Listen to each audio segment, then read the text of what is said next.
Charlie. Good morning and welcome to the Lobster Pot. You're joining us halfway through the first point here. We've got UVM in purple, UNCW in white. I am Joe Newland. I am joined by my colleagues Liz Crawford, Peter Kelly. and we are here commentating the first game of the Lobster Pot. The Lobster Pot is put on by Maine Ultimate. It's one of the largest tournaments in the world, possibly the largest college tournament in the world. You're joining us. It's a turnover UVM disc. yeah, UVM started on O, and then we turned it down. Oh, in the UNC Wilmington end zone down here, but then we got it back. UVM got it back, I should say. And that is Luke picking Luke Tierney up. Trevor, this is a Maine Ultimate product. One of the many Maine Ultimate kids on this team. Christoph with the disc right now. Down to someone I should know the name of. Back to Christoph. And Max Hemian is cutting up to Seamus, who looks off, throwing deep and nice inside. And an unfortunate drop. Looks like both teams are playing pretty standard sets to start this game. This is an early season tournament. Teams are getting their legs underneath them. Peter, who have we got on the disc now? That would be Connor to AP. AP's hucking deep. Oh. Jackson. Ooh. Was that in? Observer call. Observer calls out of bounds. Nice catch, though. All right, UVM to pick up once again. It's like we are starting from the beginning. That is Luke, again, main product, going with Portland Red Tide to Nationals.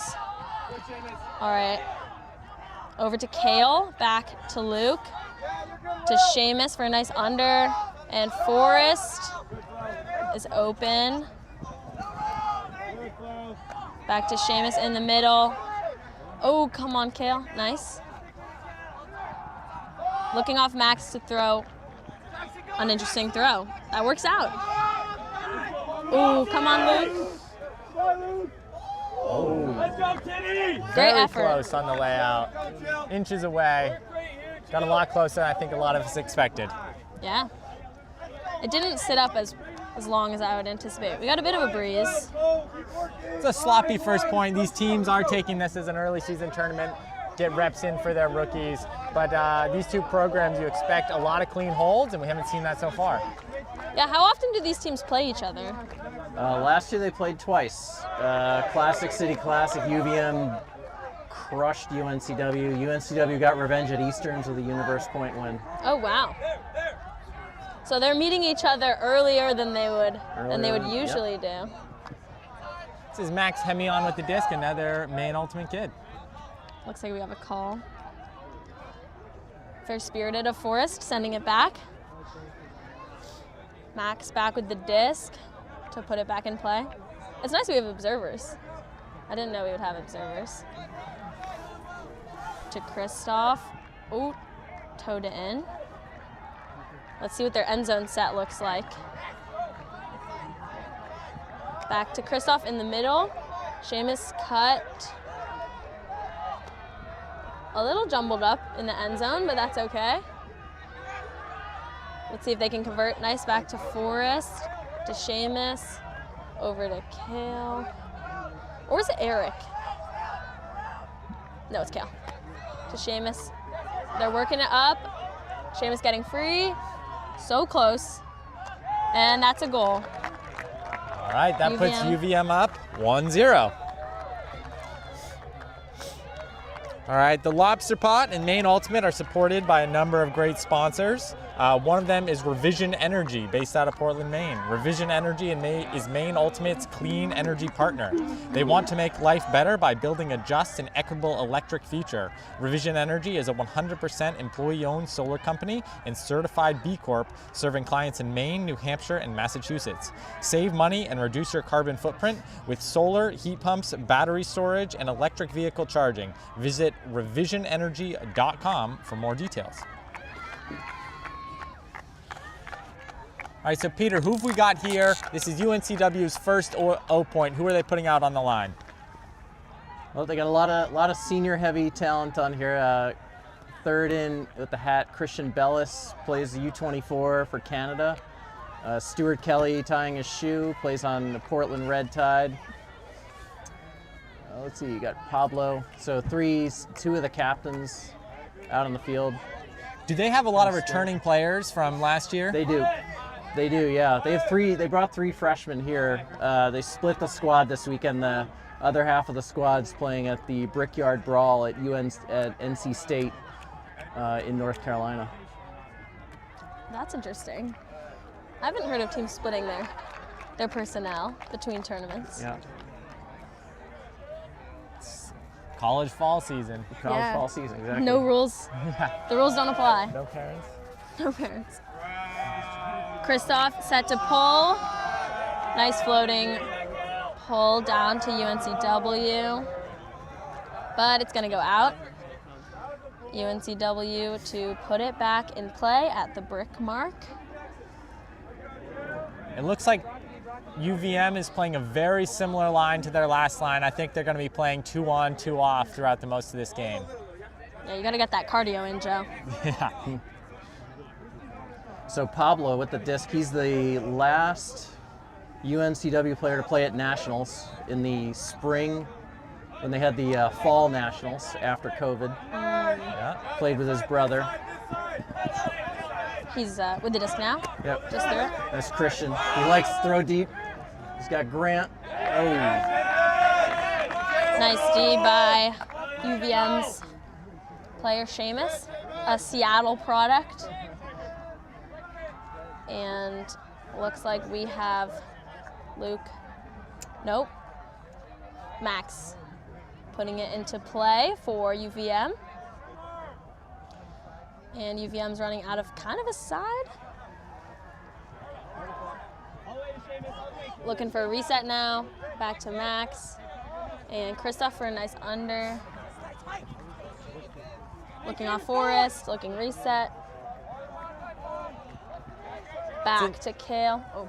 Both times UVM has come out in what looks like somewhere between a side stack and a vertical stack. I have a feeling they're playing it more as a side stack, but setting up closer to the middle of the field allows the flood call to happen a little bit quicker, I presume. Yeah. Oh, an unfortunate drop. This early in, yeah. Looks like UNC Wilmington is putting it back into play. Stuart Kelly with the disc, another Maine Red Tide player. Played in the Cape Elizabeth high school system and for the Maine youth club teams for a long time. He's a legend on Red Tide. I don't know many of these players, if you. No. But UNCW is working it up the field, looking for Stewart. UVM's playing Christian some will get really that. good D. Yeah. Yep. Nice. Pick call downfield. Yeah, Luke, tell him. Tell him, Luke.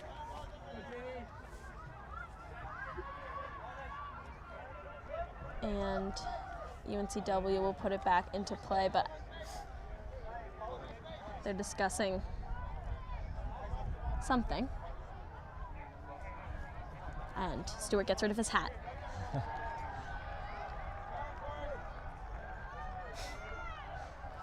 All right. Getting back into it. That was a nice swing across the field. So opened up some space. Ooh, a great bid attempt. But UNCW is getting closer and closer to their end zone. Onside. Another call.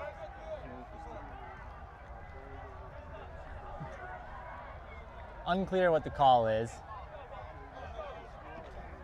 No call. I believe the mark heard a call downfield and called it to the thrower, but misheard. Yeah. Wow. That was a high jump. That's flashy. Ooh, nice shot. Nice inside. Back to Stewart. Reliable Stewart, who's putting a blade to the back of the end zone for a goal. Back to Pablo. Nice. So. All right, that brings us to 1-1. Two dirty holds. Two very dirty holds. Yeah. but on serve. Oh, yeah. On serve. So it looks like we're going to see a new UVM line for the second point. I believe they're playing mostly open lines this tournament, but keeping their O and their D together. Another important sponsor of Maine Ultimate and the Lobster Pot is Impact Melanoma. This is the nation's leading nonprofit dedicated to significantly reducing the incidence of melanoma in the United States and saving lives. Check your skin because melanoma is 99% curable with early detection. Early detection saves lives. Learn more at impactmelanoma.org.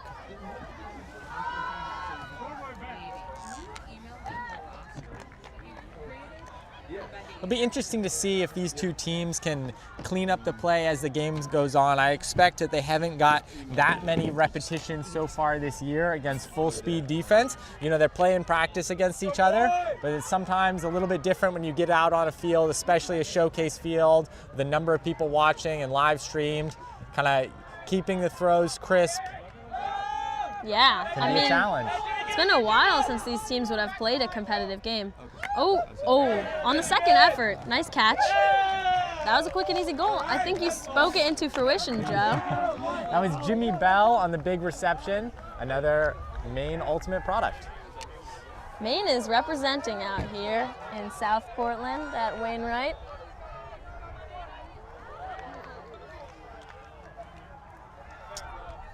(2-1) UVM. I got the UVM roster. Oh, nice. Oh, yeah. Do you want me to send it?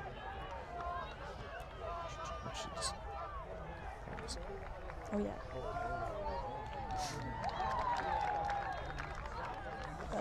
Just do receipt. Oh, wait. Oh.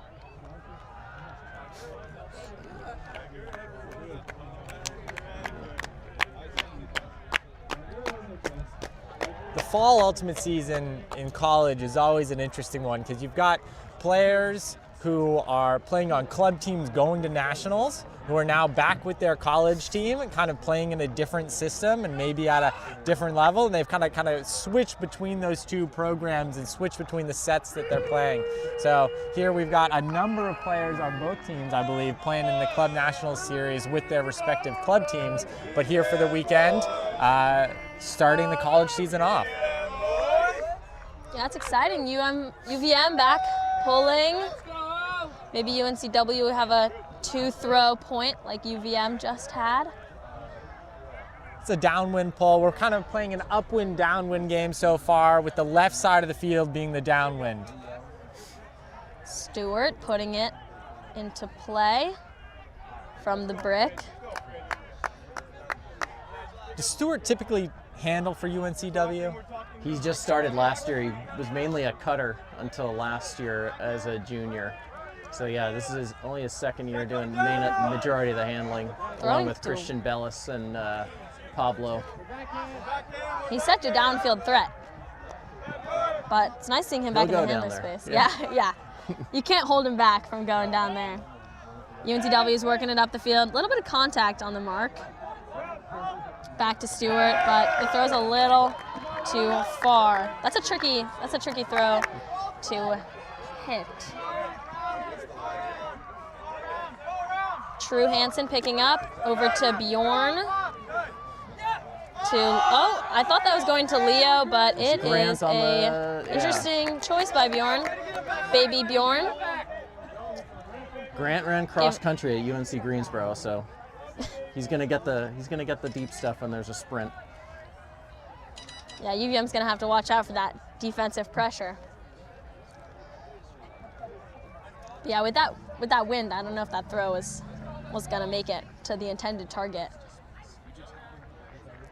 Stewart picking it back up again. Looks like they tried to run the same play out of the pull, which was a sweep from the side in the host stack, but UVM was ready for it this time. My money's on a deep throw. Who could have seen that coming? Oh, wow. Great body. Charlotte connection. Christian to Ryan. All right, that puts us at 2-2 on serve. 2-2 on serve. Love to see it. On serve.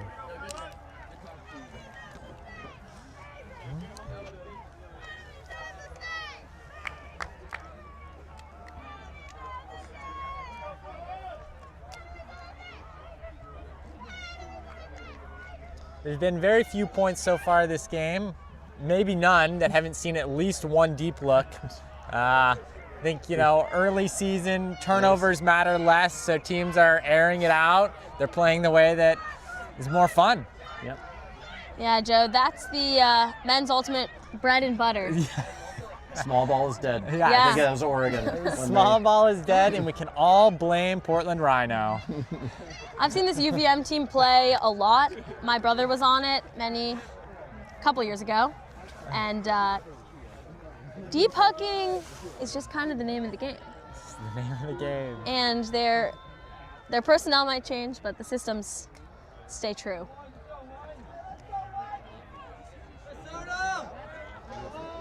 So second line for UVM is, oh, they switched it up. This is They the pulled a third fast line one. now.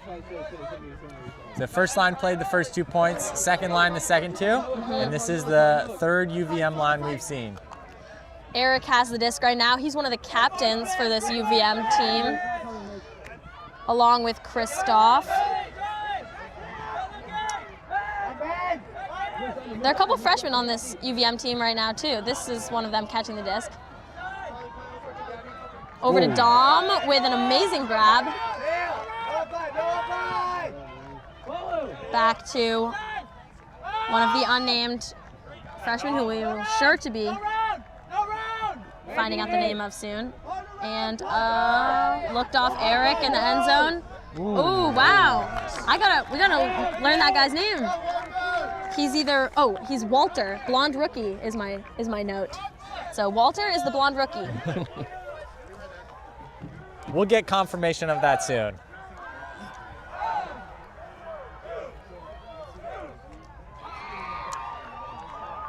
All right, that's 3-2. UVM still on serve. I think that was the best point of ultimate we've seen yet. They worked it up the field, a number of passes, clean looks for the most part. And, you know, good defense, but better offense.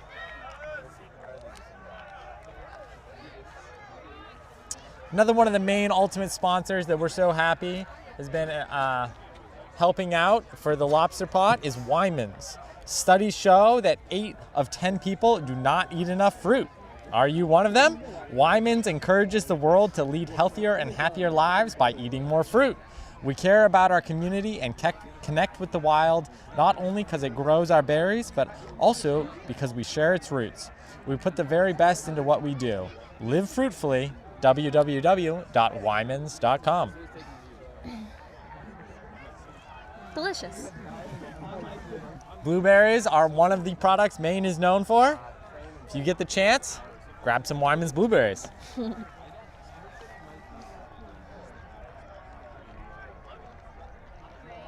All right, UVM set to pull. We believe that is the freshman Walter with the pull. And Stewart for UNCW has the disc. Hucking it down to number 22, Christian. This is a great throw by Stewart. Throw to Ryan again, Charlotte. Amazing. Charlotte, North Carolina. Charlotte again. They both played on Charlotte Flight together and keep connecting. There's a lot of Christian to Ryan that happens with this team. That is 3-3. We are still on serve. This is shaping up to be a great game as expected. What are the, so UNCW hasn't been to nationals in a few years. Yeah. I assume they've been trying to build a program back to that point. Is this year a likely return, do you think, Peter? Could be. It's going to depend on the bids, right? North Carolina, they're the 800-pound gorilla of the Atlantic coast, and it really depends on can the other teams like UNCW, NC State win those or do well in those early tournaments to earn another bid for the Atlantic coast. If it's a one-bid conference, it's pretty much a given that Dark Side's taking the bid. That makes sense. Well, we hope to see them do it this year. It'll be fun to see this rematch at nationals. Yeah. I think they could take it from Dark Side. You never know. You never know. I wouldn't. Never mind. Wouldn't put a lot of money on it, but Wouldn't put a lot of money on it.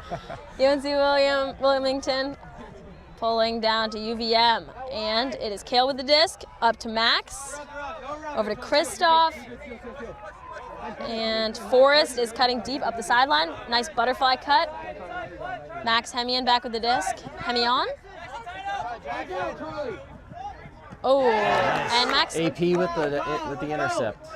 Nice D by AP. Hammer to Charlie Mosner. That's and the first. score. Yeah. That's the first break of the game. UNCW strikes first on a little miscommunication on a double undercut. Exciting stuff.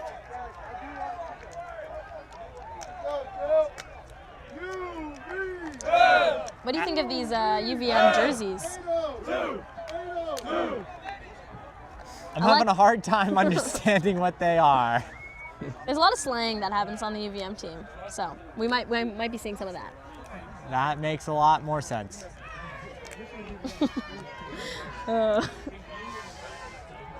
Looks like UVM's putting out the exact same line, going with the game plan, playing lines 2 times in a row. That was a quick point. I'm sure they'll be fresh for this next one. Wilmington's keeping the D line out there. It worked. It worked. Let's see that D from AP again. Who's pulling? Ian's pulling. Ian's currently lives in North Carolina, but is a Minnesota Superior YCC product. Grew up in the Minneapolis area.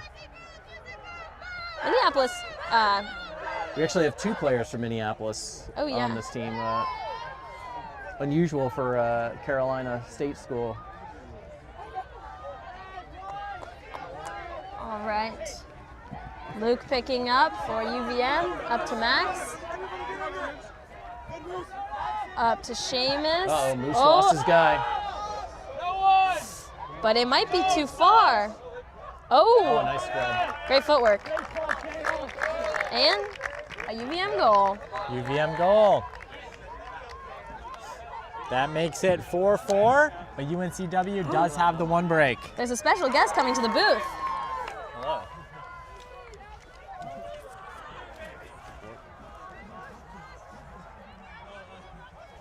You want me to go change the score? Never mind, he's gone. Our dear friend Frank is going to go change the score for us on the other side of the field. So these games are played to 15. 80 minutes is the soft cap, which means that you add 1 to the highest score after that if you have not reached 15. And then at 90 minutes, game's over after that point, unless it's tied, and you play 1 more.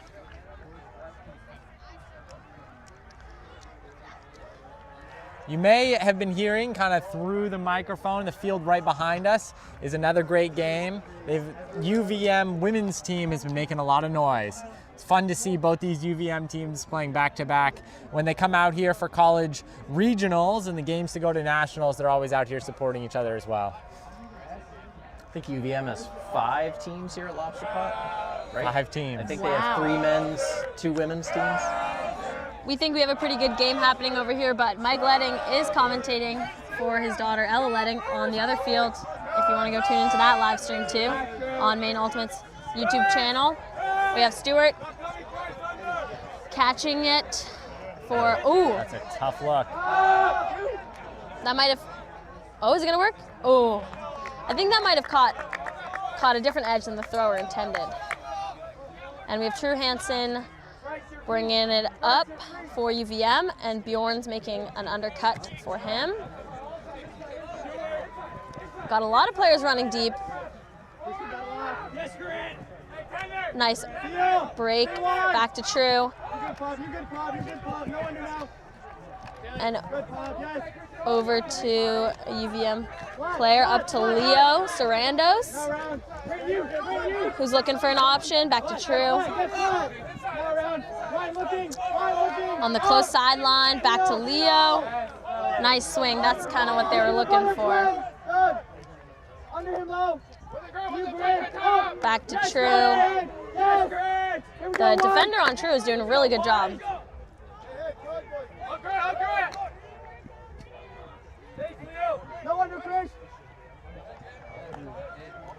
Nice under there, gaining 10 yards.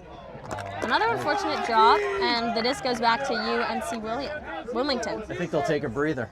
Yeah. Bring it up slow here. Although observers are going to get counted. It's a fast-paced game with the observers. Somebody's poached here on the far side of the field. Going to Grant deep. Is Grant going to get there? That is a nice throw. Oh. Enormous bid, had it in his hand, but couldn't keep a hold of it through contact up at the ground. It looks like everybody's a little bit gassed on this point, so I think it's really going to come down to conditioning to whoever can grit this one out. Or just one big throw. That's always an option too. Someone's got to take that chance. A turn on the inside shot to Jimmy. UNCW has got a great chance right on the goal line. I expect isolation to Stewart, but you never know. That might be what helps. Oh, a hammer? Hammer to Grant. Or just a big hammer over the top. Is that another break? No. No, just a hold? That was a Okay. hold. Yep. 5-4. 5-4 UNCW. They still have the one break in this game.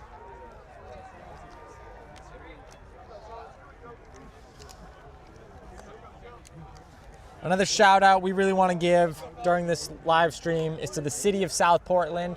That is where this field complex, the Wainwright Sports Complex, is. They host us graciously every single year for the Lobster Pot and many of our other tournaments, and we really appreciate it.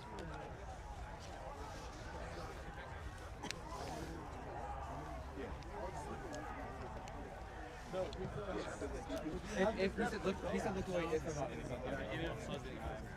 I'm seeing Grant make that cut.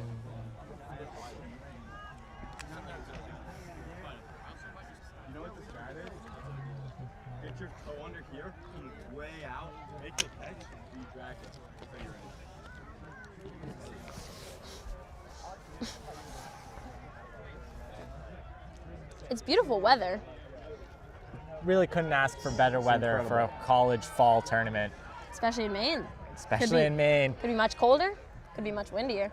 High 50s, low 60s, sunny, low wind. This is the perfect weather to be in shorts and a t-shirt running around. We're the perfect temperature at that point. I will say the Wilmington boys were grabbing the hand warmers this morning, though. No, it's about 20 degrees cooler than their campus. Yeah, they're one of the farthest traveling teams, I think. Until Florida jumped in. Until Florida. Yeah, this Lobster Pot is bringing players all the way from the south. It's exciting stuff from Maine Ultimate. We have True Hansen set to put the disc in play for UVM. Got a side stack with an isolation. UNCW handles it really well with a nice poach in the middle. But then UVM cuts through it nicely. Bjorn caught a nice under. He's sending another floaty huck up to Leo. Foul called on the reception. I expect this will be contested. You know, in Ultimate Frisbee, it is technically a non-contact sport, but incidental contact is allowed. It looks like he's indicating that he believes his foot was stepped on when he tried to go up for the disc, which would be non-incidental contact, which would make that a foul. But the body-to-body looked like a pretty standard ultimate play on the upper half. All right, call the foul. Yeah. So it looks like Goal line. Leo will be picking it up, which... Yeah, it looks like the foul was upheld by the observer, who was right there to see the play. Better perspective than us. So he's going to tap the disc in where he is and then retreat back to the goal line, and play will be live.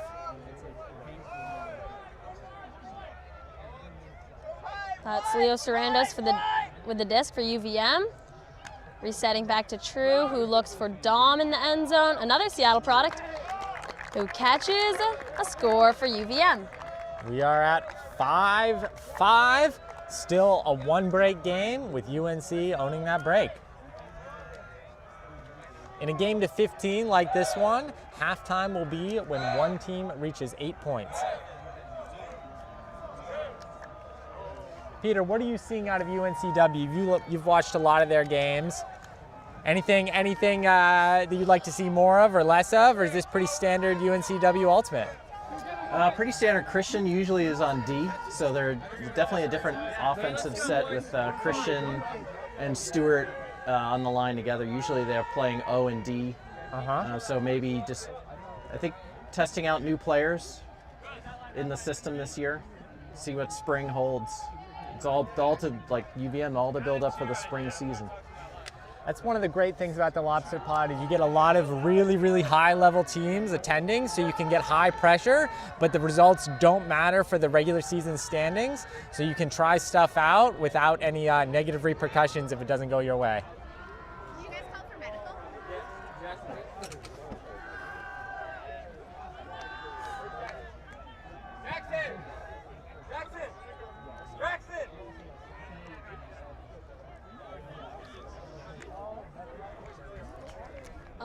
Another great part about the Lobster Pot is the Maine Ultimate app, which allows you to track scores live, follow the schedule, and if you're at the field complex, you are able to request water for your fields, request medical assistance, and all number of other things. It's like offsides was called, so a UVM player might have crossed the line before the pole went up.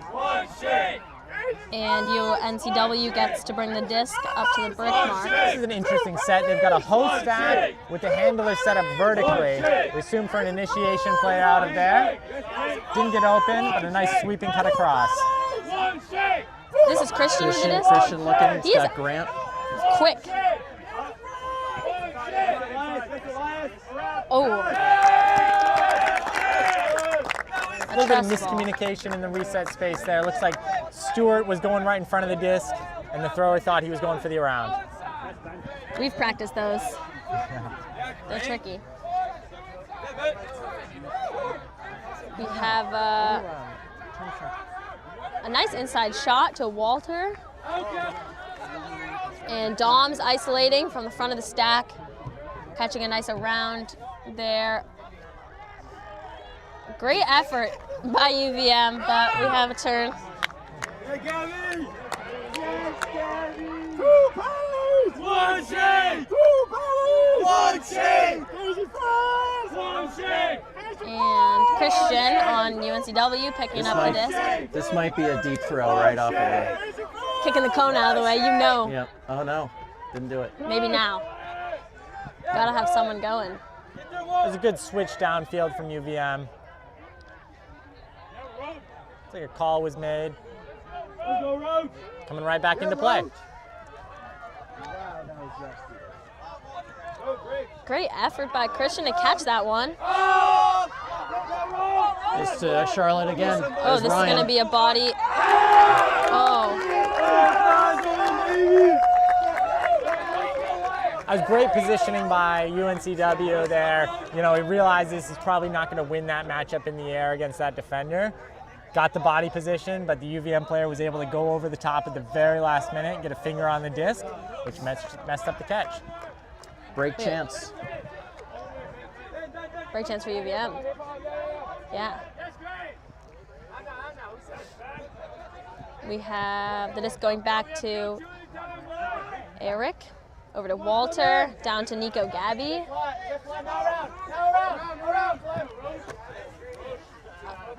Nice under there, gaining some yards. Back to Walter. Needs an option, back to Nico Gabby. Another. Clemens with the D. He's one of the freshmen out here this weekend. He's from Durham, North Carolina. Nice work on that D, Clemens. So this is a UNCW O point, so they're looking for the hold after this number of turns. Oh. He's got Grant. Nope. Really good job by Walter to not injure anyone in this fall tournament. He had the ability to get to that disc first, but it would have resulted in a very heavy collision and a call of a foul. But, you know, sometimes it's hard to pull back, and I'm really glad that he did. Always hate to see someone get injured, especially in a tournament like this that's really just for reps. Clemens with the bookends. There we go. That's a UNCW hold. They are up 6-5.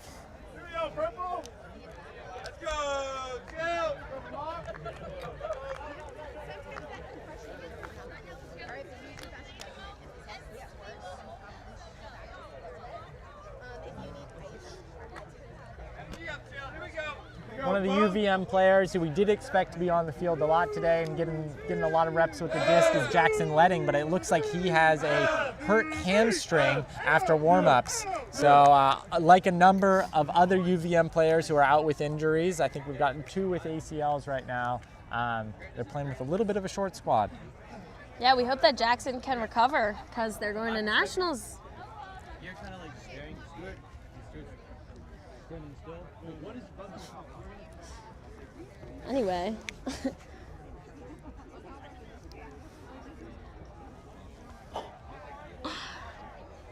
I made a mistake. Jackson is actually on a different Portland Ultimate team that is similarly very fun and good at Frisbee, but not on Red Tide, which was my confusion. This is the first year that Portland has sent 2 teams to men's club regionals, as far as I know, ever.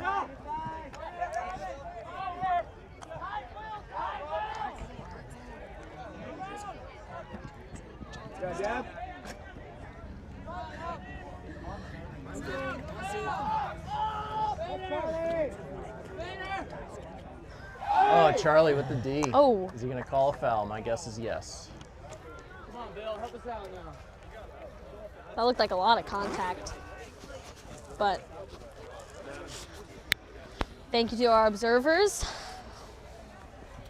who are helping us out today on the fields. I know from being a player myself, sometimes you get really caught up in the heat of the moment, and I sometimes would make a call I wouldn't usually make. So observers really keep us honest. Is there a call being made? There was a foul call. Foul call? Yeah, this observer, he was at regionals. Made the pivotal call when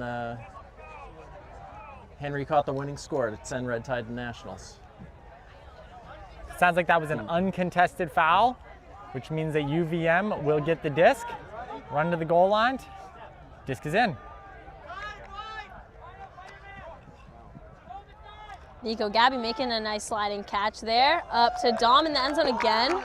That's the second score for Dom. World's player. That makes it 6-6.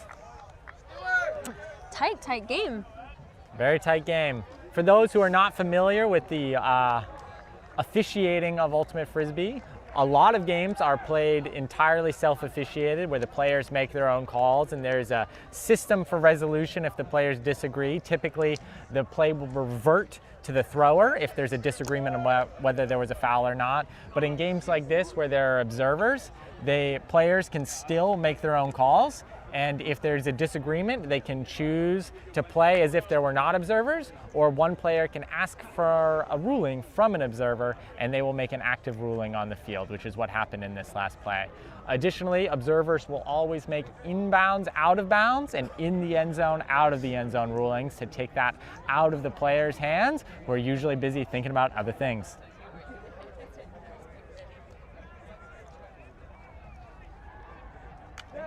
We're at 6-6. I think UVM might have called timeout on that after that last score.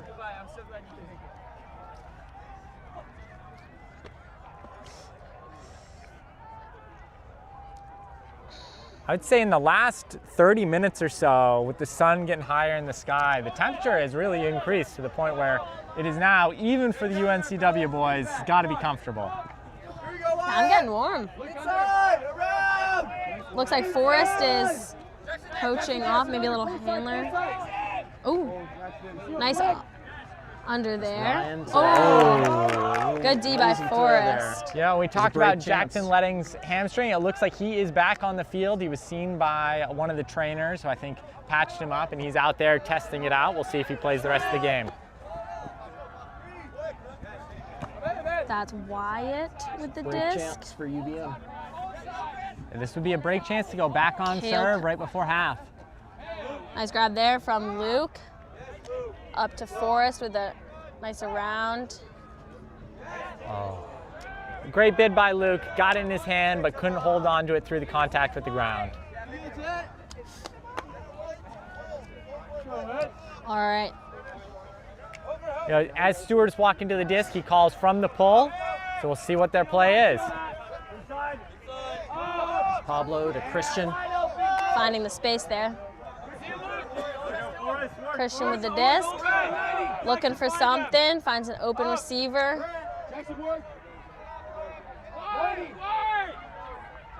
Stewart's trying to break free. Nice throw. Over to Christian, who elevates. He can jump high, but maybe an extra second would have helped with that catch. Lefty, or was that just a lefty backhand? Stewart's not lefty, no. Oh, was it righty? That was righty. Yeah.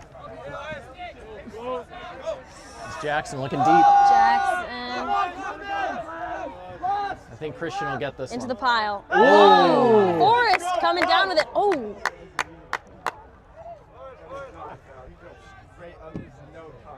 Great read by Forrest, coming down with the disc. Conversation being had with the players on the field. Talk foul call is my guess. According to our guides. Two? Yeah. We're kind of everywhere. It looks like the players are talking it out. They haven't gone to an observer yet for a ruling. And the observers are going to huddle up. I believe the one who was in the end zone was looking kind of straight on at the pile of people, so he might not have had a great perspective, but hopefully the one who was on the other side of the field was able to see how it all went down. If I had to give my 2 cents, I do think that Forrest was behind all of the other players and kind of seemed to be jumping up on his own. But that's just my 2 cents, of course, and I could be wrong. It looked that way to me too. You know, it's sometimes hard to tell when you're in the air and you get hit. Was it your own teammate or not? Looks like observer ruling, no foul. So they saw the same thing as us. Disc is going to get tapped in right where it is. And this is a UVM chance for a break to go back on serve. There's no mark, so he had all the time in the world. Forrest to Kristoff, and they're roommates. Isn't that sweet? And they were roommates. And they were roommates. At least I hope that's true. They were at one point. All right, that is UV up 7-6. Back UV on up. serve. We got ourselves a game. It's fun. Timeout called by UVM. Coach Ari Weitzman. Now, this is a chance if UVM gets the break here, they're going to be going into half 8-6, which is a great spot to be in. They might be calling a timeout to refocus, maybe put out a D-line to try and put this one away. I love those overalls that UVM player is wearing. Those are pretty fun. Those are flashy. Worn just as pants though, so question the utility of the over part. He doesn't need pocket space. Doesn't need pocket space. All right, another one of Maine Ultimate sponsors that we really want to shout out during this live stream is Sweetzer's Apple Barrel. With more than 50 different varieties of fresh apples, Sweetzer Apple Barrel and Orchards offers fresh, hand-picked apples from mid-August to early December for both cooking and eating. Their helpful and knowledgeable staff will help you find the perfect apple to suit your taste and cooking needs. Sweetzer's also offers select vegetables, cut flowers, maple syrup, honey, cheese, apple cider, apple butter, fresh baked pies, pastries, and more. Visit them on Blanchard Road in Cumberland Center or online at maineapple.com.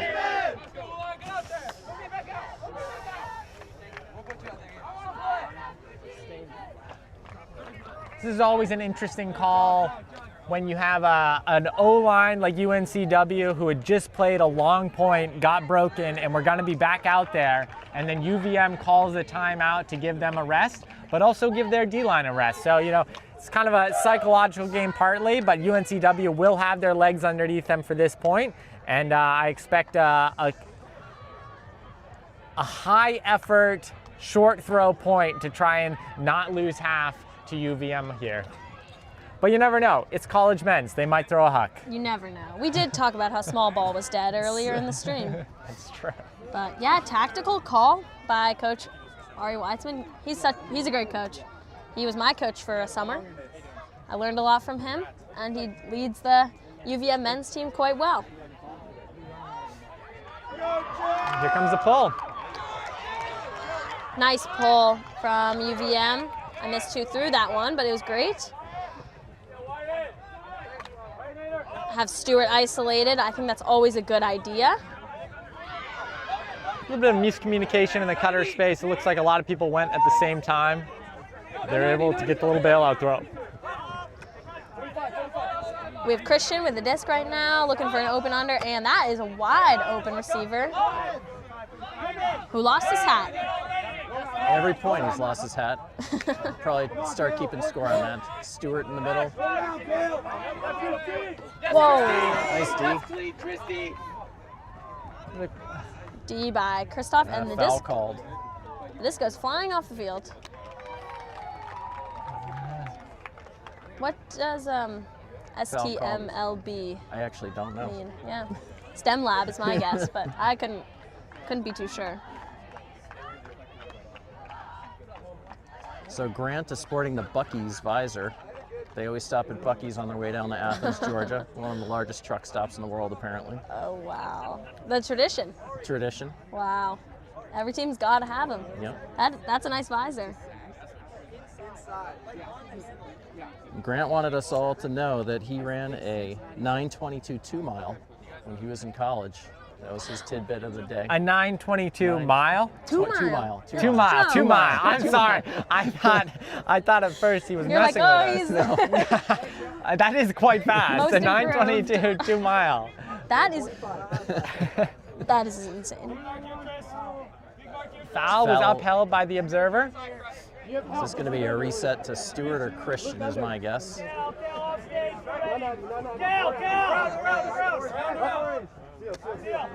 Back to Stewart in the middle.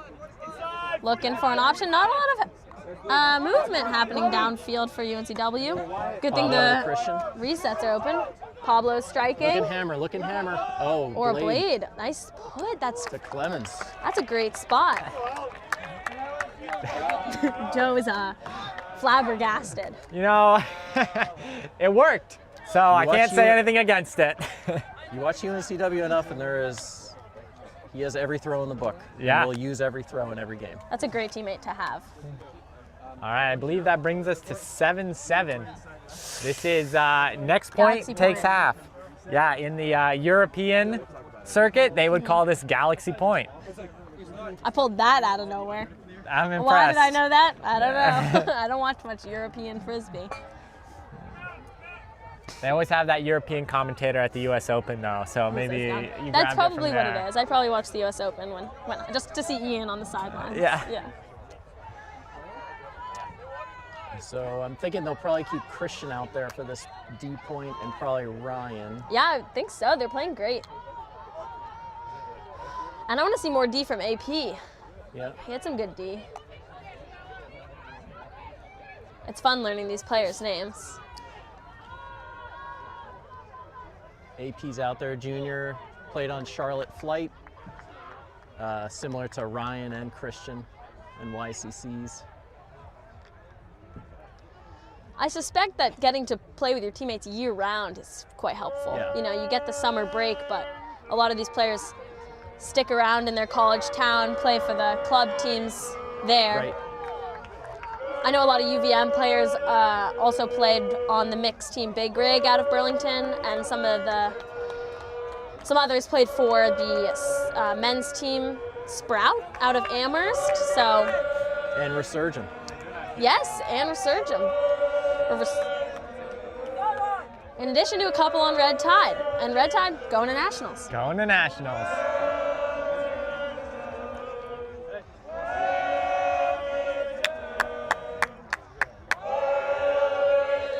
Pull going up. Who's that with the That pull? was Ryan. Ryan with the pull. O-line, got Ryan, Christian, and Grant switching over.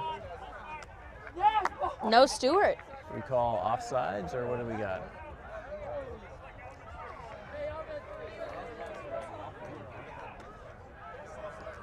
An offsides call. I believe it was a offsides on offense, which means the disc goes to the ground. Offense gets set. and then defense gets to set up on them. I don't watch a whole lot of observed games, and I don't play in a whole lot, so this is not a scenario you see very often. But a dead disc on the end zone line is something you're rarely looking for as an offense. That's the second offsides from UVM as well. Bjorn with another throw. He's had a couple. Charlie Mosner for UNCW going. Maybe this one for will it. work out for him. Oh. That was a great block. That was amazing. And then an amazing second effort by the UVM player to get the layout after the block. You know, one of the worst feelings as a defender is to get there first, get the block, and then hit it into the hands of the receiver. So that's UVM taking half, and we are going to go to a commercial break. There is a place where we are us at our best. A place where everyone is welcome. Regardless of age, shape, skin color, or anything else that tries to box people in. A place where we defy the odds, defy the naysayers, And even defy gravity. A place where it's accepted that success doesn't belong to the faint-hearted. It belongs to the brave, to the determined. A place that knows grit, knows grace, knows bright lights, and knows empty bleachers. a place where we remember to laugh, Where we learn to trust. Learn to high-five strangers. And eventually, even learn to fly. a place where character, community, and competition Are all as balanced as a disc in flight. That place isn't in a stadium or on a field. That place is in the spirit of our players. Because we don't just play ultimate, we live ultimate.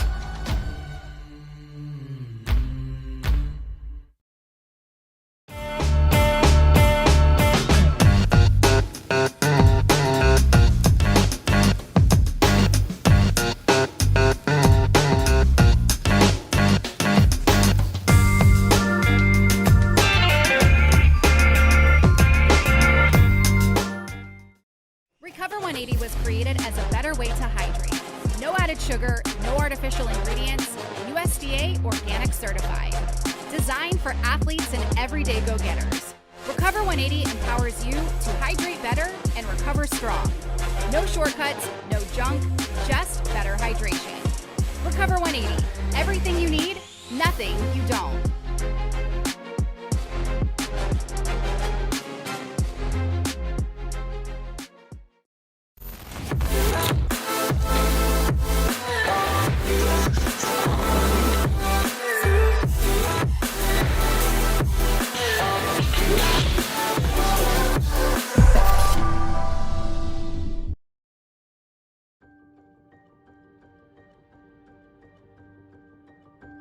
We started as the Massachusetts Melanoma Foundation, and in 2006, we said, we can't just stay in Massachusetts. 10 years later, and we really are working on the big projects. It's not just sunscreen, it's taking care of the communities at large. That's the focus. We created a program called Your Skin Is In to begin targeting the teenage population. We created a No Tanning for the Prom pledge program. We were working fervently to try to get legislation in place. It took 10 years in the state of Massachusetts to pass a tanning bed law. Our Skinny on Skin program, our thinking was, how often do you see your doctor?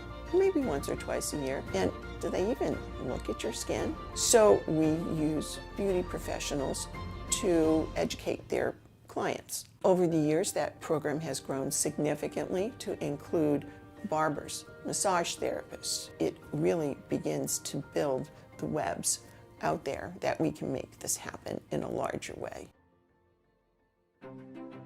In so many places, there is no shade to seek.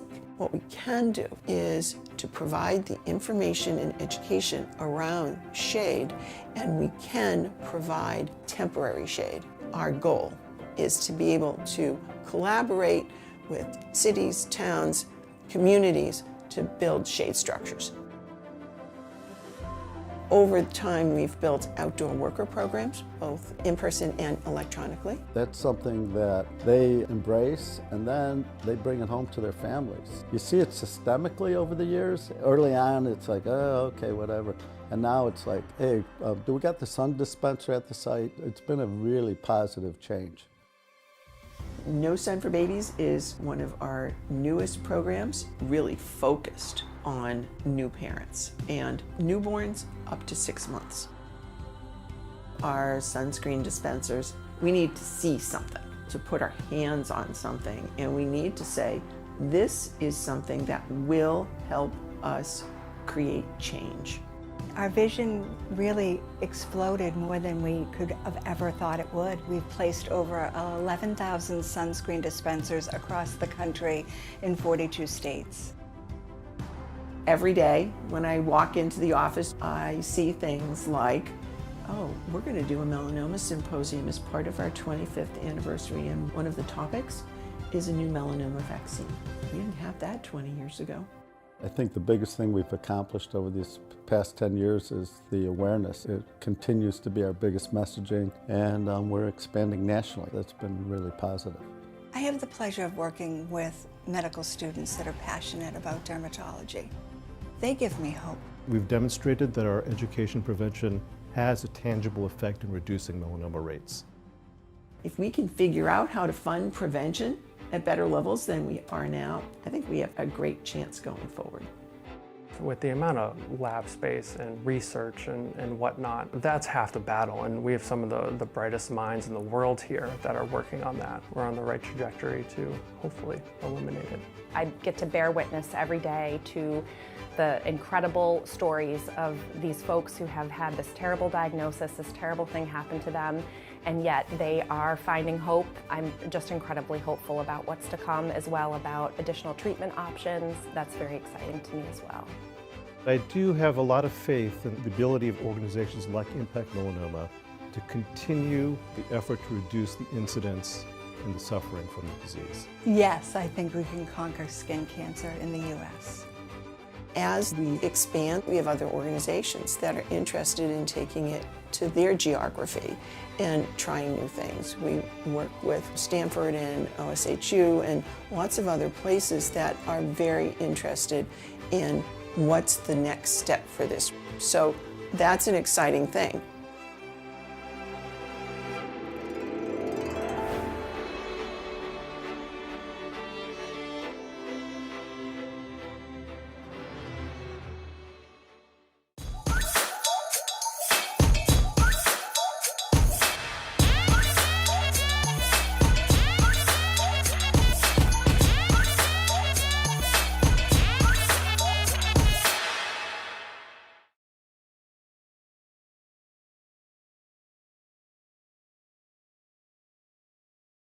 All right, welcome back everybody. We are entering the second half of the first round game.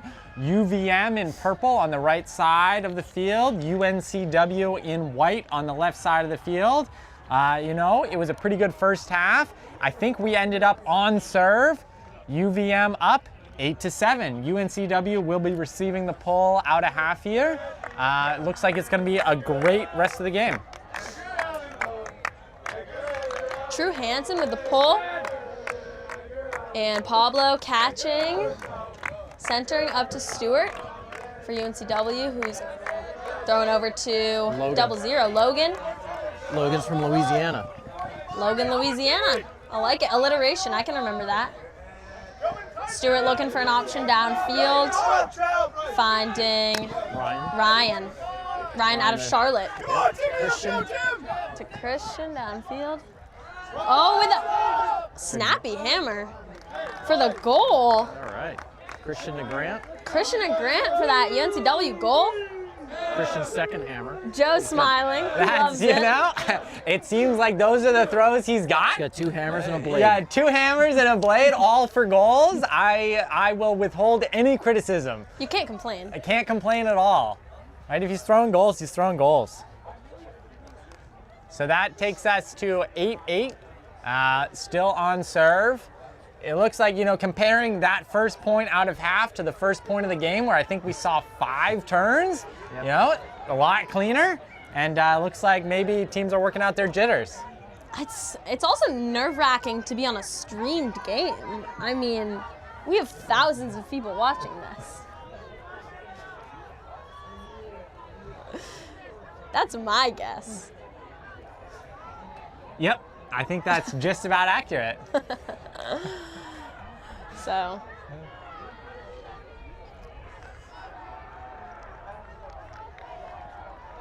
Yeah, shaking off some nerves, getting out those jitters. So we got standard D-line that we've seen for UNCW. Ian's gonna pull. Got one now, just wearing the no sleeves. Just the cutoff. All right. Yeah. So Peter, when you said they split their squad and sent half to another tournament, did they split evenly? No. No, they, okay. This is more their A team for right now. Yeah. Understood. I was gonna say, if this is only half of their good players, they've got a great team. Unfortunate turnover on the second throw there. Looks like it just slipped out of his hands. This is giving UNCW a golden break chance right on the goal line. All right, so AP's going to pick up. He's got Ian as a reset. Good opportunity to see UNCW's end line offense. It looks like handler set with a deep vertical stack in the end zone. Oh, man. And it got a little messy, and they threw a turn. And the UVM player made up some ground. Absolutely.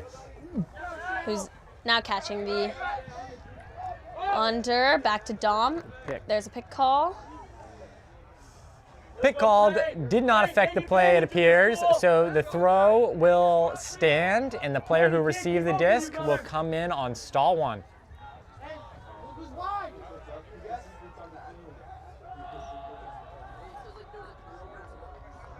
Dom with the disc right now. Finding the wide open number 4, who I will figure out the name of because I would love to know his name. Nobody. Ben Martinez is number 4, who just caught the disc right now. Looking for a reset, finding one, sending it up to Dom, but probably not the edge he was looking for.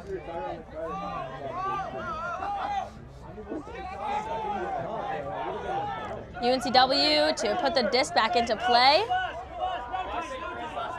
They are looking for a break here. Not a lot of natural handlers out here, so this could be an interesting work it upfield for UNCW. You got Ian. You'll find out some creative ways. Moose to Ben. Moose is number 7. Moose is number 7. Ben's a freshman with the disc to AP. Looking deep. Oh, that's a nice throw. He's got Ian. Ian in the cutoff. With the break. Nice One run. big throw. It's perfect offense for 2025. All right, that's another break for UNCW. So they are up 9-8. That was a perfect throw by AP. That was beautiful, absolutely. A bailout option you love to see.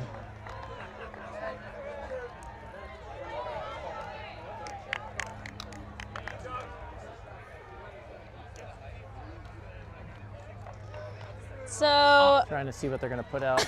Claudius is coming over to this showcase field. This is our Lobster Pot mascot. Oh, that's nice. The observer getting a photo with Claudius. You love to see it. You know, Claudius has got a lot of fields to get around to over the day. I think we've got, how many fields is it? 35? 35 fields. 96 teams, 35 to 40 fields out here. Giving a hug Claudius to... with Bodie Iris right there, who made the huge catch against Mephisto. To take Red Tide to the game to go.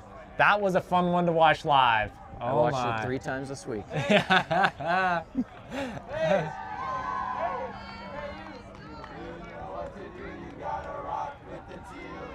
So it looks like UNCW is sticking with the D-line. Don't fix what ain't broke. That we got Ian, cut off Ian with the pull. And Walter, rookie on UVM with the disc right now. Looking for an option, throws a nice little inside to Crane. Crane, also a rookie on this UVM team. Nico Gabby with the disc, throws it up to Ben. No, not Ben. Oh, nice throw. What a throw by Dom. Into a tiny gap. That takes us to 9-9. 9-9. We've got soft cap in 13 minutes at 11:20. So once that hits, we will add 1 point to the highest score, and that will be the score that we play to. It doesn't look like this game's gonna get us all the way to 15 in the time that we've got left. You never know though. One big throw, every single point, that's all you need. Yeah, bring back the hooks. I've seen too much clean throws and catches, some little inside flicks.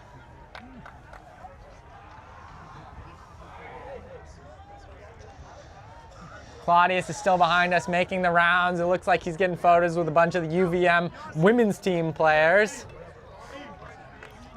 It must be hot in that suit. It must be miserable in that suit. Looks like he's got a lot of energy though. I respect it. He said that the breathing hole is through the eyeballs, so you can't get much oxygen in there. No, we don't want to unmask Claudius, but I am curious who's under there. All right, we've got a UVM pull. Looks like Luke Tierney Trevor sending it down. Got Pablo catching the pull for UNCW. Good look off. Wow. Good spot for Stewart, and oh, it's gonna be a turn. Wasn't able to keep his feet in bounds. Great chance for Vermont. Great chance for Vermont to go up by 1. Hopefully they, we had this cheer in college called Value the Disc, Not Your Education. So maybe they'll value the disc. Nice throw. That's a good choice. And Wyatt with the disc right now. And Luke over to Seamus. That's a good find. Back to Wyatt, who's doing a lot of work with his legs. Looking off the first cut there. He's not going to San Diego next week. Yeah, I think so too. I think, yeah, Stewart's preserving some of him. Stewart and Luke. Yeah. And wow, amazing effort and toe in by Wyatt, who then throws the goal.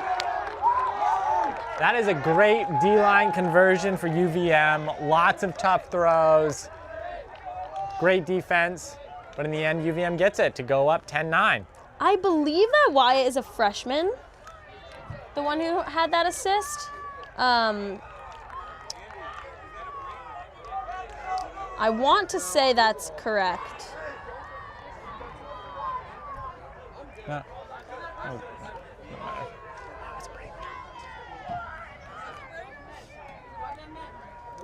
Break for UVM.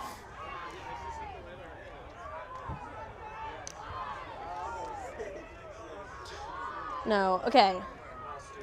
Wyatt might be a sophomore, but still, young talent on this UVM team.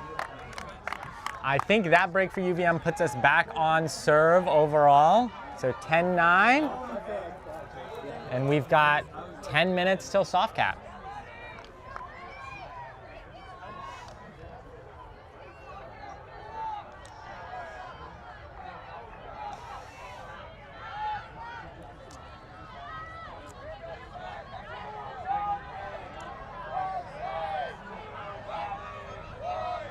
Now, as a player who's played at Lobster Pot back when I was in college, I can say that it is so great to play at a tournament that is organized like this one with a big tourney central, food options, medical tent, free Kearney, drinks, Trevor with water the- everywhere. And we're coming back to action here. UVM pull down to UNCW.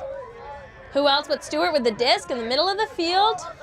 Oh, Nice miscommunication, but Christian still catches it and throws a huck. think Joe, Ryan's that getting one. He threw a huck. That one. That was beautiful. Wow. I was waiting for the 70-yarder. And there it was. He's got some throws in his arsenal.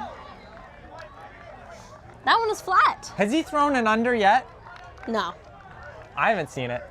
I don't think he does. He only throws He goals. has the under. He only throws goals. He threw 4 goals. I wouldn't throw anything else if I was him either. All right, that brings Quick us point. to 10-10.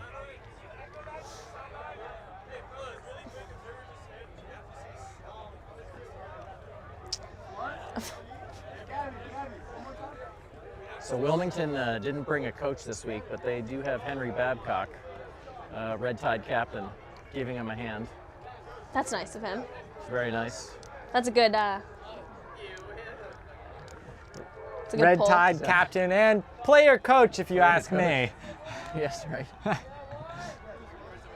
So next Yeah, up, Noah down there too. and Noah Backer, Noah's Henry on the Babcock. sideline. I heard when they were putting together their roster for nationals, because they had to submit it, they realized they didn't have a coach, so they picked Rich Young, who coached a lot of these players in the YCC program. I don't think Rich is going, but he's on there, honorary status. I'm going to nationals too. I could be their coach. All right, that is a Staying UNCW poll. Great poll. Picked up and centered to True. Back to True and up to Leo, who had an open Bjorn running downfield, but opts for the safer option. We love to see it. Ooh. Nice. Oh. Joven. Ben Kennard picks it up. Went for the clap catch bid. Almost had it, couldn't hold on to it through contact again. Jackson.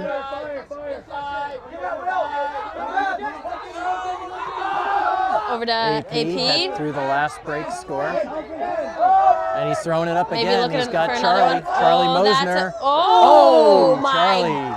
goodness. That's an incredible grab through What a lot of grab. contact. That's a tall defender on him too. The pride of some small town near Lancaster, Pennsylvania, Charlie Mosner with the score. Amazing work, Charlie. All right, that brings us to Thumbs 11-10. Thumbs for the camera. Thumbs for the camera. Nice grab. Charlie spent the summer in Bozeman, Montana, working at Whole Foods. Oh, to be in college Wow. again. Bozeman is a city I've heard great things about. Even if you're at Whole Foods, I'm sure it's amazing.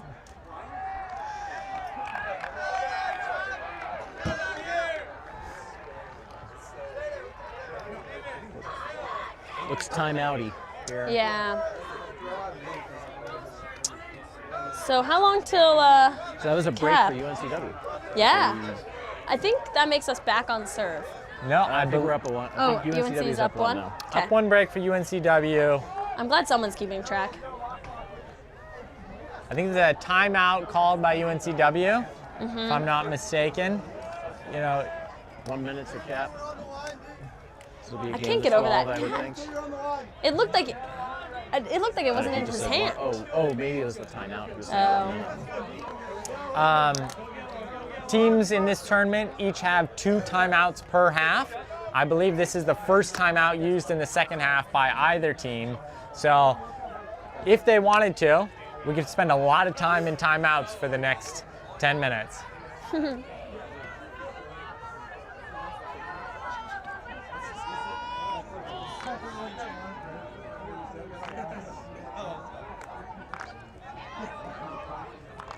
All right, another sponsor we want to shout out here at Maine Ultimate is Live and Work in Maine.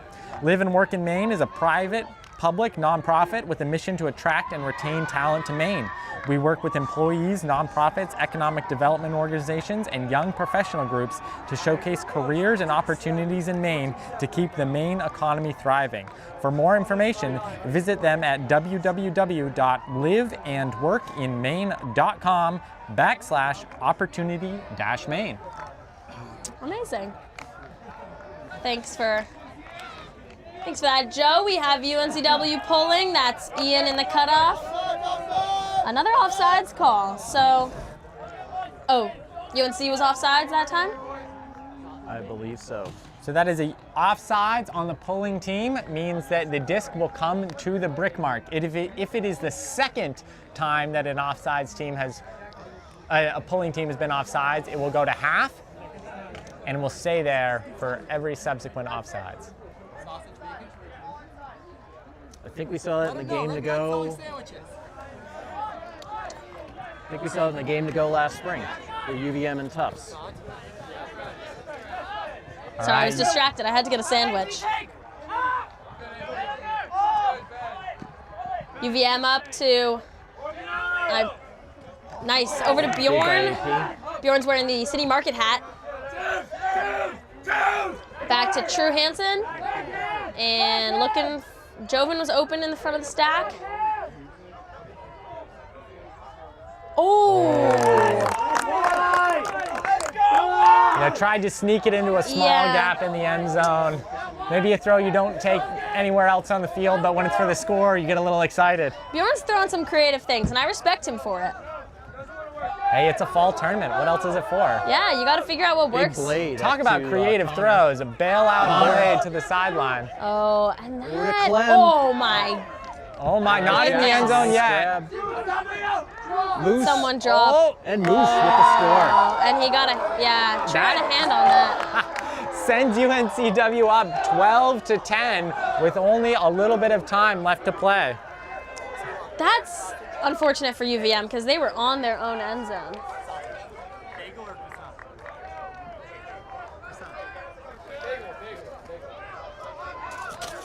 We're trying to get sandwiches without speaking. It's been fun.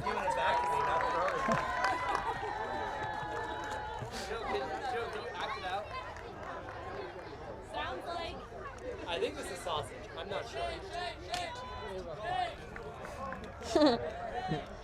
Now it's too sunny for another timeout.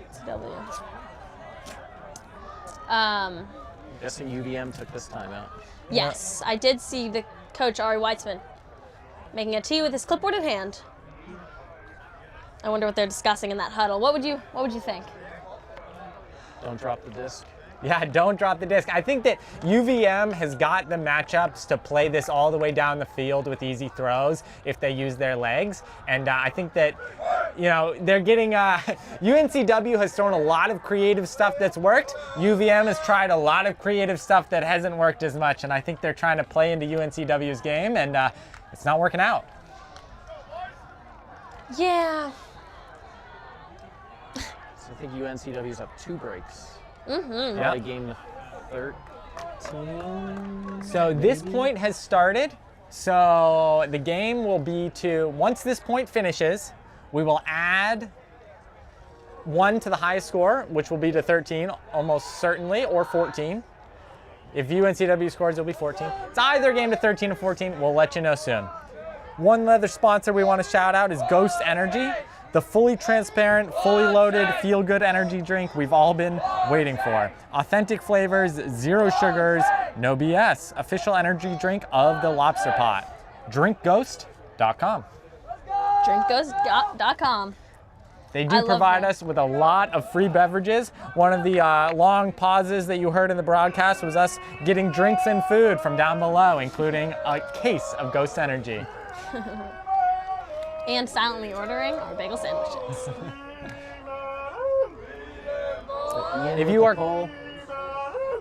If you're coming to the Lobster Pot this weekend, Red Tide will be selling food throughout to sponsor their nationals trip. So go and find them. That is a fantastic pull. Incredible. Eric with the disc right now, looking for Crane. Crane's needing an option, looking for freshman Walter, who has Dom open downfield, but looks him off to find Eric.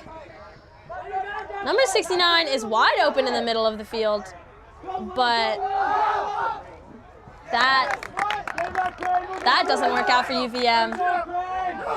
And the disc goes back to UNCW. Maybe the commentator's curse, Joe. Maybe the commentator's curse. It could be the commentator's curse. So Connor, freshman, is going to pick up the disc, put it in play.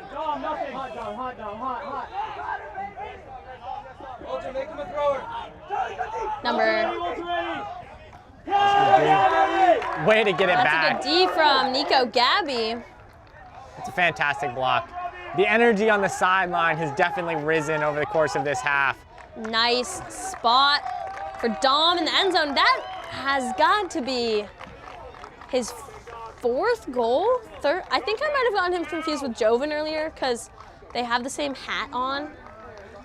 And that's on them, not on you. Yeah, it's not on me. I know them both, so it can't be on me. No. All right, that brings us to 12-11. UNCW is up. Game to 13. It is a game to 13. The Observer has let us know. So this is game point for UNCW if they convert this hold. Yeah, I would love to see UVM throwing easy throws and making easy plays. They have the open guy. They had a wide open man downfield, right in the center of the field, but they looked him off to throw things that were a little tricky. Absolutely. But I'm not their coach. I'm sure they're cooking up something good down there. It'll be sure to be entertaining. So after this match, UVM's got another Northeast clash with Tufts. Oh. UNCW plays the behemoth of UMass Amherst. Right after. First time they With played the whole Luca Harwood. in Is he years. still on that team? I don't know. I don't know either. Charlie Norris of Red Tide is on that team. That's all Chuck. I know. Chaz. Finding Christian in the middle of the field, looking for Ryan, who makes a nice butterfly cut. There's his first under. Oh. Grant. Oh. Turn. All right, break chance. All right, so if UVM can convert this, we would be going into Universe Point. So For those unfamiliar with the ultimate lingo, double game point to end the game is called Universe Point.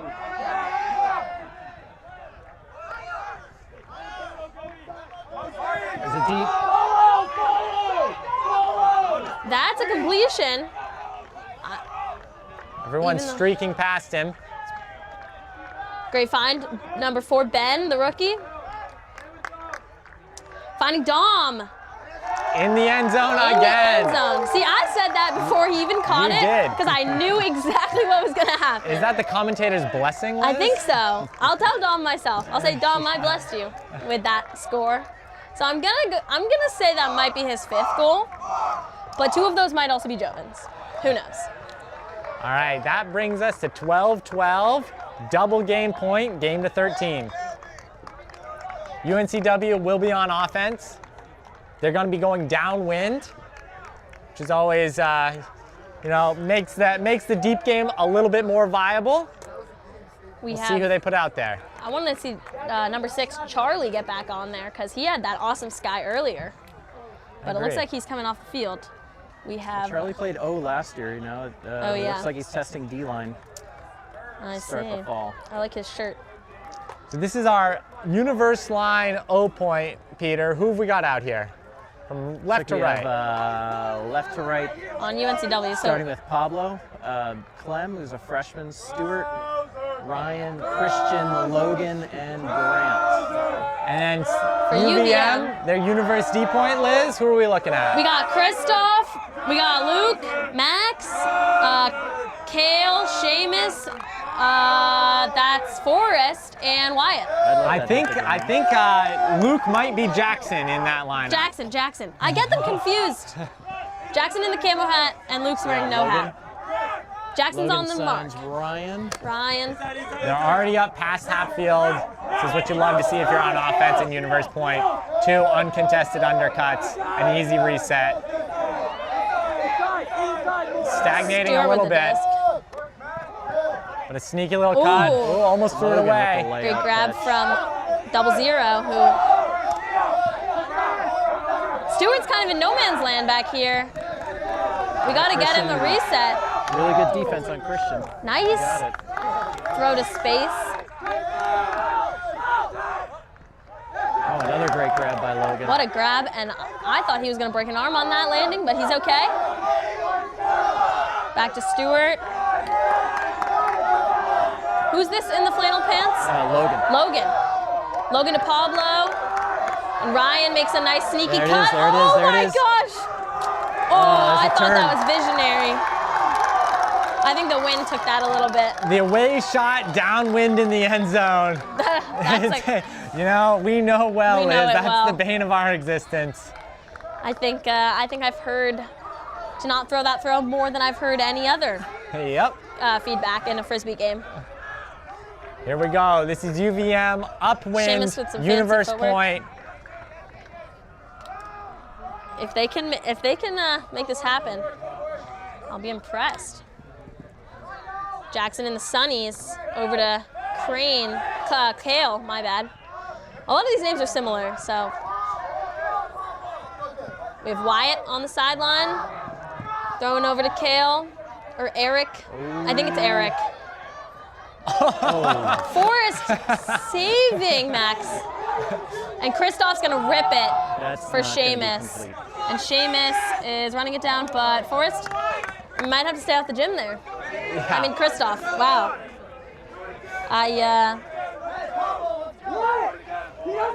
I'm getting all these names confused.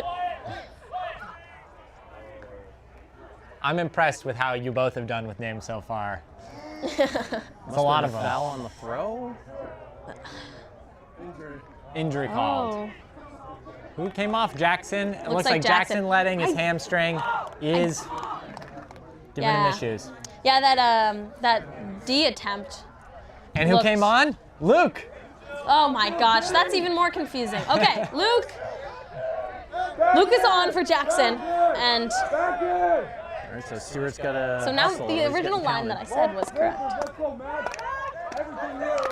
We have Listen, Stewart just in the picking up. last couple minutes, the wind has changed to a crosswind, so the wind is coming across the field directly at the commentator's booth. It's a standard Wainwright wind. Standard Wainwright wind, exactly, Peter. Crosswind on these fields, downwind on the landing strips. Some tensions You know- rising on the field. You can feel it, maybe in the wind.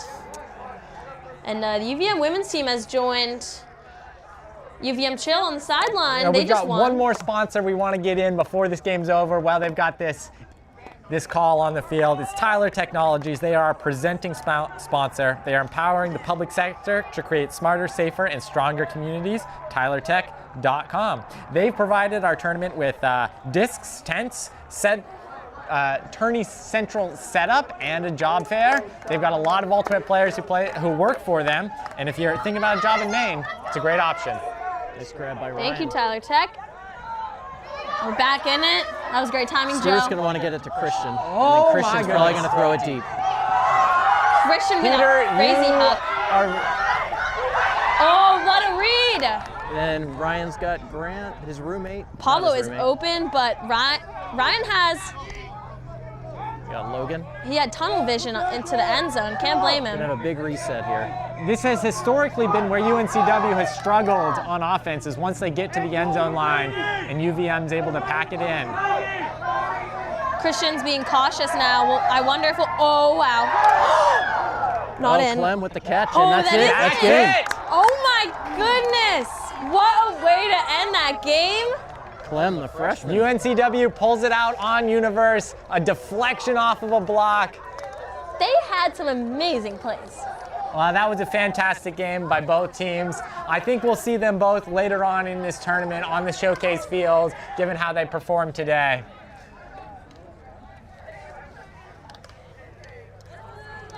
Right. Thank you for joining us. Christian's 5th assist and probably his most unusual. Yeah, absolutely. All right, the next game that we've got, I believe, starts at 11:40. 8:50 a.m. So join us back here for that game. Go get a snack and then come right back. Thank you. Greatness.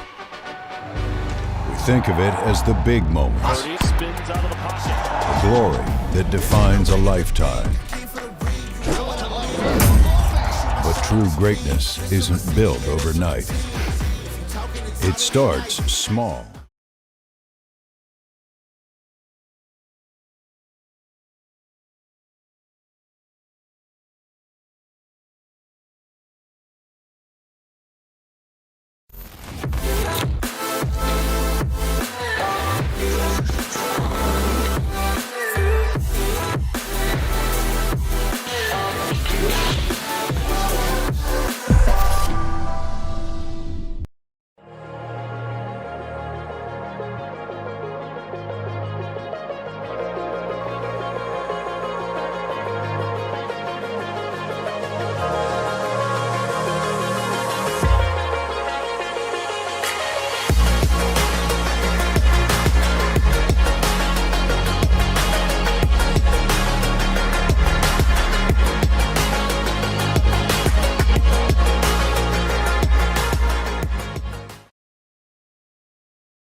and welcome to Wainwright Sports Complex in South Portland, Maine on this gorgeous, gorgeous fall day. We've got leaves just about at peak, and we are at the Lobster Pot 2025, hosted by Maine Ultimate and also helped along by Tyler Technologies. And we have this wonderful, wonderful Game 2 on Field A2, University of Florida against Northeastern. University of Florida, our farthest traveling team. I'm very, very excited about this game. I love the fact that we have a team from so far away. Probably weren't ready for the 40-degree temperatures when they got up this morning, but it is beautiful out here in the 60s and they are ready to rock. Florida is in the blue, Northeastern is in the white, and we are live, and that is not coming back. The Florida starting out on defense. Going to be moving right to left, or left to right across your screen. And I was incorrect. We do have an observer for this game. For those of you who are unfamiliar, Ultimate is a player, the emphasis is on the players to make calls, whether it's a travel, a foul, or what have you.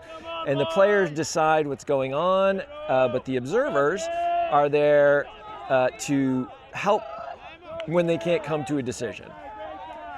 Northeastern in the white, and a little bit of confusion there in their stack, and turn it over.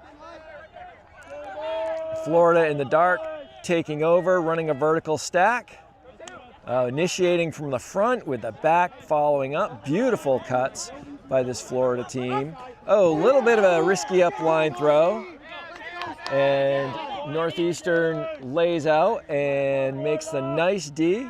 They take over on offense now. Near side of the field.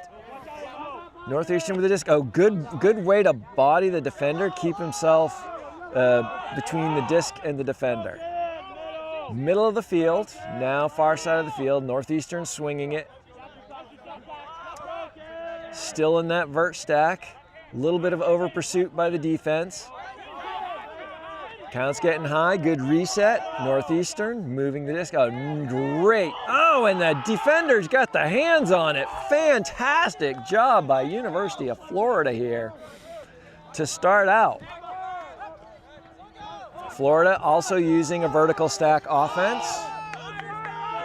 Oh, and that's going to be a point number 3. Oh, layout, but got the D. Great work by Northeastern there. Sweet, sweet throw. So we have Northeastern now taking over.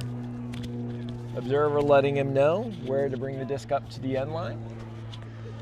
Again, Northeastern in that vertical stack offense, and I am Mike alongside Max, our videographer, and Tom. Tom, how are you today?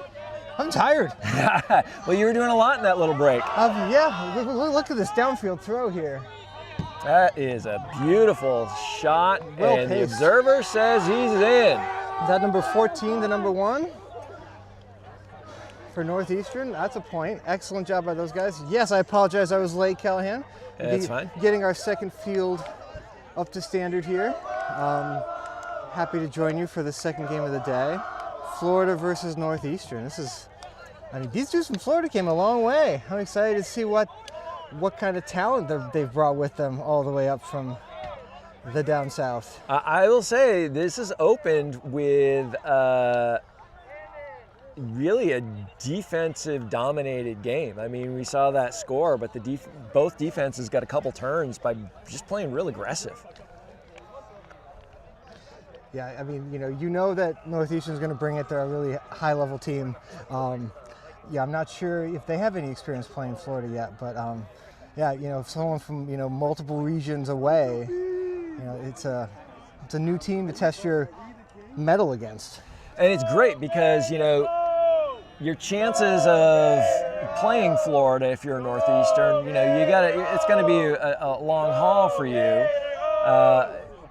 and it might only be at nationals. But Right. here we have the Lobster Pot, a fantastic college tournament with 96 plus teams, and a second poll that went out of bounds, this time by Northeastern.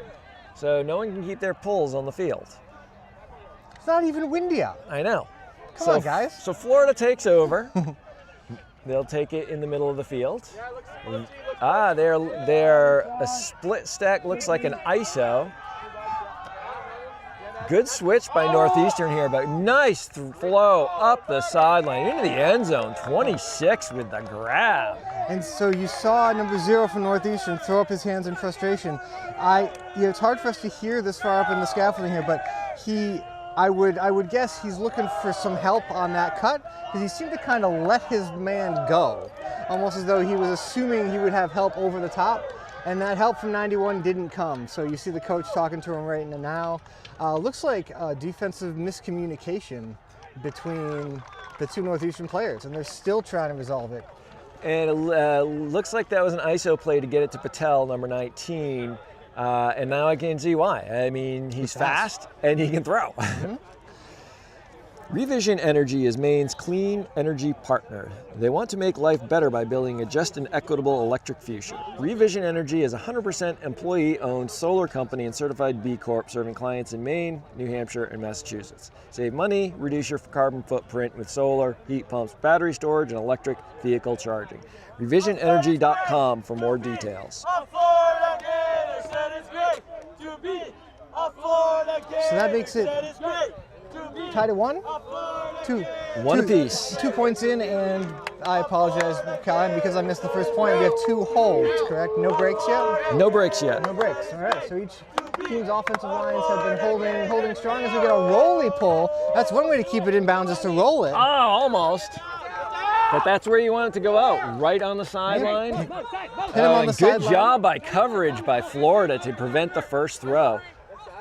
Although they matched up incorrectly off the pull, though. 43 is out of position. He still is, as he keeps switching downfield, passing off Northeastern cutters as he trails behind the point. As we get a pick call here, the Northeastern player is hoppingly not happy with the call.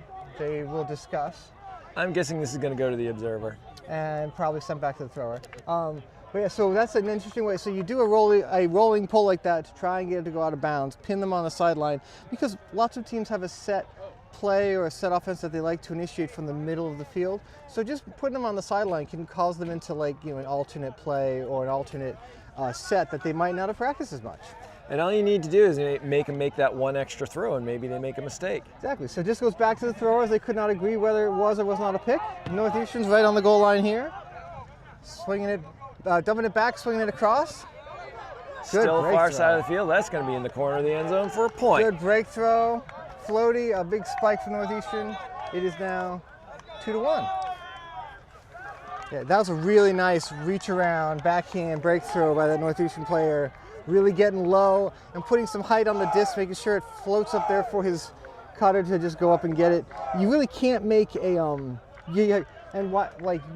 why throw it up in the air like that and make your cutter jump and get it? Well, if you throw it low, the trailing defender can lay out through that and make a play when it's lower. When it's higher in the air, you're much less likely to be willing to lay out his shoulder height to make a play on a disc like that. Especially when your cutter has the height advantage there. Exactly. Now, what I liked about that was, especially for beginning players, when they're trying to break the force, they'll try and use their upper body. I like that he stepped all the way around, got really low, make it, the only way the defender can get back into position is to follow you. Absolutely.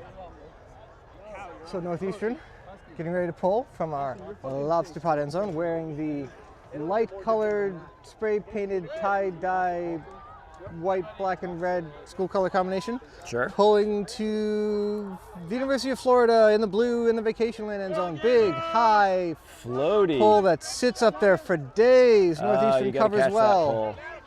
Vertical stack from Florida. Northeastern switching, playing last back defense here. This time communicating it well.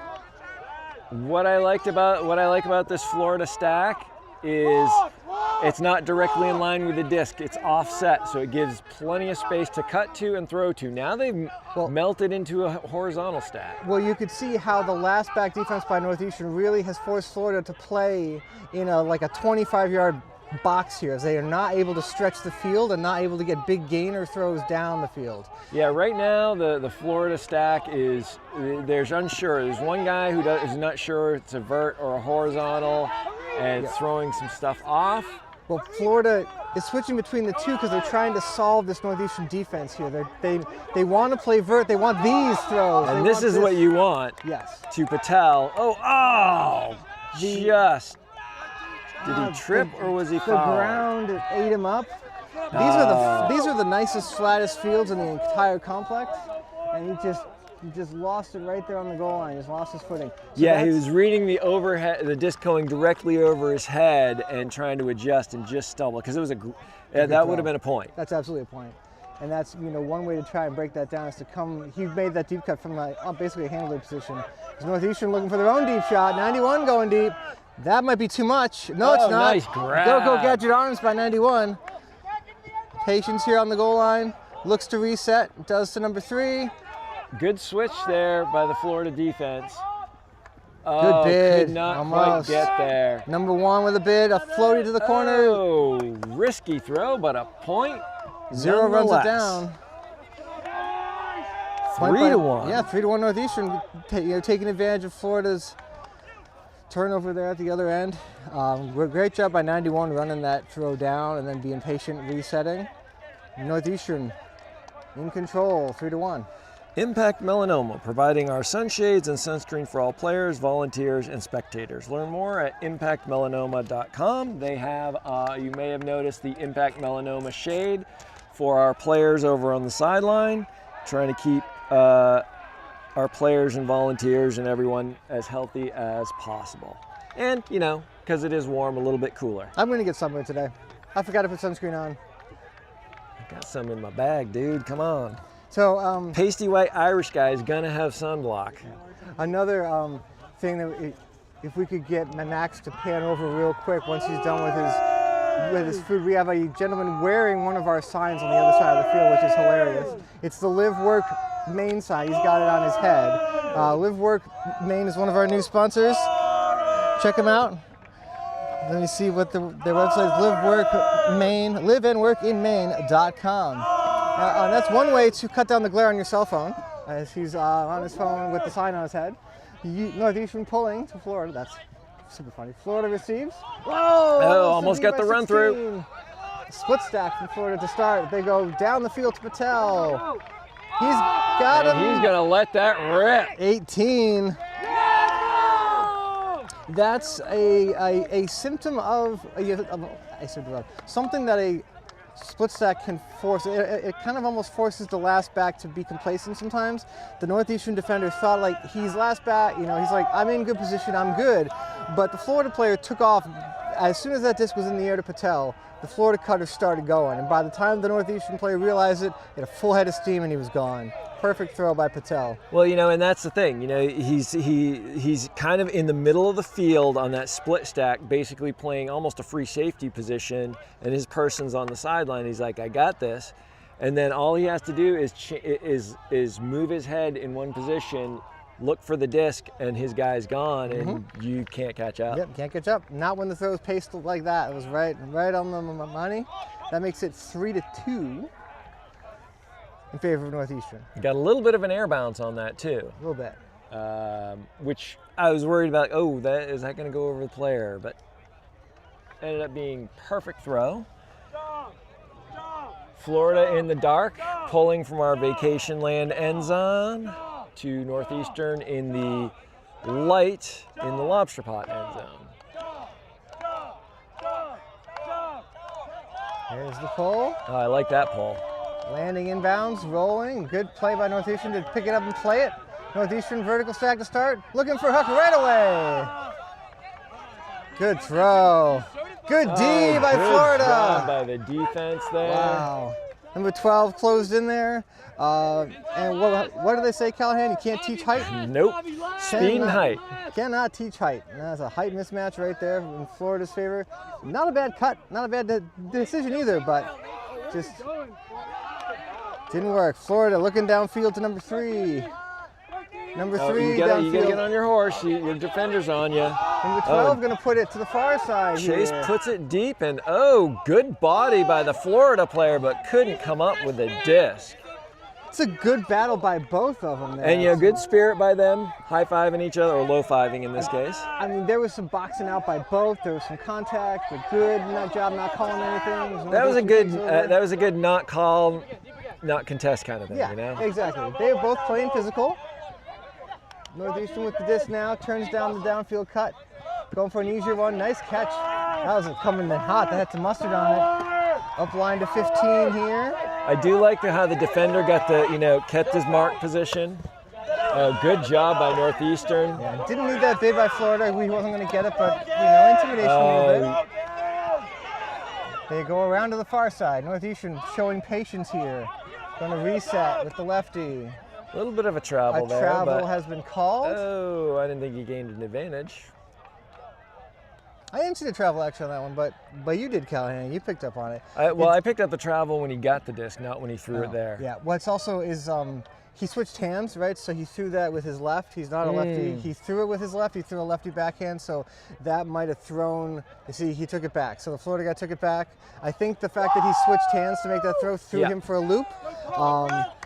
So that's what happened there. When you do go to your offhand, you cannot change your pivot foot no matter what. So I think it just messed with the Florida guy's head for a second, like what's going on here. And that was good spirit by both teams here. Northeastern puts it back in play. Here we go. As the handlers play catch. I like that Northeastern. Ooh, nice layout. I like that Northeastern is not waiting on stuff to develop. If it's not there, they're getting the reset. Yeah, they're just, unforced error there by Northeastern. Yeah, sometimes you just think about the next throw before you catch the disc, because we got a shoelace here. Shoelace tie. 14 going to pick up for Florida. Florida is setting a up little bit lazy getting into their stack. This is a bit of back and forth point here. Number 3, up line to number 12. Number 12 looking to continue. He had him, but he turns down number 29. Now he's stuck at a high stall.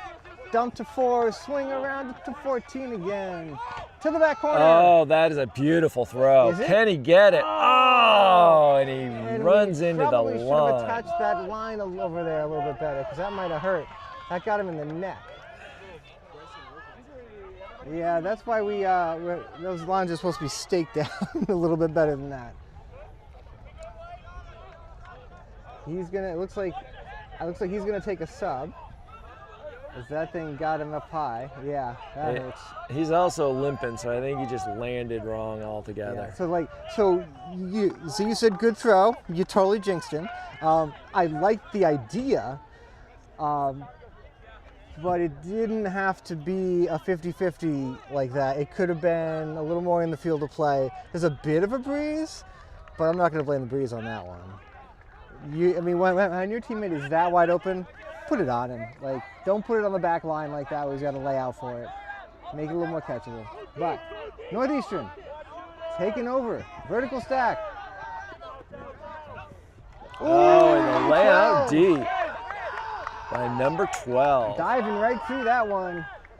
Again, he's long, so you think he's beat, but then he lays out. He's just got so much length. Oh, and that was a good read by the Northeastern player coming off his person, but unable to come up with the disc. It's that's where they want to go, but you saw it just a bit too late. But you're right. Good job, getting in there and influencing the play, making it a little bit tighter than maybe they wanted it to be initially.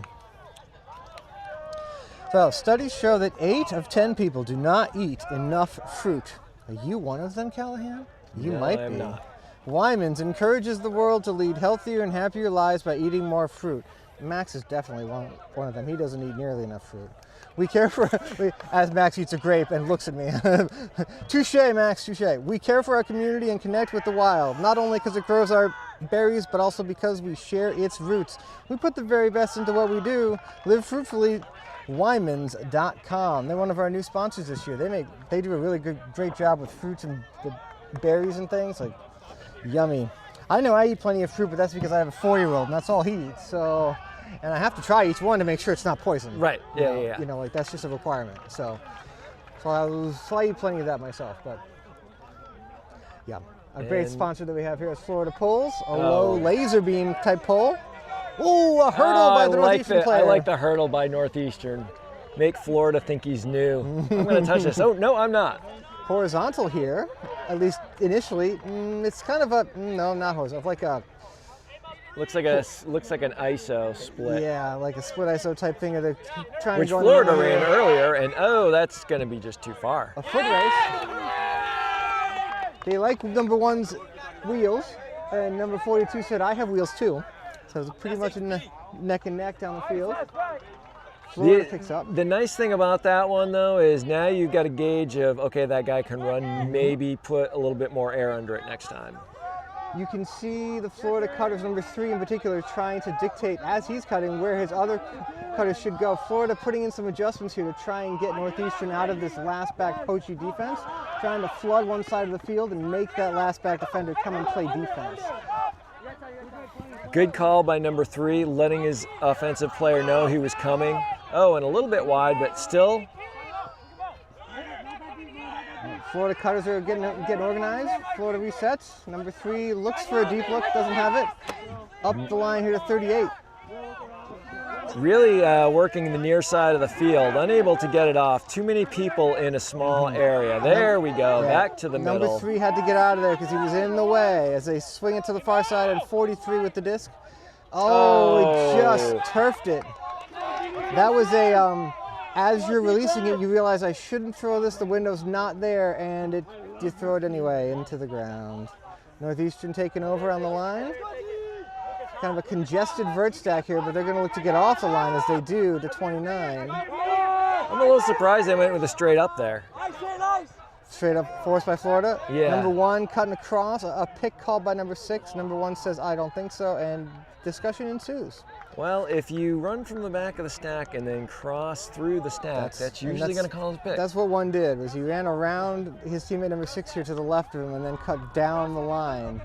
And number 6 in blue was like, I would rather not turn your teammate into a pancake, so I'm going to stop. As they discuss, the observer comes in and rules, yes, pick. And it then goes back to the thrower. They discuss what the stall count is. It looks like it's coming in on 6, it looks like. And we're back into play, here we go. Northeastern looking to reset to get the disc out of his hands. Number 1 with it now. A little bit low, but nice grab. Near side of the field. Yeah, the mark's going to be a little bit more honest in that and not get broken quite that easily. Yeah, I have a feeling, though, that Northeastern player has all of the throws, so you can. Oh, good D! Great defense by Florida. Number 14 with the layout, and now he's backing into his team to get downfield as he takes his time to pick up the disc. He puts it in play. Florida really close. The stack's really tight. Yeah, I don't like that. I don't like that reset position. You got to give him space to throw. High stall count. Good. Bummer. Good job staying with him and working with him by 42, but just high stall. Florida in scramble mode, recovering on defense. Northeastern near side. Oh, great. Yeah, whoops, that's an gone. The right throw, just number 6 just dipped his shoulder a little too much and got under the disc a little. His thrower had no chance. Florida catches a break. Florida coming out here with this line here. Looks like they got 4 people even with the disc and only 3 downfield, really trying to get room for their cutters to operate. Just kidding, a timeout has been called. Smart timeout. I was just about to say, this might be the time to call a timeout because everyone's gassed and there's been a lot of long points. Long point for sure. So, with more than 50 different varieties of fresh apples, I get another fruit one. Sweetser Apple Barrel and Orchards offers fresh, hand-picked apples from mid-August to early December. for both cooking and eating. Their helpful and knowledgeable staff will help you find the perfect apple to suit your taste and cooking needs. Sweetsers also offers select vegetables, cut flowers, maple syrup, honey, cheese, apple cider, apple butter, fresh baked pies, pastries, and more. Visit them on Blanchard Road in Cumberland Center or online at maineapple.com. I'm not much of a baker myself. I'm more of a cook, but it is known to me that the varieties of apples that taste good eating are not necessarily the varieties of apples that you want in your apple pie. So when they bake differently and the sugar content of different types of apples gets released in the baking process, and like some of those apples that you like to eat just taste bitter and gross inside of a pie. So pretty wild that one fruit, all those different varieties. It's apple season here in Maine too. Best time of year. Diagonal stack here by Florida. And a little clarification from the observer. Yeah, getting ready to put it in the right place. Here we go. Florida looking to go off the line or just go up the line. Somebody's poached off of there. Northeastern doesn't, oh, they recovered. They had a second of panic and now they're back in it. And Florida needs to let their throwers know when they're poached. Well, that one poach there right off that first cut really shut down the play Florida had called off the timeout. So now they're back into their offense. Northeastern looking to clamp down here as a little give and go from Florida. Yeah, now Northeastern, because of those quick give and goes, they're not directly on the hips of their offensive person. Good job. 14. Point.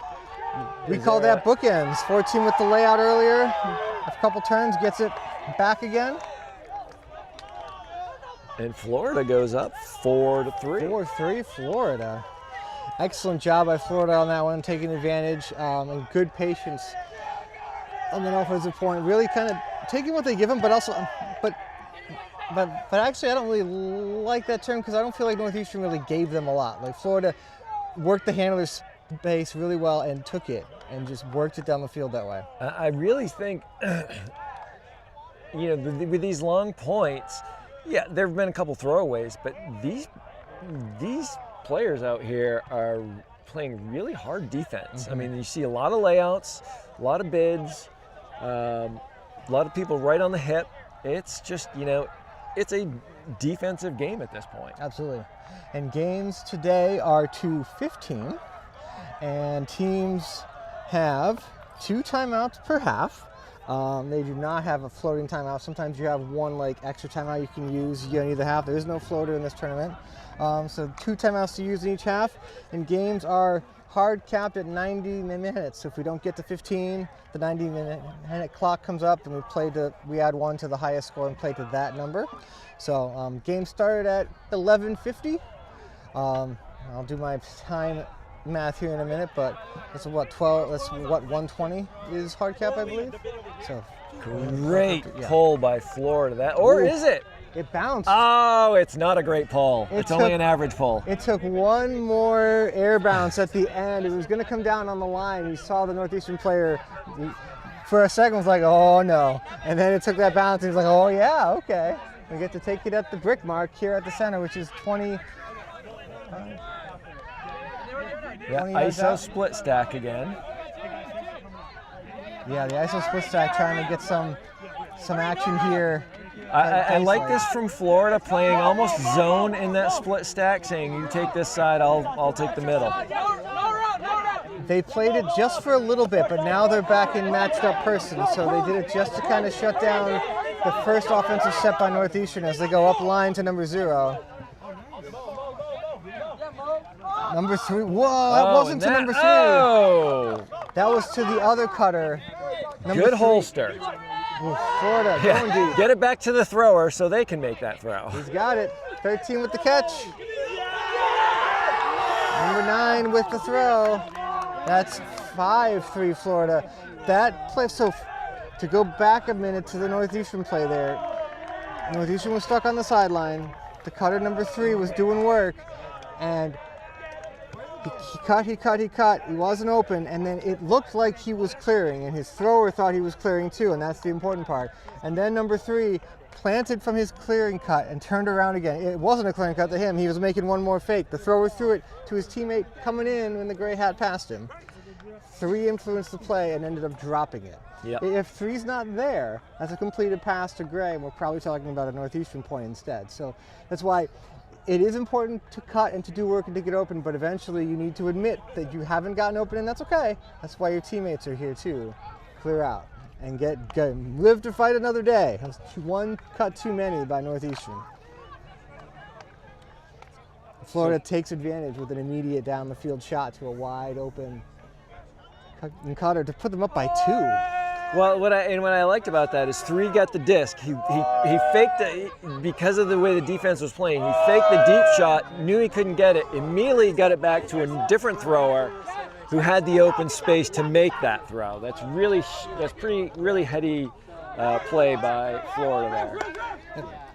Florida wants Northeastern to start their offense on the sideline, and I don't blame them. They're willing to give up yards to put them into a less advantageous position on the line here, making their downfield defense easier. Oh, and forcing these floaty throws that are going in, like with the wind there, they kind of sail. Oh, and that's a laser, and that's going to be just, maybe not out of reach. Wow. 14 gives it a run, and he knows that if he had took off a beat sooner, that would be a point, but really looks more to me like a punt than an actual scoring attempt. But. Well, it looked like he was cutting deep and then was going to plant and come under or go back to the stack, and just as he was slowing down, that's when the throw went up. Yeah. Florida with a really deep vertical to start here. They're way downfield.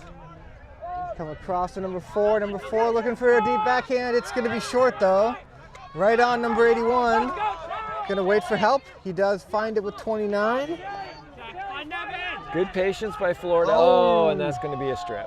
What we used to call a strip is now just a foul. It's just a foul. Northeastern player thought about it and said, "You're absolutely right. Yep, I did." And back into play, 29 looking to still reset. He does. To number 3. 3 to 26 on the near line. He's got him if he wants him. He chooses not to. Good mark by Northeastern taking that away. Again, shutting that front cone down to a and then hammer. We have the hammer to the back. 26 with the throw, 12 with the reception, and Florida goes up 3. It is 6-3. Is that 3 in a row by Florida or 4 in a row? I think this, yeah, they were down. I think it was 3-2 Northeastern, and now it's 6-3 Florida. Florida in the driver's seat, taking advantage of every mistake that Northeastern makes. So, Live and Work in Maine is a private-public nonprofit with a mission to attract and retain talent to Maine. We work with employers, nonprofits, economic development organizations, and young professional groups to showcase careers and opportunities in Maine to keep the Maine economy thriving. For more info, visit them at www.liveandworkinmaine, all one word, .com/opportunity-Maine. And they do have a job fair-ish going on today, Live and Work in Maine. I believe Rue Institute as well as University of Southern Maine are here, as well as various companies in the area. I'll say Tyler Technologies is there too, I believe, right? Tyler's doing a little bit of a work fair. Mm-hmm. Yeah, so this is, lots of the local, organizations and companies have realized the potential of having 2,000 college kids in one area for a weekend and having, at least I won't say their undivided attention, but having the ability to get their attention for more than 10 seconds and are willing to, they're stepping up and taking advantage, supporting us and really, making a name for themselves and getting really, really talented young men and women to move here and to stay here, which is fantastic. Because there's got to be at least one college senior here today. At least one. All right, we had a nice, smart timeout by Northeastern. What I liked about heading into that timeout is a couple of the Northeastern players were really pumping up their teammates, getting, not getting on them, getting, saying, hey, let's go, we got this. Very positive reinforcement, and we have Florida getting ready to pull left to right across your screen from the vacation land end zone.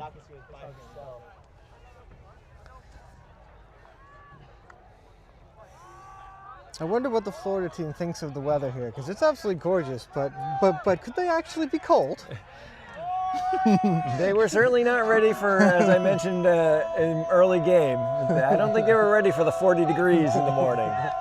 Pole stays up there forever. Florida covers well. Northeastern on the near side with the disc. Florida a little poachy, but got it all matched up as they go to the far side.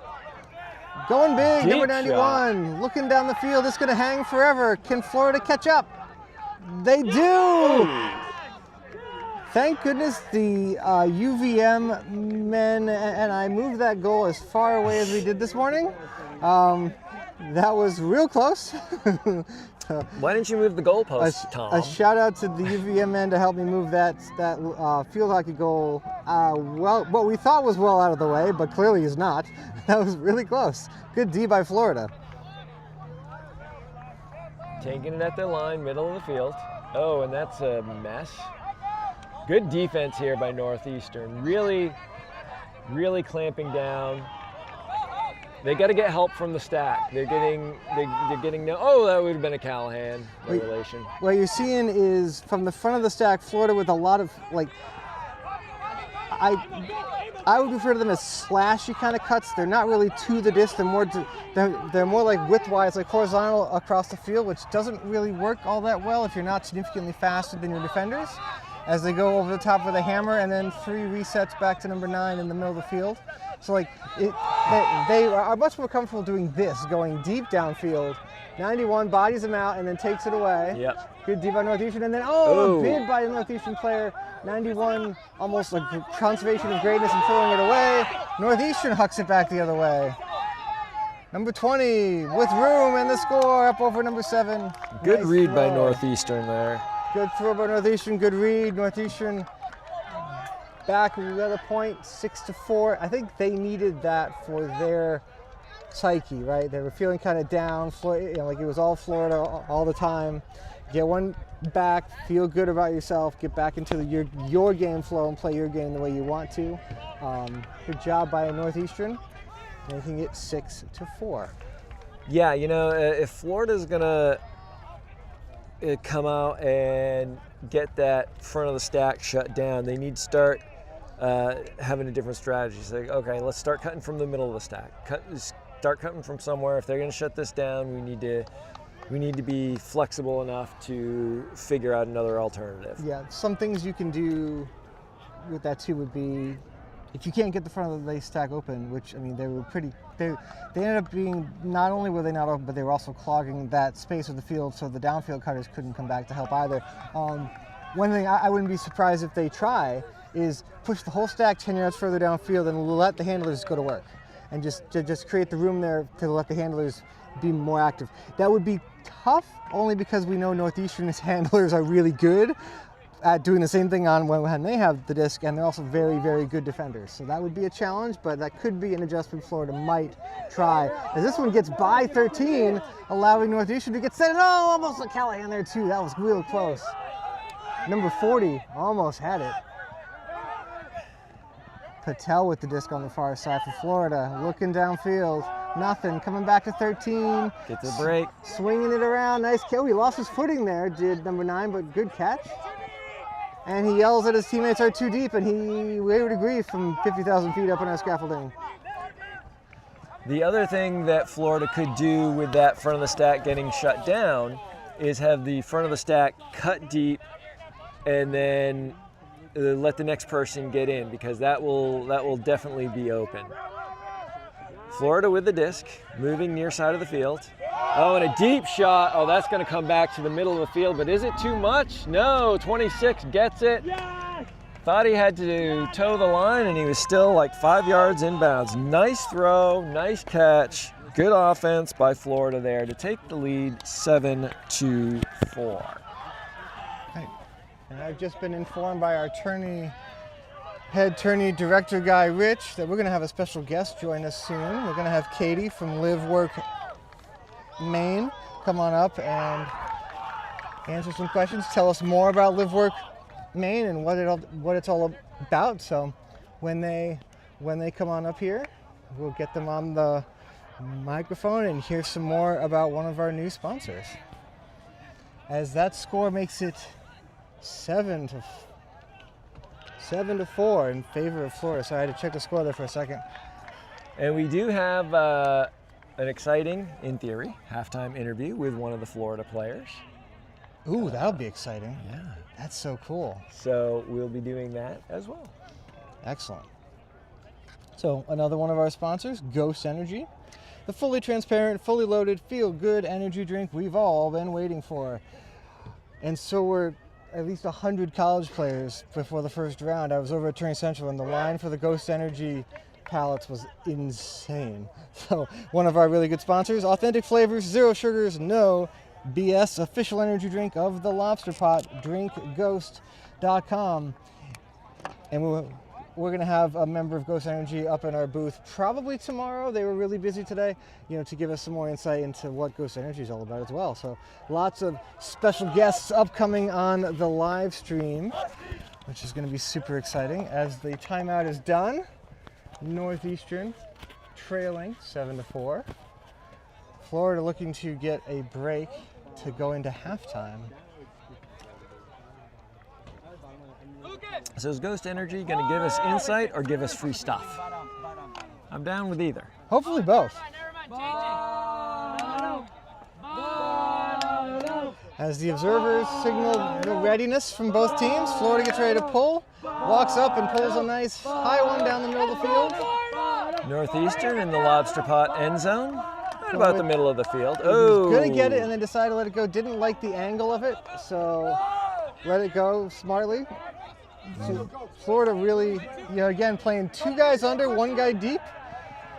Really trying to shut down those unders from Northeastern. As 12's going to be in play. Over his head, Northeastern still in it. Number 3 playing the skip game here. It's a 22, dangerous throw. Yeah, that Florida player was closing hard. Closing hard. Northeastern, deep stack. Look at him, he's going over the top here. Nice catch by the Northeastern player. Florida's forcing a home, I think, to their sideline, which is toward us. You can see them standing on the far side, forcing Northeastern to throw in this direction toward us. Big backhand. Wow. Will it stay in play, though? Back. That is going to be a field goal. That is almost in the parking lot.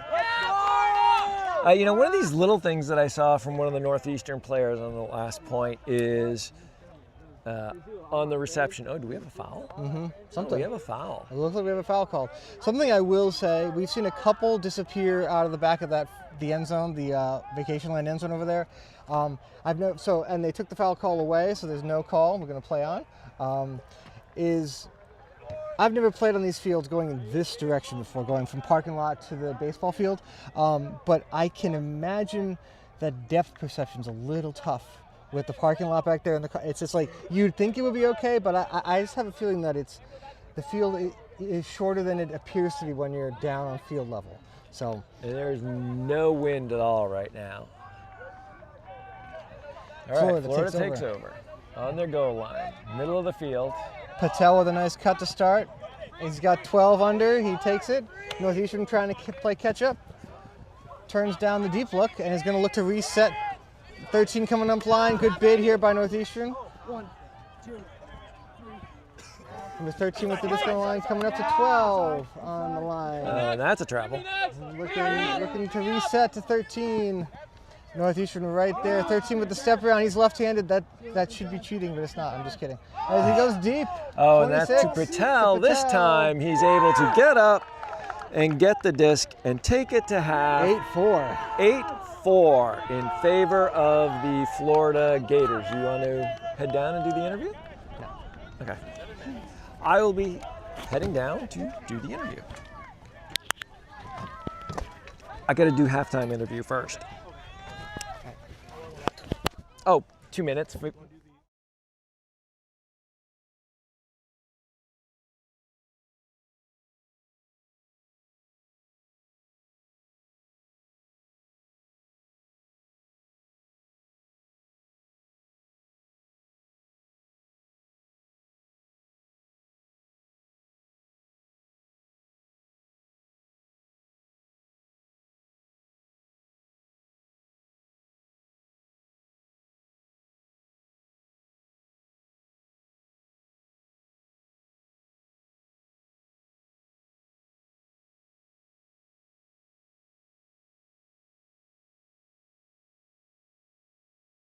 I am Mike Callahan here with 3 Florida Gators. Who do we have here? My name is Kyle Rudloff. Davis Orr.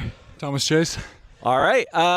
So welcome to Lobster Pot, number 1. Number 2, it's awesome to have you here. What drew you to come to this tournament all the way from Gainesville, Florida? I think the opportunity was just insane. It lined up with our homecoming weekend, so we had Friday off, so we've made it a big team trip. So we've been here since Thursday, and it's been super, super fun. We're actually super glad to be here. It's definitely been one of the top tournaments that I've ever gone to. That warms my heart to hear that. So what are your impressions so far? Do you get to ever play any of these teams unless it's at Nationals? We actually have. We've played in Brown a number of times. Like out into really? Florida. Florida warm-up brings a lot of these teams south. Now it's kind of like the reverse. We're coming up here.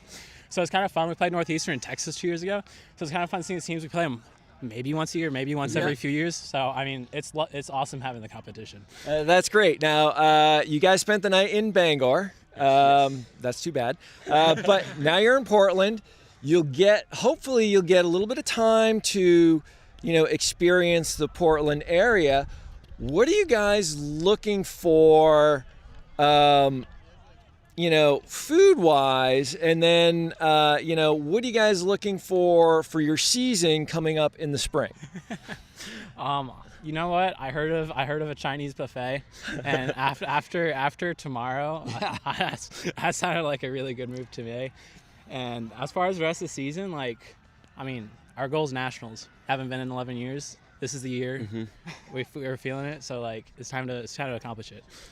Excellent. And you guys, what I've seen from this game so far is, despite that, 8 points have been scored and 4 by them, it's been a really a defensive game. Is that kind of where you guys hang your hats on? Or, I see Patel out there just chucking it deep. But what's kind of your identity as a team? I think at least I can say one thing about the defense is we got some dogs on our D-line. That's what we always say.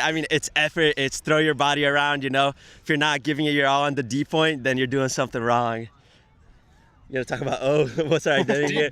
Defense wins championships is what we've been told for years, and we're finally putting it into fruition. All right. Well, this is Mike Callahan, and I would like to thank you, young gentlemen, for being here and for taking a couple minutes out of your halftime. Good luck the rest of the way. Thank you so much. Thank you, guys. Thank you for having us.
there is a place where we are us at our best. A place where everyone is welcome. Regardless of age, shape, skin color, or anything else that tries to box people in. A place where we defy the odds, defy the naysayers, and even defy gravity. A place where it's accepted that success doesn't belong to the faint-hearted. It belongs to the brave, to the determined. A place that knows grit, knows grace, knows bright lights, and knows empty bleachers. A place where we remember to laugh, where we learn to trust, learn to high-five strangers, and eventually even learn to fly. a place where character, community, and competition are all as balanced as a disc in flight. That place isn't in a stadium or on a field. That place is in the spirit of our players. Because we don't just play ultimate, we live ultimate.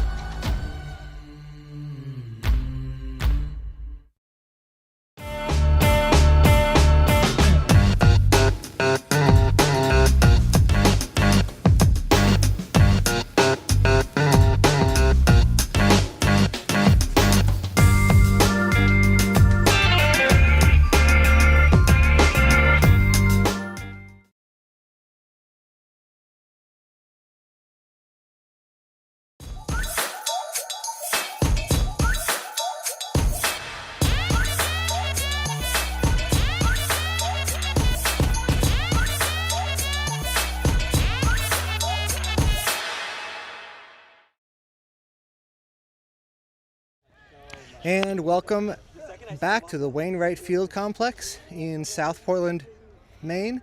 It's the Lobster Pot, the premier college ultimate frisbee tournament hosted by Maine Ultimate and presented by Tyler Technologies. So we're back here for the second half between the University of Florida and Northeastern University. The score currently is 8-4 in favor of the University of Florida.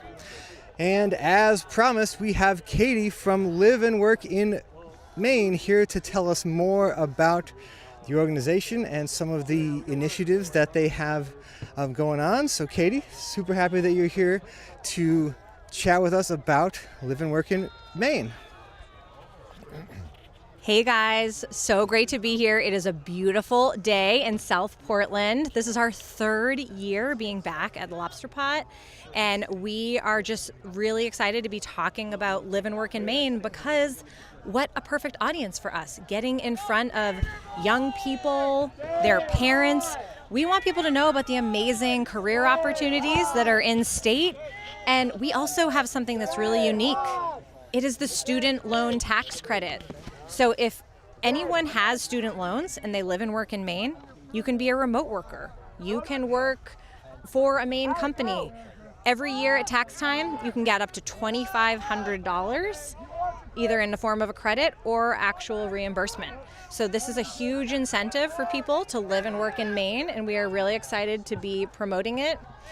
In our tent today, we have employers, Central Maine Power, Central Maine Healthcare. We have higher ed institutions like the Rue Institute at Northeastern, USM, University of Maine, University of New England, so many great employers in the state. So I'm really just here to chat with parents, chat with the students, and tell them about living and working in Maine and have them check out our job board. So really excited to be here. Thanks for having me, and enjoy the rest of the day. Thank you. So where can we find more information about Live and Work in Maine? We are easy to find. We have good SEO. We have liveworkmaine.com. You can find us not only online, but on Instagram, LinkedIn, TikTok, and we have the job board and all of the great resources about living and working in Maine and a lot of testimonials. So what feedback have you gotten from the kids here, coming by and stopping by your tent and just getting more information? They are curious to hear about the kinds of industries or I would say just the types of careers that they could have in state.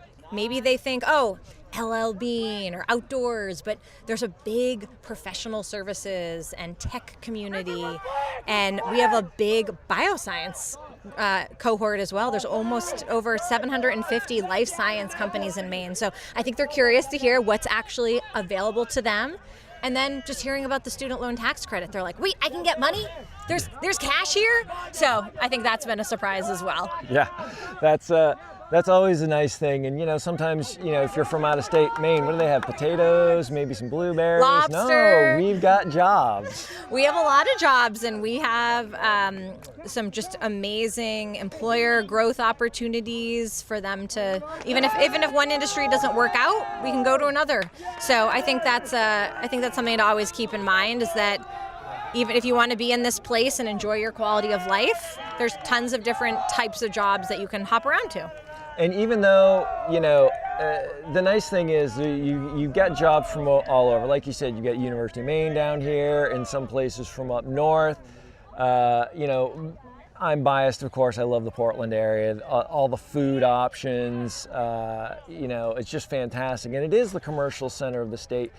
But you are not limited to this area if you want to work in Maine. Absolutely not. We have a great manufacturing and healthcare presence in Lewiston, Auburn.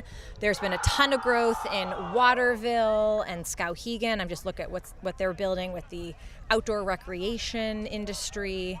And then I recently I did a 3-day trip to northern Maine and learned all about the farming and the manufacturing and the cross-laminated timber, and we have a big defense industry in Maine as well. So I think depending on what people are interested in, there's a spot for you. And little known fact, Maine has a space industry as well. We sure do. And the annual, I think it's like the Space Consortium Conference or something. Yes, absolutely. We do have a space industry. And you know, there's nice, you know, a lot of these college programs like the Rue Institute and even Colby College is developing. They got a bunch of money for some new like bioinformatics and lots of different cool technologies that you know, you wouldn't necessarily expect from, oh, well, this is a small liberal arts college. Well, it was, now it's something different. They are staying on top of AI and the tech scene, and I'm also very impressed with Colby and USM and the Rue Institute and their focus, and I should say University of New England with their entrepreneurship programs and the accelerators and incubators. So if somebody has an idea for a tech company, or even if it's like could be food services, it could be a food product, we have some amazing entrepreneurial programs for people of all ages. And you know, I'm a little biased again. I work at USM, and I know that I'm in the biology program, and we've got some great graduate programs in our college, which includes environmental science, engineering, and mathematics. We've got some really great graduate programs. So, especially with these students, if they're interested in college beyond their undergraduate, there are legitimate options for life sciences, other hard sciences, engineering, computer science, technology. It's all available in Maine. It is, and the grad student loans also count towards the student loan tax credit. So it's not just undergrad. If you have a graduate student loan, we can take advantage of that here as well. So what you're saying is the tax credit is a big draw. I like that. It is. I'm trying to make taxes and the tax credit attractive. Absolutely. Absolutely.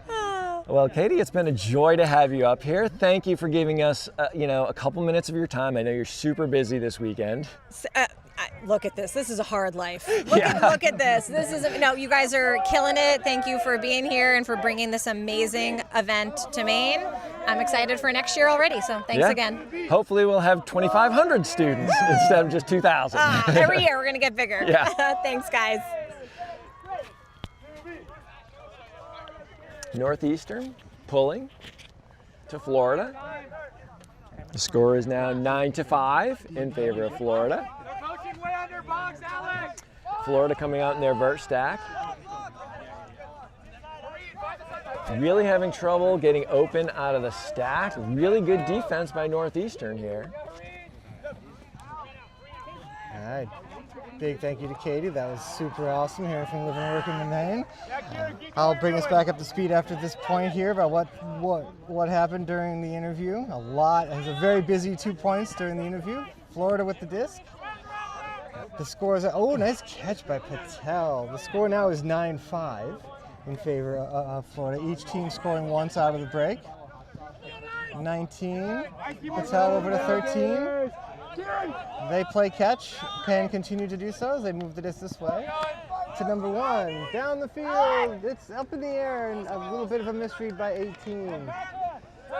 What I like about Patel is, other than, being tall and long and being able to get those throws off, is his fakes look like real throws. As a high school coach, one of the things I try and emphasize to kids is if your throws don't look like real throws, no one's going to buy your fake, and they're just going to stand there. And he's able to manipulate. Oh, another one with a lot of sauce going to that end zone. A little too high from 29, intending for 14. And it looks like we have a foul called here.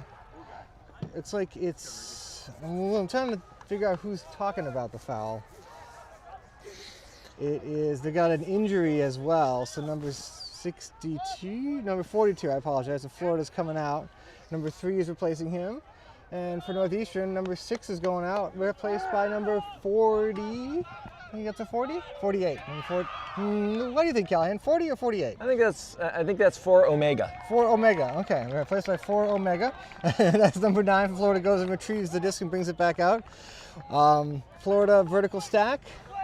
Getting set up here. Again, they're ahead 9-5. It could be 4 Theta. Could be, yeah. I'm not as versed in my Greek as you are, but you being a scientist makes sense. Cuts getting started beforehand. Florida making Northeastern show their hand about switching before the disc is even in play, which is nice. Northeastern matching up person as Patel Deep looks deep shot for again. 26. Oh, great grab by 26. That's a catch that's very difficult to make. And he goes to the far side to 3. He's got it. He's in. Just floated enough.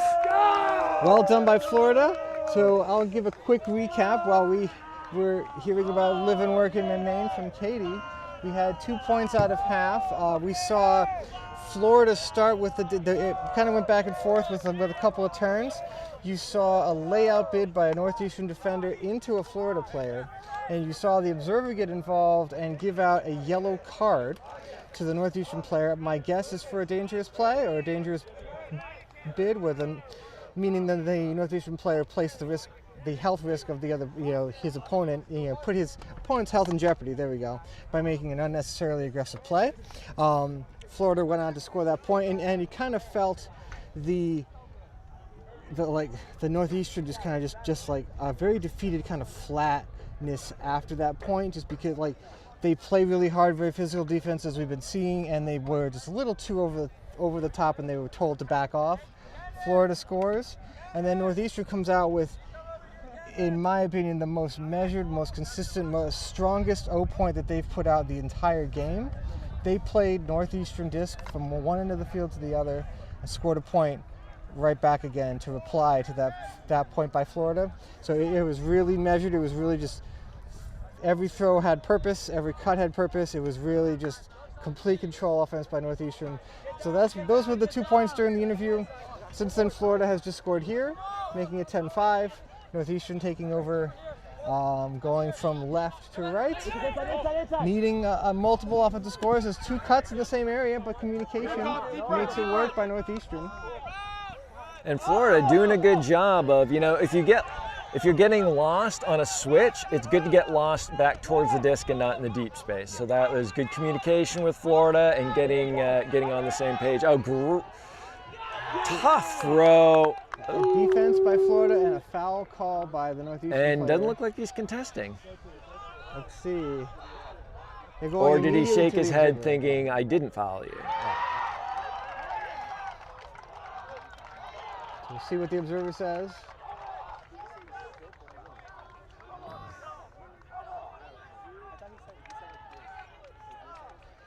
The observer says no foul.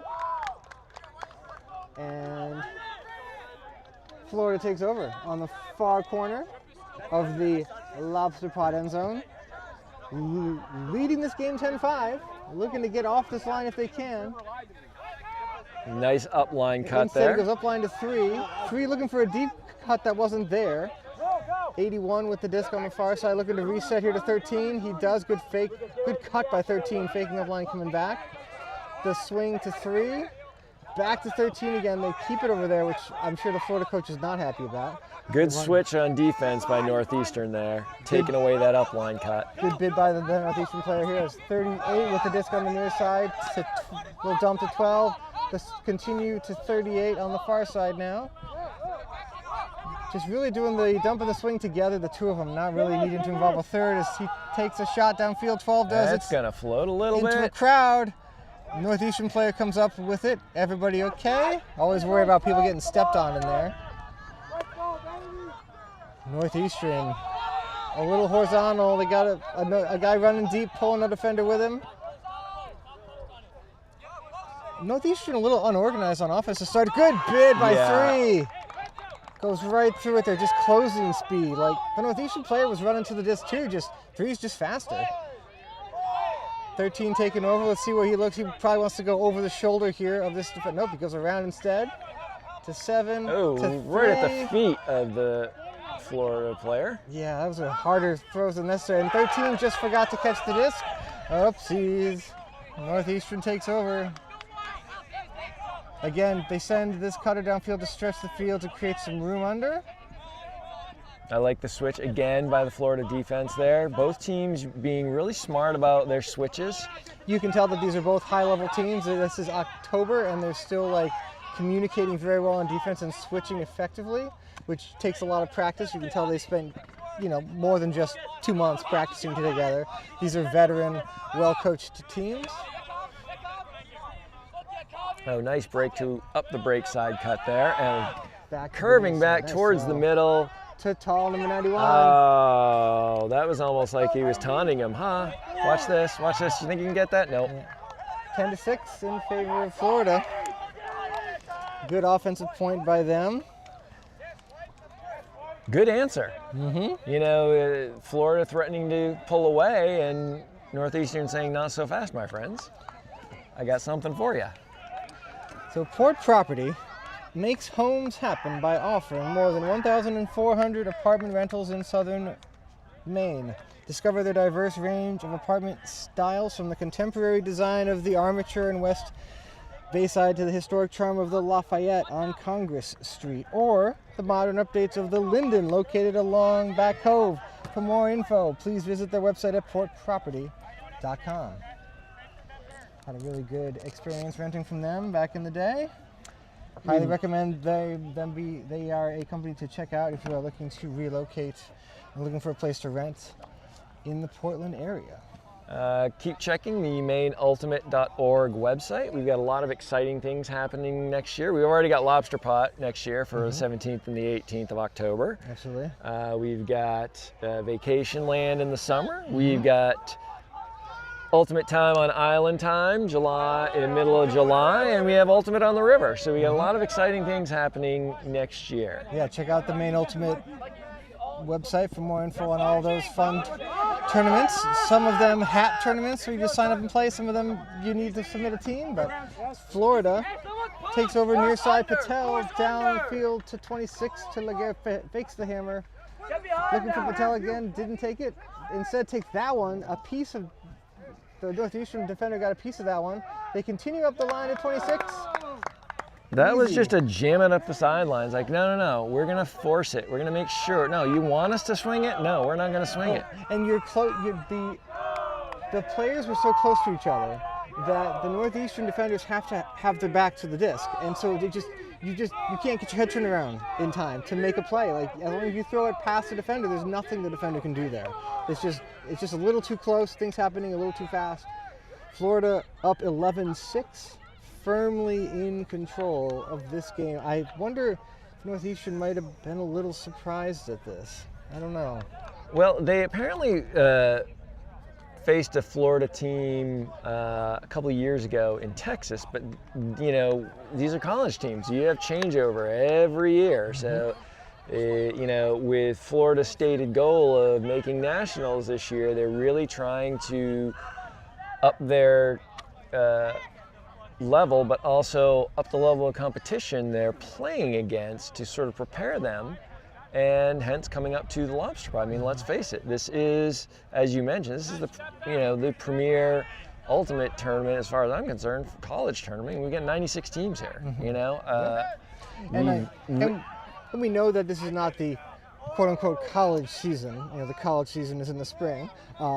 Unfortunately, here we have snow until like May, so, you know, so we can't really host a tournament until the summer up here. But this is like, regardless, like this is a really good measuring stick for these teams, even if it is early, as Northeastern looking to go deep right away off the pole. Good read by the Northeastern player. He completely runs around the Florida guy and makes a play. Northeastern scoring quickly. Yeah, that was a mistake by the deep defender. Somehow, and it wasn't necessarily his fault. He lost track of the disc at some point and said, "I have to try and take the defender and watch him." If he had been able to track the disc the entire time, he easily would have beaten to that spot. And you saw, as our camera operator left the camera on the end zone celebration, you saw a campfire. A campfire celebration by a single Northeastern player. His friends left him by the campfire by himself. It's really unfortunate. He thought he had friends, and then his friends all left him there. Well, you know, oddly enough, that's kind of how one of my grad school roommates found her dog. Just abandoned in the woods in northern Minnesota. Wow. Staring at like an extension cord that was left by its former owner. Wow. Yeah, that was awful. Well, this went to a place I wasn't expecting the Maine Ultimate broadcast to go. So, but Birch was a good dog. I love that dog. So, well, we're going to try and bring things a bit more upbeat, Callahan. You were talking about abandonment, and I was giving you abandonment issues that dogs have. We have a fun Ultimate game to talk about. We're not talking about sad stories in the middle Well, of the then woods don't talk about abandonment. And Florida to receive the pull for Northeastern. As they set up in a vertical stack, Northeastern forcing them to the far sideline, forcing away, backhand. Florida plays catch here with the two handlers. Callahan's doing his best to not talk to me at all for the rest of this point. I'm just trying to figure out what Northeastern's doing and how Florida's trying to adjust, and that's going to come back in. Nice Great throw. catch, better throw. I was going to say, what is Florida going to do? Just huck it past everything. That's what they've done this whole game. Nice patience by Patel there. Puts it back to number 9. Number 9 looking to go up the line to 13. Looking for 26 maybe. Good turn down there. Good defense by Northeastern as they swing it around. And that's going to be open. To 9, to Patel, trying to stay in the end zone but can't. Yeah, that was a little too floaty for that. Yeah, 19 with a breakthrough to 26. Oh, and there you go. Easy offense for Florida. Good job by Patel to run down that huck. A nice look by the Florida player too, just to take that shot. Good like rotation and good like angle on the disc to make sure it came back into the field of play too. I was worried it wasn't going to. That makes it 12 for Florida now.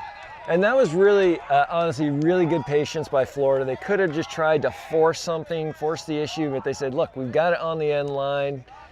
Let's just take our time, find the open person, make the throw, get completions, maintain control of the disc. And you can see, like, at least at this point in the season, with that group of players that are on the field, is their target in the end zone is 26 in the front of the stack. And so they wanted to hit 26 in the front of the stack this way when they had it on the near side, when Patel had it on the near side, and 26 was shut down. So they dumped it and they swung it around, and then they went back, and then 26 is just doing work in the front, and he just went to the break side. So so that's where you've got a guy who's phenomenally quick, and have fun guarding that guy in tight spaces. Yeah, in the entirety of the end zone, one side to the other. You've got to guard him 42 yards, one back and forth, have fun.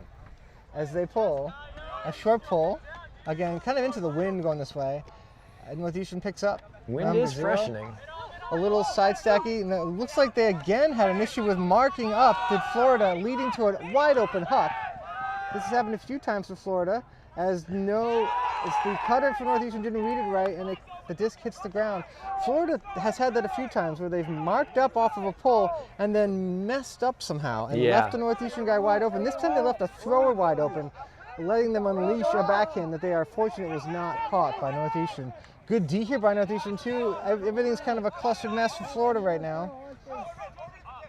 Yeah, they haven't really gotten into their offense yet. Nice bid by Florida's Northeastern. had a harder time with their offense going in this direction because they are going into a bit of a wind, which takes the deep pucks away a little bit more. As a turn happens now, Northeastern picks up. That was good scramble D on Florida's part to get to mark up. Good fake by the Northeastern thrower there. As they're doing, the handlers are doing work. Looked off here for now. Comes to the middle. Front of the stack, being active, that's what that does. To 15, good holster. Thinking about the hammer and takes Oh, but the hammer is never closed. Rips that hammer down the field to this wide open cutter left there in the far corner. It is now 12-7, 12-8, 12-8.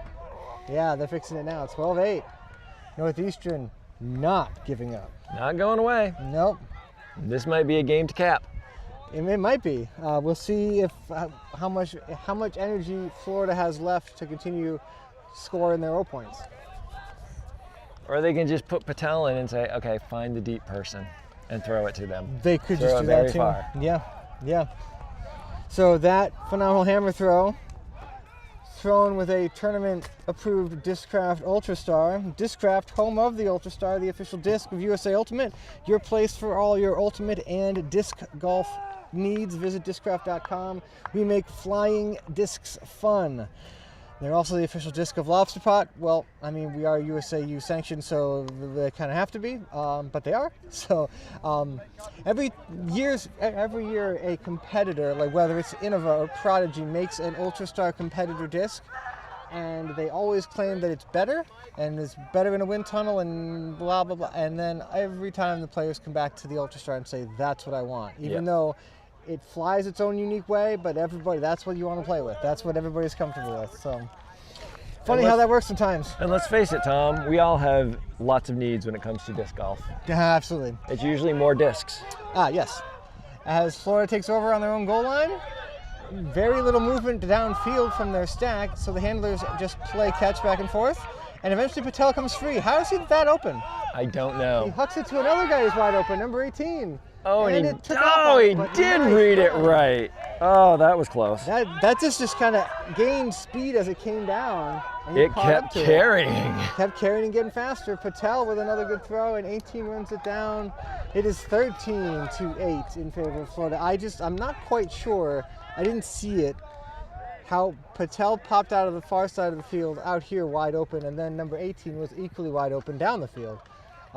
Maybe a miscommunication of some kind from the Northeastern defenders. I'm not sure what happened. And that must have been something that they had talked about on the line, because like you mentioned, there was like no movement in that stack. It was stagnant. The little like juke cuts didn't look like they were real cuts, and that's why they weren't real cuts. They were just trying to get lull Northeastern a little bit and then get back in the stack to clear space for Patel. And of all the players, Florida has, there are multiple players on the team who are willing to throw a deep shot down the field. But of all the players that you are willing to leave open for a deep shot, you don't want it to be Patel, because he's proven that his throws are money. So I'm a little surprised. Well, the other thing is, if you're protecting, maybe their attitude was, all right, you can catch it under. I'm not letting you catch it deep, because I know if you go deep, I don't have the height to stay with you. So it could have been that. Yeah. Northeastern takes over either way. Northeastern takes over a little over the top. That was cool. Another little pop over the top backhand as Florida back in their person defense now. They were, a throwaway by Northeastern. They thought the cutter would zig, and they zagged instead. Florida takes over. I like the patience they're showing in picking up the disc, getting their stack set. Timeout is being called by Florida. They want to get into a specific play, I think. That is a veteran move right there. Absolutely.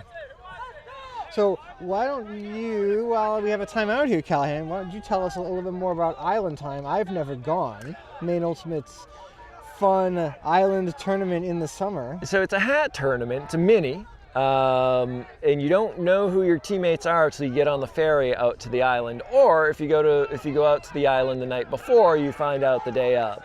So it's on Shabig Island, which is in Casco Bay. Beautiful island. if you want to crash a wedding reception at the Chebeague Island Inn, you didn't hear it from me, but you know, you do you. But we have this gorgeous piece of property that John lets us camp out on. It's his property right on the water, so you can go out there Friday night, get some, you know, usually there's a pizza party or something going on, maybe a movie night. You hang out, camp out, get up, go to the rec center, play all day, play in a hat tournament, and then get a barbecue and sometimes music, and it's a great time. It's a great experience. I've always met great new people there. It's one of my favorite tournaments in this area. That's so cool.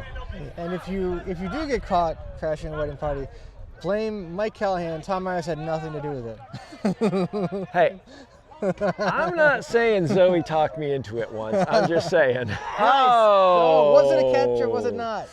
I thought As it hit, you can see, but the biases go in either direction. All the blue fingers point up and all the white shirt fingers point down as the observers get and together smartly and the talk. observers are getting together. They're coming to an agreement, so when they're asked... It's down. They were asked, and they said it was down. From my angle, I thought it hit before he... I don't know if he had his hands under it first. It's such a difficult call sometimes. Oh, the Northeastern communicated that he's wide open. That is going to be a point. It's wide open, and he caught it. Communicating to his teammate to get out of my way, I'm open. And they score again, it's 13-9. Notice how on that contested, whether it's up, down, play the Callahan, I didn't voice my opinion this time. Normally I make a prediction, and this time I didn't because I had no clue. and we all know that my percentage is obviously 100%. I'm always right, but I didn't want to voice my opinion this one time. Well, you know, game to 14, soft cap. So, you know, it's funny that you mentioned it because one of our sponsors is Insight Eye Care. Michelle is a fantastic optometrist. She's my optometrist. And Rich runs the business. Surprisingly, excellent taste in glasses and fashion and how glasses look on people. He's very, very good. So he's not just one of the organizers, the primary organizer of this tournament. He's also a small business owner with his wife, Michelle. So if you have any eye care needs, I highly recommend them. And, you know, maybe it's time for a checkup, Tom. I'm just saying. It is actually time for my checkup. Yeah, I'm way overdue. I do need to do that. It's past time for, I think my glasses are about 4 years old at this point, so it's time for a new pair. Surprised my 4-year-old hasn't broken them yet, given how many times he rips them off my face. As Florida receives, the wind getting a little stronger. Vertical stack, Northeastern trying to play this one-man deep, three-man under kind of thing, really almost like a trying clam. to take Patel away. Trying to take the easy like unders to hucks things away. They've had to match back up as a pick is being called right here in front of us. They're going to figure out when the stall count is. The stall's coming in on 5. The disc is in. Florida looking deep down the field for Patel. It's up there, and he. Oh, it looked like he went up, and I think we got a cramp on the way down. Yeah, that one looked like, oh crap, there's the sun. The sun, and I also think that hits, as we have some loud commentary by the Northeastern sideline. I also wonder if just where the Northeastern defender was, if Patel was cognizant about avoiding the contact. Yeah. And just that got and made the catch. He just forgot the disc. So Northeastern takes over. Looking to capitalize a big backhand that's going to hang up in the air. Taking it to the far side of the field, a little out of reach of the primary cutter. Secondary almost got it. And there's even a tertiary in the area. You didn't think I knew that word, did you, Callahan? I'm impressed. What if it Florida was 4? Nope, we're done. I'm pretty sure that's coordinary. Coordinary? Okay. That would be an educated guess, but no. Northeastern takes Don't over. ask me 5. We got a foul down here. We got a Florida player on the ground. It's like some incidental contact, or another cramp. Oh boy, Florida's playing hard, playing a lot. Like, yeah. We've seen a couple of the Florida players. You might have picked them up as Max is panning back and forth with the game action on the far side. A couple Florida players have been getting their calves worked out on the far sideline too. So it seems like it's a running issue with this team right now, as the observer is encouraging him to stay down and not make it worse. You know, and I wonder if it's because it's also, you know, a lot cooler up here, if they're not hydrating as consistently because they're not used to. I mean, they call Florida the swamp for a reason. It's Gainesville. It's a freaking swamp. It's hot. It's humid. It's not a lot of wind. And we are, and here's also some good spirit here. We got a Northeastern player helping the Florida player off the field, so that's always good to see. You know, these guys taking care of each other, high-level athletes, and we schedule plenty of time in between games here, so there is no reason to rush this and make us, you know, an injury situation worse. So, as he takes his injury sub, number 12 comes in. The observer is making sure everybody is all set with the disc being in play, and it is in. Northeastern continues with the disc on the far side, swinging it to the middle. Good path by the Florida defender there to take the upfield away. Yeah, making them swing it again as opposed to going upfield. There's 6 with the disc now for Northeastern. No help. There it is finally. Nice catch. Oh, great catch. Number 6 wants to swing. He goes back to the handler here, number 12. 12 looking in, there's the space in the up the field on the break side, number 1. There's a call. Oh, we have another cramp. Another Florida player with a cramp. Oh my, and he's gonna he's gonna get to the sideline. He's on fire. He's on fire, everyone. He's stopping, dropping, and rolling. Damn it, man. And he makes it. He's off. Okay. That's a bummer. Man, they are dropping like flies right now. Poor Florida guys. My goodness. Doesn't matter who you are, you never like to see your opponent with a rash of this kind of stuff happening. Well, hopefully they're all just cramps, and that's something that's at least, you know, tomorrow doesn't mean they're automatically out for. Yeah. Northeastern with the disc on the goal line. Number 1 looking for some help. Gets some from the handler as they go, and they swing it immediately to 1. Back to the handler, and back to 1 again.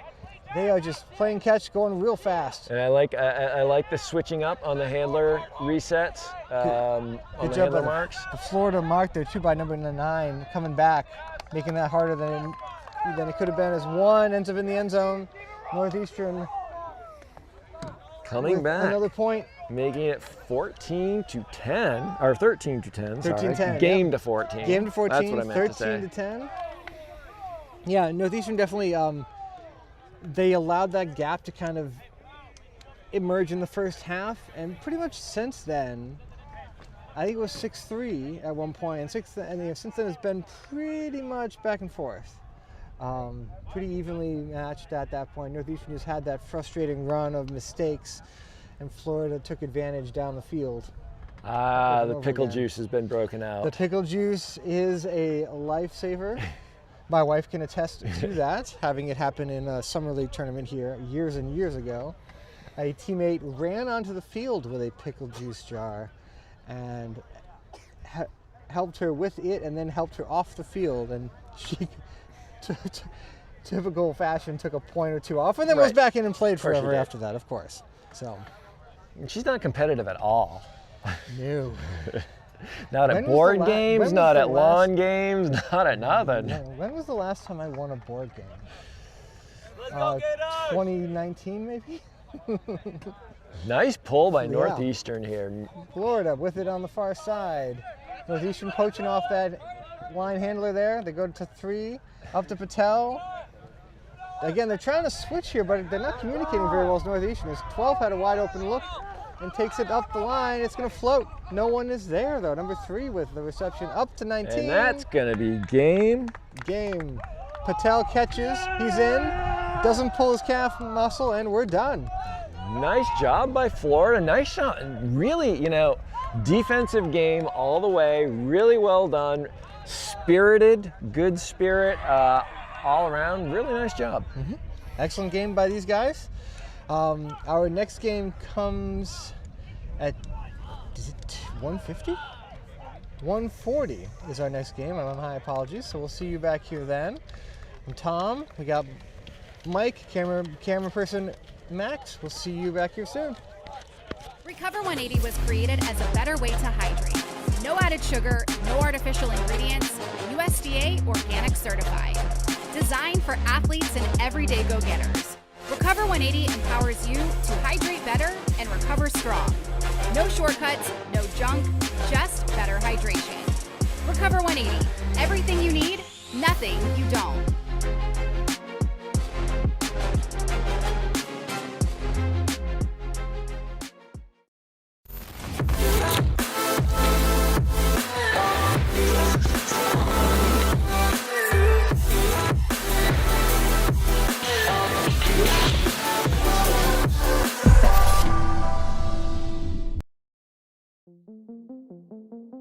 Clearly, our mission is to reduce the risk of skin cancer and melanoma. The best way not to have to deal with melanoma is not to get it. And the majority of melanomas are avoidable. And that's what we need to focus on. There will always be doctors and research doing those wonderful things to find better treatments for people that have it. My goal is to reduce it so far that we won't have to worry so much about that. We need to make it easy for people to take care of themselves when they're outside, because clearly we don't want couch potatoes, right? We want people out and active and healthy.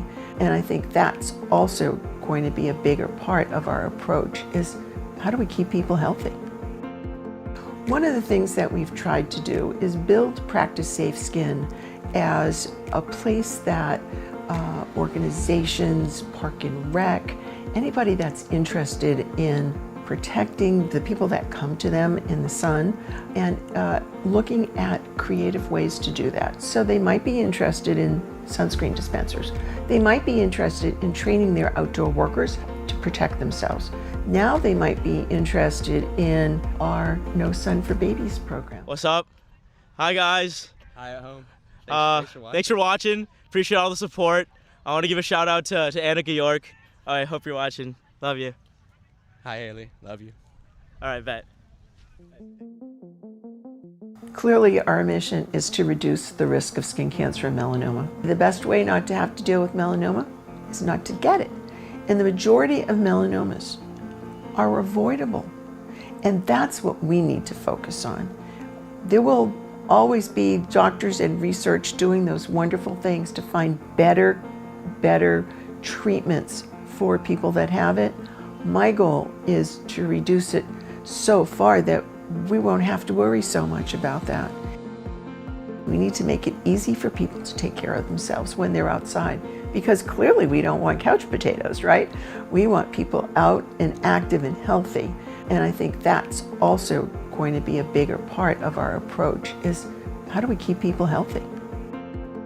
One of the things that we've tried to do is build Practice Safe Skin as a place that organizations, Park and Rec, anybody that's interested in protecting the people that come to them in the sun, and looking at creative ways to do that. So they might be interested in sunscreen dispensers.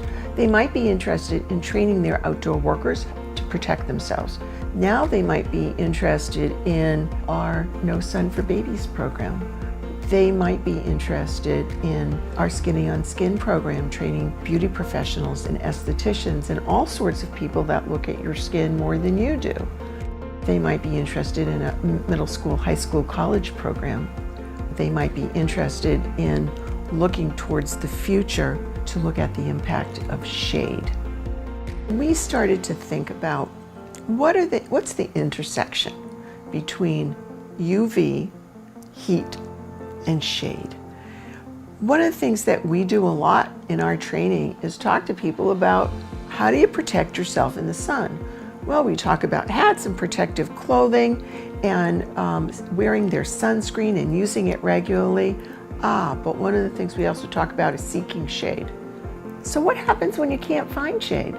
What happens when you live on a heat island where there's concrete or asphalt around and there is no shade and it's difficult to be outside? we understand that there are inequities here. We need to talk to the people who don't have shade about what they need, and when we do that, we find out that there are places close to home that don't have a place for their neighbors to meet, that they have playgrounds with no shade whatsoever. And all the time we're out talking about seek some shade in order to protect yourself from the sun. So for impact melanoma, looking at shade means opening our arms a little bit wider so that we're able to look at what are other health risks. What are some temporary things that we can do while we're looking at more permanent issues?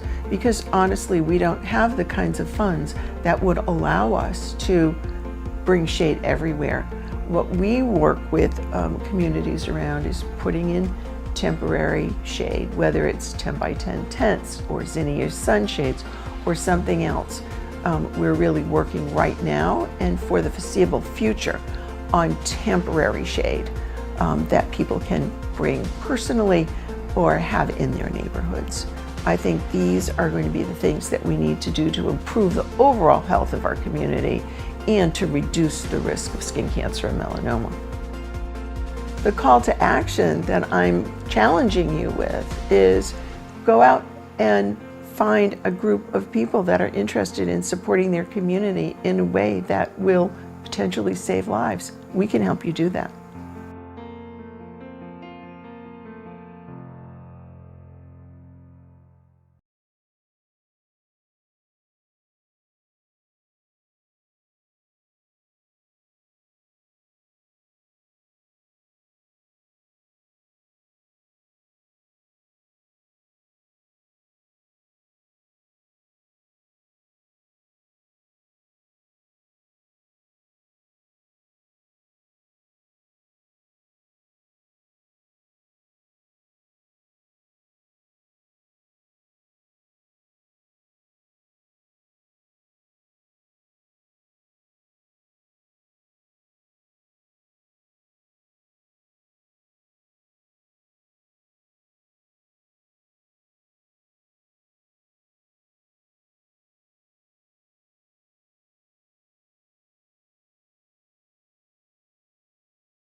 All right, welcome back, everybody. We are here at the Wainwright Sports Complex, Lobster Pot.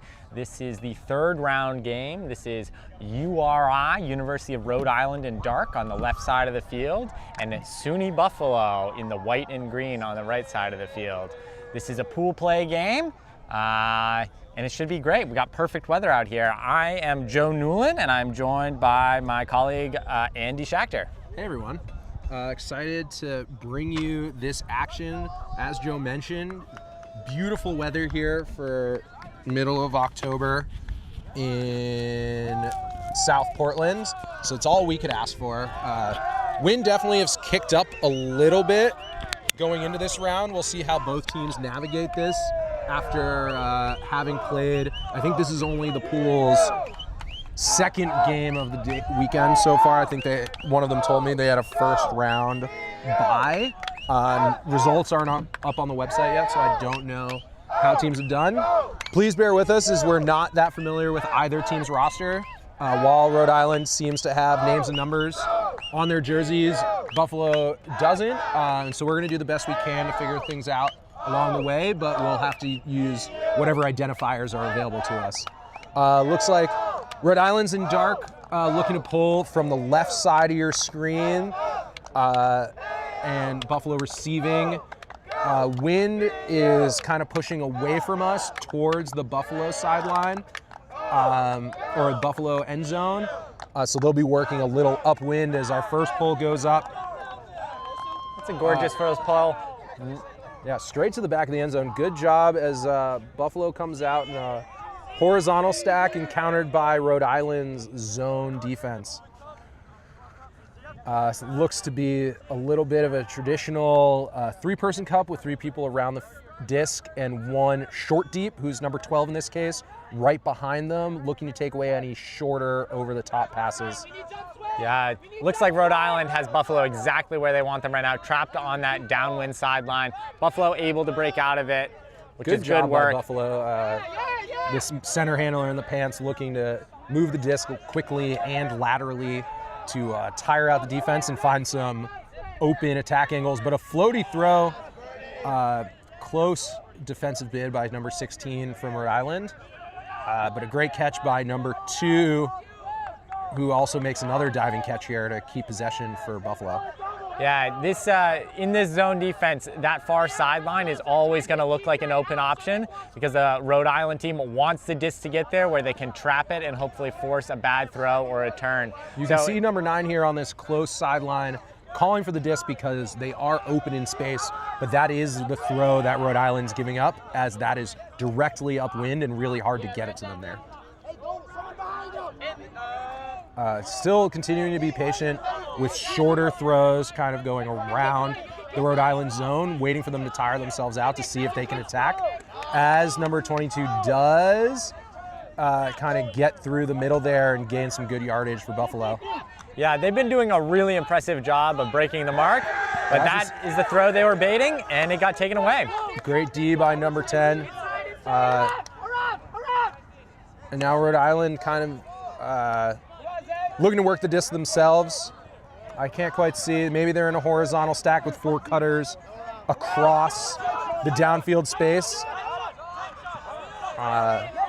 Both teams definitely, seeing as this is a early season fall tournament, maybe having some newer players or players less experienced. As a big huck to space goes up, a number of players over it. Big collision in the end zone, but it looked like, well, hard to tell exactly what happened. Definitely a lot of contact. From our perspective, it looked like the most contact was between the 2 SUNY Buffalo players, but there was definitely a Rhode Island player in there who got hit as well. Yeah, looks like he's calling a foul. And countered, saying maybe they got the disc and not a lot of body contact. Good use of hand signals, though, and motioning to signal us to let us know what they're doing or discussing. Appears like the foul call is retracted, and so it's going to be another turn back to Buffalo, and they're going to have another chance against this zone. As you can see, the Rhode Island defense sprinting into position to set before the disc is checked in. The wind is picking up even a little bit more here, so this upwind sideline is going to be harder and harder to get to, which is exactly what Rhode Island's hoping for. It's both consistently strong and a little gusty, even higher. Definitely tough throwing conditions. Good job to get that off the line, but now Buffalo's right in the back of their own end zone, excuse me. This is about the placement on field. If you get to stall 8 and you don't have a good option, just huck the disc, play for field position, because you can't go backwards any longer. And if you're going to throw a turn in your end zone, it'd be much better to do exactly what they just did. Would have been great to get it a little further out, but sometimes better to throw a turn downfield than right in your own end zone. Yeah, you can. A little short on the throw. You can see what they were trying to do, but there wasn't really a receiver in the vicinity. Straight to the defense. Good pivot by number 10, who's able to put the disc into the end zone. Good job running out that cut. That's number 15 potentially. With the goal catch on a tough disc, and Rhode Island's able to break immediately to start this game. I think it's number 16 with the goal. There you go. All right, so we are up. Rhode Island 1, SUNY Buffalo nothing. It'll be interesting to see if Rhode Island comes down with the exact same zone set, forcing into the downwind sideline again, and how SUNY Buffalo is able to adapt. Shakhtar, if you were here on the SUNY Buffalo line, what would you be talking about how to beat that zone? Definitely, I liked their aggression, trying to go around, maybe continuing to move the disc quickly to not let the Rhode Island defense set. There were some crashes coming from behind the disc by the handlers that they didn't quite feel comfortable. Rhode Island's zone was also pretty tight. Whether or not that was just bordering on the edge of legality remains to be seen, but being aware of the space there and kind of taking what they're given and then continuing to go around it and then following the disc as they go. It does look like there's 7 new players for both teams out on the line.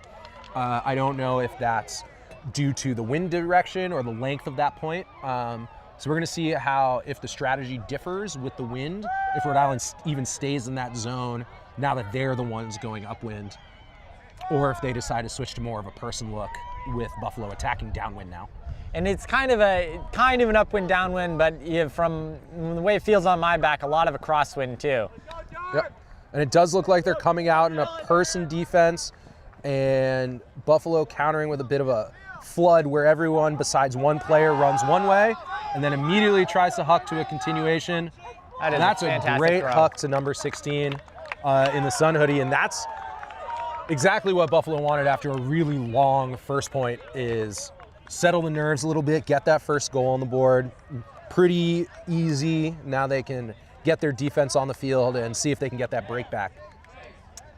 Yeah, absolutely. I mean, that's a fantastic throw. That's into a crosswind. Sat right on a platter for his receiver to get there, and there was no one on Rhode Island who was able to contest. That's what you love to see. So for those who are not as familiar with the sport of ultimate, it is typically a self-officiated game where players make their own calls and there's a way of resolving those calls. Today we have observers on the field, which is a real luxury, and the observers will make active calls, which means they will call without the player input, inbounds and out of bounds, and in the end zone, out of the end zone, and whether folks were offsides on a pull. But other than that, players are still able to make their own calls. They're able to resolve it in the traditional manner between the players if they choose, or they can choose to go to the observer for an active ruling, in which case the observer will rule on the play. So this is probably pretty new for a lot of these players because, it's a fall tournament. These teams probably don't see a lot of observed games, so it'll be interesting to see if that plays into the game dynamic much. And we're incredibly thankful for the group of observers that we do have here.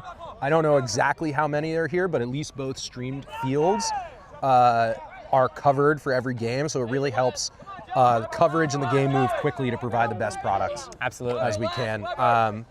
Looks like Buffalo is also out in a person defense, and Rhode Island countering that with a horizontal stack of their own, really looking to attack up line. Number 4, Franklin, working with number 12, Ham here, and a little blade over the top.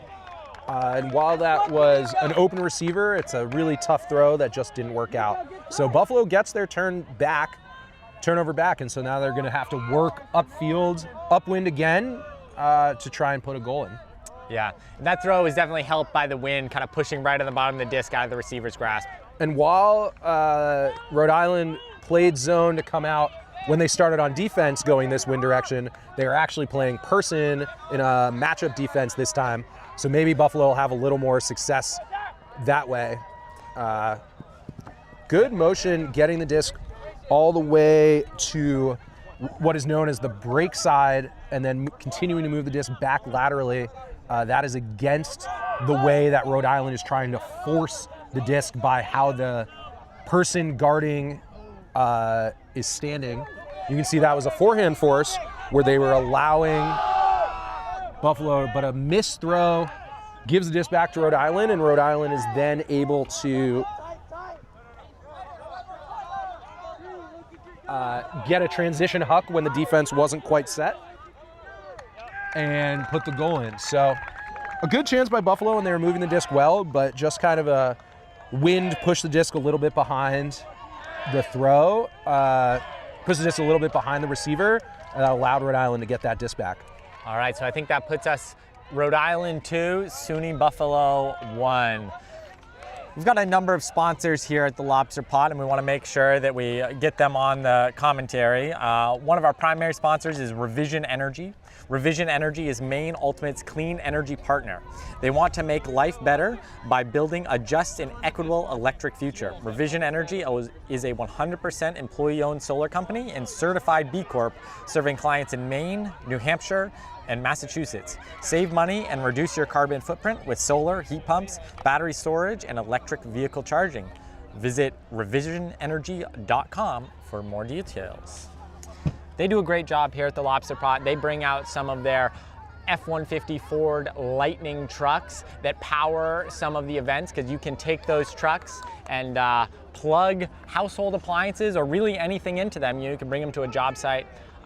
So they kind of support our electricity needs here at the Lobster Pot. And what a tournament central we have, powered by Revision Energy.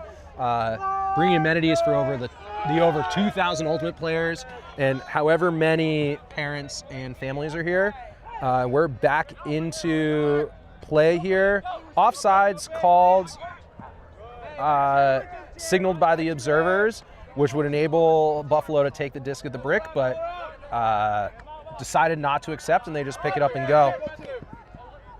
Big pressure being put on downfield by Rhode Island, but Buffalo able to find some cuts underneath with hard running as they're really attacking the open side here, kind of down this third of the goal, and a good button hook cut just turning around to confuse the receiver.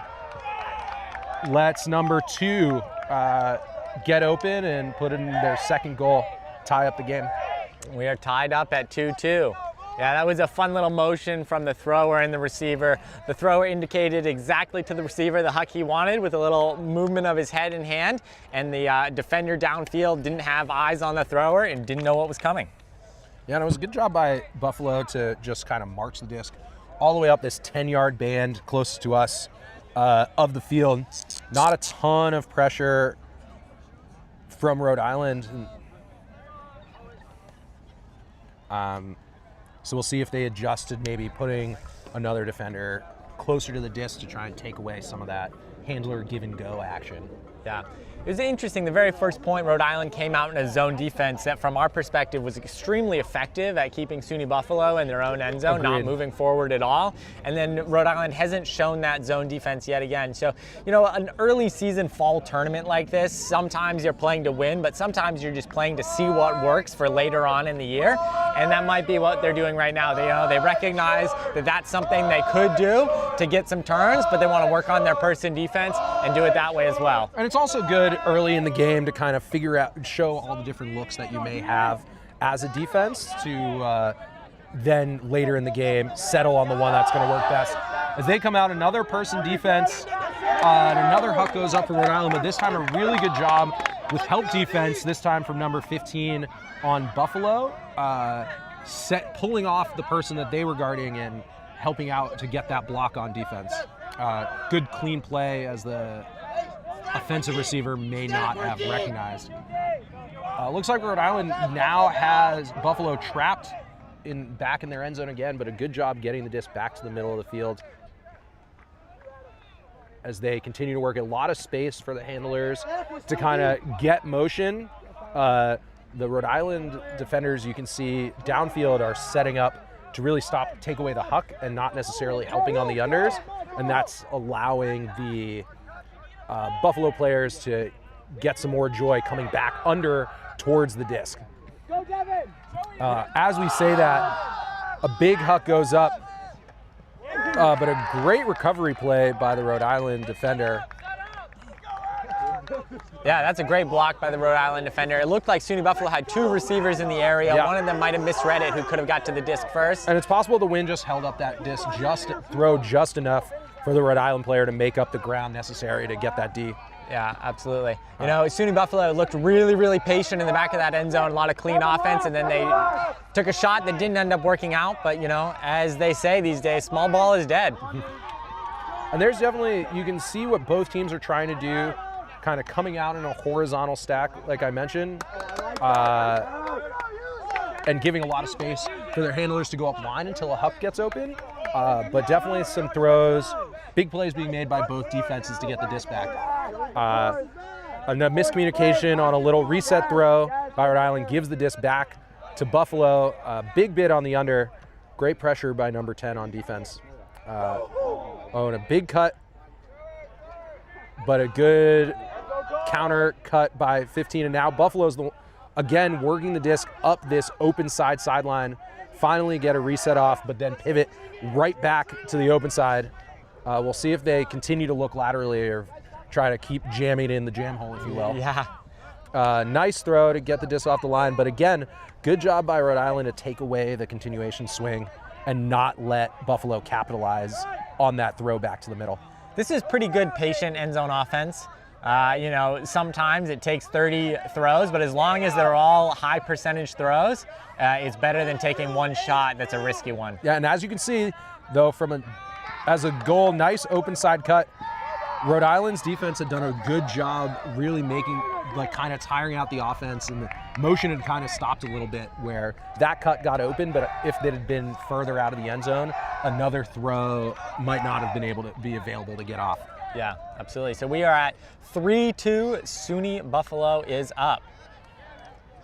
We'd like to thank another one of our sponsors, Impact Melanoma, the nation's leading nonprofit dedicated to significantly reducing the incidence of melanoma in the United States and saving lives. Check your skin because melanoma is 99% curable with early detection. Early detection saves lives. Learn more at impactmelanoma.org. Yeah, they've set up a great tent here out at the Lobster Pot, giving out a ton of free sun protective merch and sunscreen. And even always on a day like this, when it's 62 degrees, the sun is blazing and you can still get burned pretty easy. Yeah, we'd love to shout out all of our sponsors, particularly for allowing us to bring such a great ultimate tournament up to Portland. Teams flying from as far away as Florida and North Carolina as the pull goes up and out of bounds,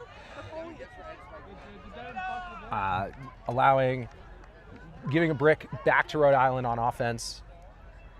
Looks like Buffalo is coming out in a person defense of themselves. Maybe some confusion as exactly where the brick mark is. But thanks to the football lines that are on the field, able to count out what appears to be 20 yards. A little diamond cutting as an initiation play. The two cutters in the middle of the field making a diamond to open up play. And then a good swing and see if Rhode Island can keep flowing from there.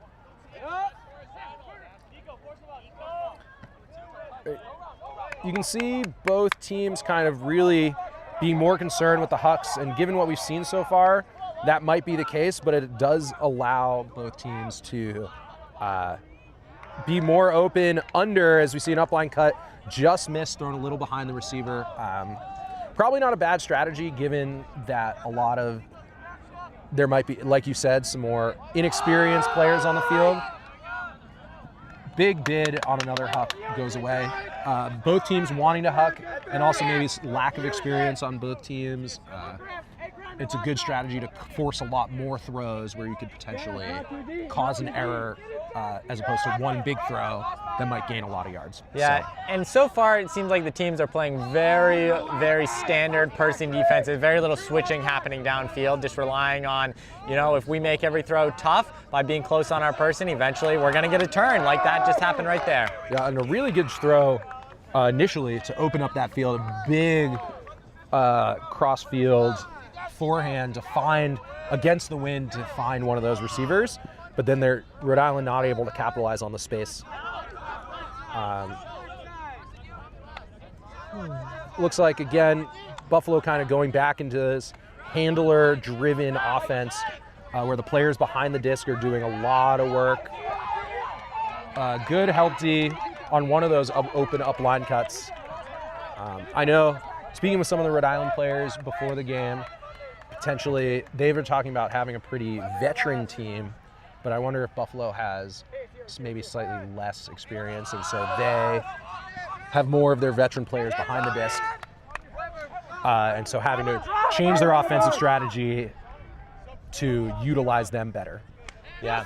I was eavesdropping on their huddle, and it sounded like that at the beginning of the game as they were talking about the impact of observers.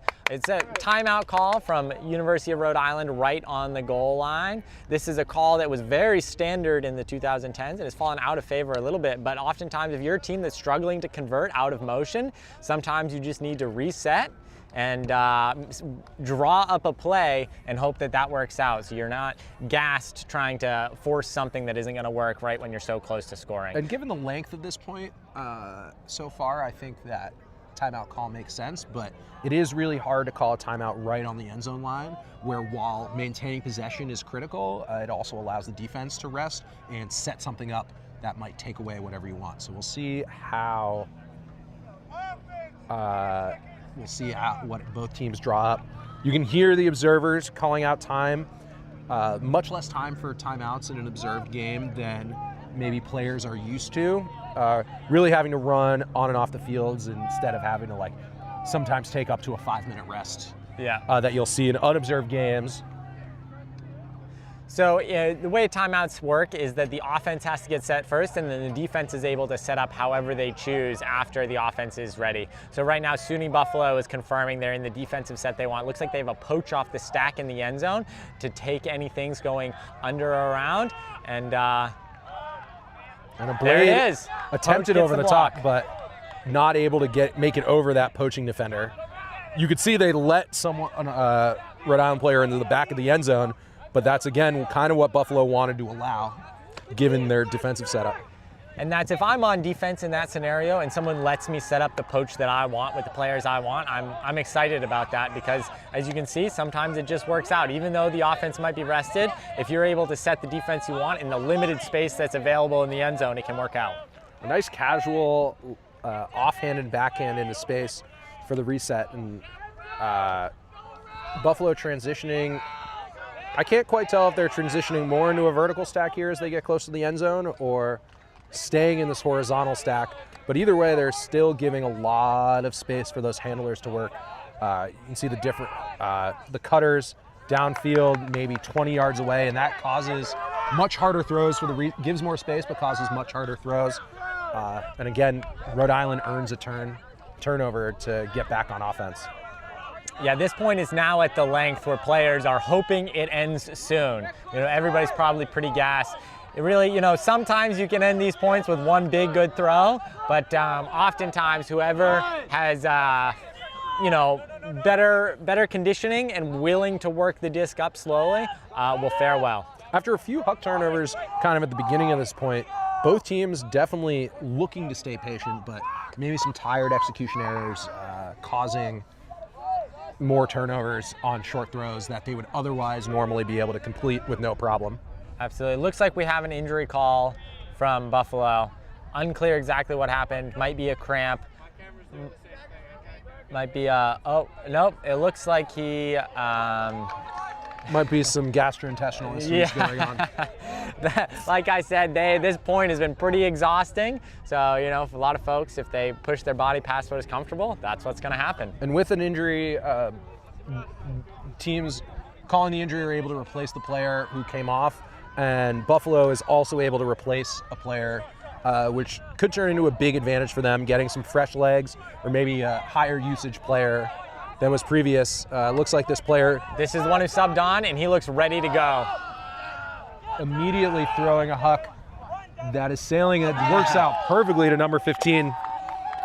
That was a fantastic throw. That looks like number 52 running down the field, subbing on, immediately catching an under and turning and throwing a huck.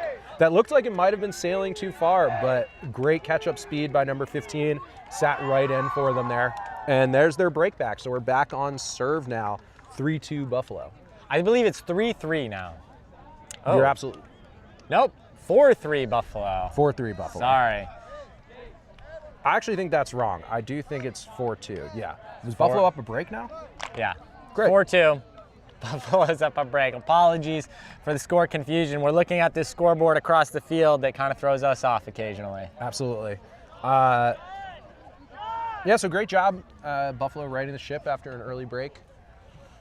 Yeah, absolutely. Well, we've got a break here for the point. I want to shout out another one of our sponsors, which is Wyman's. Studies show that 8 of 10 people do not eat enough fruit. Are you one of them? Wyman's encourages the world to lead healthier and happier lives by eating more fruit. We care for our community and connect with the wild, not only because it grows our berries, but also because we share its roots. We put the very best into what we do. Live fruitfully. www.wymans.com.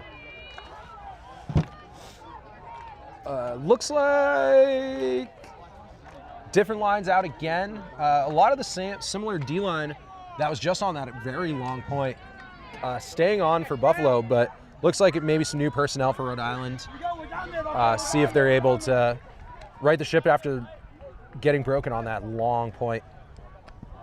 Good cut from one side to the other to initiate the offense, and then looking to open it back up on a huck. Number 33 started that point in the handler space and then released to make a nice deep cut and just won the race to space against their receiver, and that's a 4-throw hold for Rhode Island. All right, that makes it 4-3. SUNY Buffalo still up 1, and Rhode Island's going to be pulling.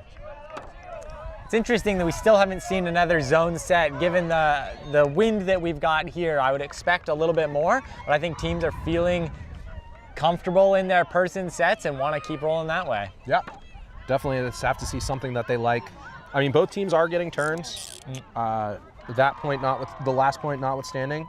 So that allows, if it ain't broke, don't fix it. But it was, given the success of that initial point, I am also surprised not to have seen a zone look. But maybe they're keeping it in their back pocket for really big points of need. Absolutely.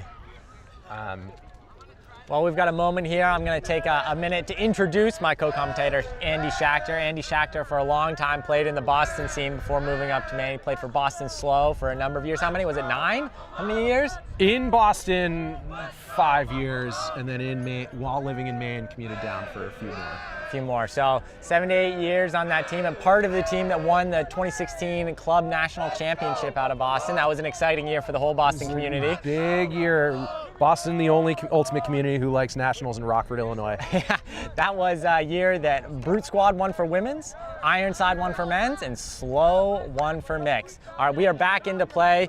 Rhode Island has pulled, and then SUNY Buffalo turns it over on an easy under. A little bit of a low throw for a big receiver. Yeah, just in a fine throw, but probably just not in the catching radius that the receiver was expecting, and it caused the turnover. Let's see what kind of offense end zone offense Rhode Island gets into.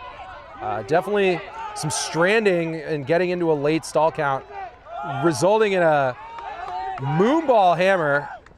Oh, that a great bid by Rhode Island. They were open, but the throw was just a little too high and a little too vertical coming down to be able to make an easy catch. Yeah, when you're underneath a disc like that, it's so hard to tell which way it's going. From where we were, we could see the angle of it, but when you're underneath it, just looks like a circle. And an open receiver again, but just a missed huck from Buffalo. You definitely see a little frustration from the Buffalo players here. Maybe getting what they wanted, but just execution errors on their end. So that bodes well, because if they can tighten the screws, that should clean itself up pretty easily, but is definitely hard in the moment to realize that and adjust for. Let's see, good pressure being put back on after that turn by Buffalo though, but a kind of late stall upline cut allows Rhode Island to reset the stall count. They're definitely not getting their primary look for whatever reason, whether that's some cutter stranding the handler's space, or maybe a little tired from the cutter space being clogging the upline zone. And it looks like for the most part, the SUNY Buffalo defenders are forcing their player out downfield, and I don't think that's what Rhode Island's most comfortable throwing. I think if they had their choice, Rhode Island would make a lot of short throws, but when your players are being forced deep, sometimes you're forced into looks like that. And after a really good job by Rhode Island, to clear a player out of that handler space and then throw it all the way across the field. We've got a timeout called, so now each team has called one timeout this half. This was a SUNY Buffalo timeout. This tournament has each team having 2 timeouts per half.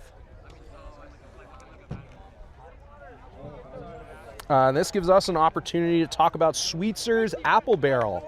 With more than 50 different varieties of fresh apples, Sweetzer's Apple Barrel and Orchards offers fresh, hand-picked apples from mid-August to early December for both cooking and eating. Their helpful and knowledgeable staff will help you find the perfect apple to suit your taste and cooking needs. Sweetzer's also offers select vegetables, cut flowers, maple syrup, honey, cheese, apple cider, apple butter, fresh baked pies, pastries, and more. Visit them on Blanchard Road in Cumberland Center or online at mainapple.com. You can see prime fall foliage is here in Maine. Makes for many a destination, while all the teams here are here for the ultimate. I hope they're able to take advantage of the fall offerings that Maine has in store. Yeah, absolutely. And you couldn't ask for a better day for ultimate. You know, we've got low 60s, bright sunshine, a little bit of wind to keep it interesting, but the fields are firm but soft. You know, it's like you're never gonna lose your footing, but you're also, if you hit the ground, it's not gonna hurt. And this Wainwright Field Complex is in prime condition right now. Yes. Especially given the lack of rain that we've had so far this season. Yeah, Shachter and I have played a lot of games on this field complex, and we wish we were playing now. Yeah, the Maine Ultimate community is very thankful to the city of South Portland for allowing us to use these fields, not just for this tournament, but hosting college regional tournaments and even our local summer league. Yep. And high school league. Back in action here. Able to get the disc into motion, but now stagnating a little bit from Buffalo's offense as the wind pushes the throw just a little too high to an open receiver, and that allows Rhode Island to regain offensive possession here. You can tell that their sideline was preaching throws and catches in a great deep throw. Yeah, that's a fantastic throw and a great catch. I think that brings us to 4s. So Rhode Island gets the break back there. I think we might be on serve. And I'm curious if this is going to be, given the length of some of these points, if this is going to be the case, or we're going to hit a halftime cap. I don't think this tournament does have full-time caps. I don't believe we're playing with half caps. Because in the last game we observed, they did. So I'm curious if the observers will enforce that, even if that isn't the official rule elsewhere on the fields. Yes. So it will be interesting to see that if there's a certain amount of time reached at about halftime due to the round time lengths, we'll just add 1, even though this game is technically being played to 15 points, which means halftime would be taken when the first team reaches 8. Yes. And I think that, you know, we've got 80 minutes of game time until the soft cap goes off. The soft cap, you add 1 to the highest score and you play to that, and then 90 minutes till the hard cap, which is next point, is the end of the game. So game started at 1:40. We are 33 minutes in, so we've got a lot of game time left to play. Yeah, definitely. I think both teams are still kind of feeling each other out. I don't know the history of these teams' matchups. If they've played a bunch before, both teams coming from different regions, where Buffalo is in the Metro East region, while Rhode Island's in the New England region. We can see Rhode Island doing kind of what Joe suggested and putting on this zone again, going back upwind. The wind has died a little bit, with maybe making these throws to the sideline closest to us a little easier. And Buffalo taking advantage, really keeping the disc in motion with a lot of small, shorter chisel throws. But Rhode Island was able to come up with a great foot block as the disc gets thrown through the zone, the 3 players around it. But now they're able to force a big floaty throw with a great layout catch by 22, who almost looks like this is the positioning. That's a great shot over the top. The wind has died enough to make that a viable throw, where earlier in the game that blade over the top probably would have been pushed so far that it makes it too risky. A couple of these Buffalo handlers look like they're almost running faster than the rest of the offense wants them to. They're almost getting to the space, but in this case it works out great, and a big celebration. You got the canoe celebration coming out from SUNY Buffalo. You know, college ultimate, every team's got its culture. They look like they're having a great time. Yeah, taking advantage of the aura farming meme of this summer. Yeah, that's what it was. All right, so that makes it 5-4. SUNY Buffalo is up. URI to receive down on the right-hand side of the field. And that's to give Buffalo a lot of confidence after how the first zone point went, to come back and be able to handle it pretty easily, relatively easily. Given there were a few layout points, but definitely talked about it in probably a huddle and settled down a little bit. Yeah, wasn't sure who the personnel was out on the field for the very first point of the game, but 52 was instrumental for SUNY Buffalo on that last point, moving the disc quickly and breaking out of the cup when they got in a difficult position. I think that, you know, this is one of those situations, if you're a coach or you're a captain of one of these teams and you're thinking about strategy, sometimes when you're at this level, identifying the key player not to do certain things against pays dividends. So maybe they won't throw it if he's on the field again. Yeah, we'll see, but I would assume we'll see that zone at least once more in the rest of this game. I hope so. Joe Newland is a big fan of non-matchup defenses, so I think he always secretly hopes that. You know, I just am a collaborative guy, and I love working together. That's true. Definitely both teams relying on this handler motion still. Good patience, kind of waiting for a downfield cup to be really open before attempting a deep throw. Deep cut goes up, but maybe gets a little too deep, so the thrower decides to look it off and throw back to a reset.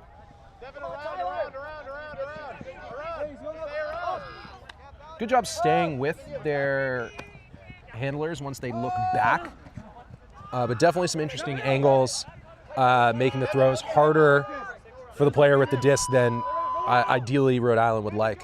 That's a really good around throw by number 33, Flint. Yeah, that's a difficult release point. Yeah. Made it look easy. A lot of wrist control and snap required to keep that disc up. As they attempt it again, but great defense by Buffalo. You know, very happy nobody ran into that scooter down there. That could have been a little dangerous, but everyone came up looking healthy. Love to see it. Nice catch by number 15. And there's a switch by Rhode Island, but not capitalized on by Buffalo. Oh, but another great pressure. It's taking away that under by number 4, I believe. Yeah, it does say 04. I didn't know if the sticker was blocking an 80 there. Yeah. 2-digit zeros. A nice huck continuation, and Rhode Island, we're at 5s. Good energy coming from both teams.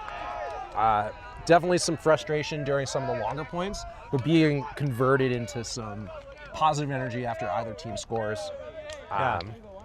Absolutely. You love to see a close game on the showcase field. This is what the teams come here for. You know, it's an early season tournament, but we're getting some really solid reps against teams at a similar or higher level is what the Lobster Pot's all about. So you can kind of build into the rest of your school year, build into the spring season.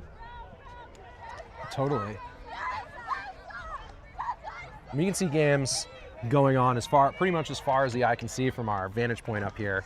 Yeah, we've got 96 teams at the Lobster Pot this weekend. We've got over 35 fields. I've lost track at this point because we started having to number them A1 through something and rather than 1 through 35, you know? So, well, we've got a moment here. I'm gonna shout out another sponsor. This is Live and Work in Maine. Live and Work in Maine is a private public nonprofit with a mission to attract and retain talent to Maine. They work with employers, nonprofits, and economic development organizations and young professional groups to showcase careers and opportunities in Maine to keep the Maine economy thriving. Big pull goes up from Rhode Island, and you can feel the wind picking back up again. I'm actually surprised not to see a zone, given that this is the direction that they've done it in, and the wind picking up. And it leads to a big huck. Oh, and I thought it looked like the receiver had gotten hands on it, but looks like maybe just a dropper. A great defensive play by by Rhode Island to get the disc back. Yeah, let's see if they can get another break to go back up. Unclear if the Rhode Island player touched that disc, but regardless, the pressure he was putting on made that D happen. And definitely a scripted play from Buffalo there, with one player kind of sweeping underneath and then putting up a big huck initially. As a huck goes up from Rhode Island itself, and a really good read by the receiver, being ruled in by the observer for converting another downwind break to go back up by 1. Yeah. URI is up 6-5. Yeah, they're just sending hucks back and forth now. You know, and the conversion rate given the wind is quite high. We were watching, where I was commentating the UVM UNCW game early this morning, and teams were throwing a similar number of hucks, but I'm impressed with the conversion rate here. Absolutely. Give another game a game to really warm up to the conditions under their belt. Teams being a little more in flow. Perhaps than they were initially. Yeah, absolutely.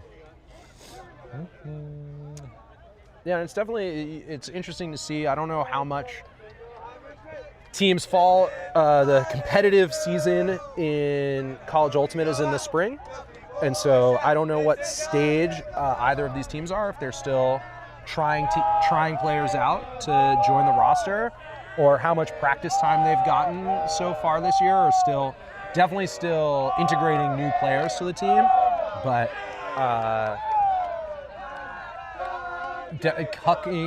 being able to be on the same page while hucking and figuring out their timing is something to work on throughout a whole season.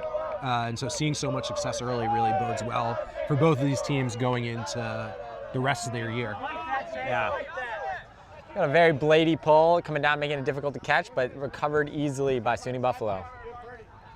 Yep, coming out again in this horizontal stack, but a little bit of stagnation initially leads to a late stall huck, maybe to no one. That ends up working out. Great toes by number 3 on a disc that was flying away from them.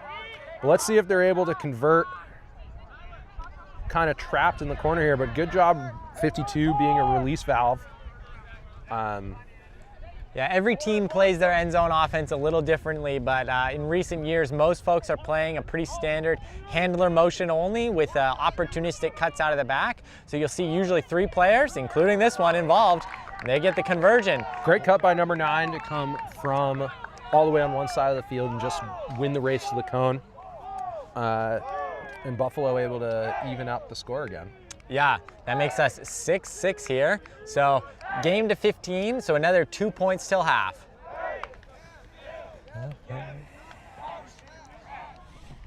Another sponsor of the Lobster Pot here in 2025 is Ghost Energy, the fully transparent, fully loaded, feel-good energy drink we've all been waiting for. Authentic flavors, 0 sugars, no BS. Official energy drink of the Lobster Pot. They have provided us with cases upon cases of free energy drinks. So if you're coming out to the field complex at all this weekend, head on over to Attorney Central and hunt around. You'll find them right there. Yeah, check out all of our lovely booths from a number of vendors, not limited to Breakmark Ultimate Apparel.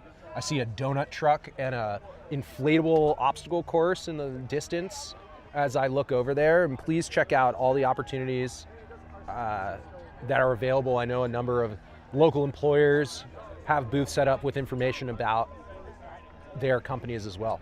Yeah, when you get 2,000 college kids all in the same place at the same time, a lot of people want to be here as well, and we're so happy they are.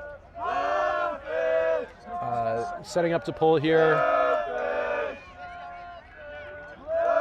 Buffalo with a nice floaty pull across the field, inbounds, which is always something nice to see. Fielded by Rhode Island, coming out again in this horizontal. Number 16 has initiated, been the first cut a lot for this Rhode Island offense. And a disc gets tipped, and actually a really great read to get this back by number 9 and maintain possession for Rhode Island. And a nice pivot to throw a disc into space. You can see 18, and now Rhode Island's only a few yards outside the end zone, moving the disc lateral or back to maintain possession. Oh, and a good block. You see, once they got close to the end zone, maybe they didn't transition into what they wanted to do. You could see on the last possession, Buffalo doing a really good job kind of opening up space for those handlers. It's a fantastic throw. It might have been a high stall, but he was right to the receiver, and there was no one near him. So. And a really good catch, being able to hold on to that. Looked like maybe it had gotten bobbled, but no one's upset, or no one seems to be upset that they called that up. Yep. Oh, and in a tight window, I think that's number 42, able to catch an upline pass and then a big kick spike to accentuate it, and Buffalo gets back on serve, 7-6. If Buffalo breaks here, they will take half, 8-6.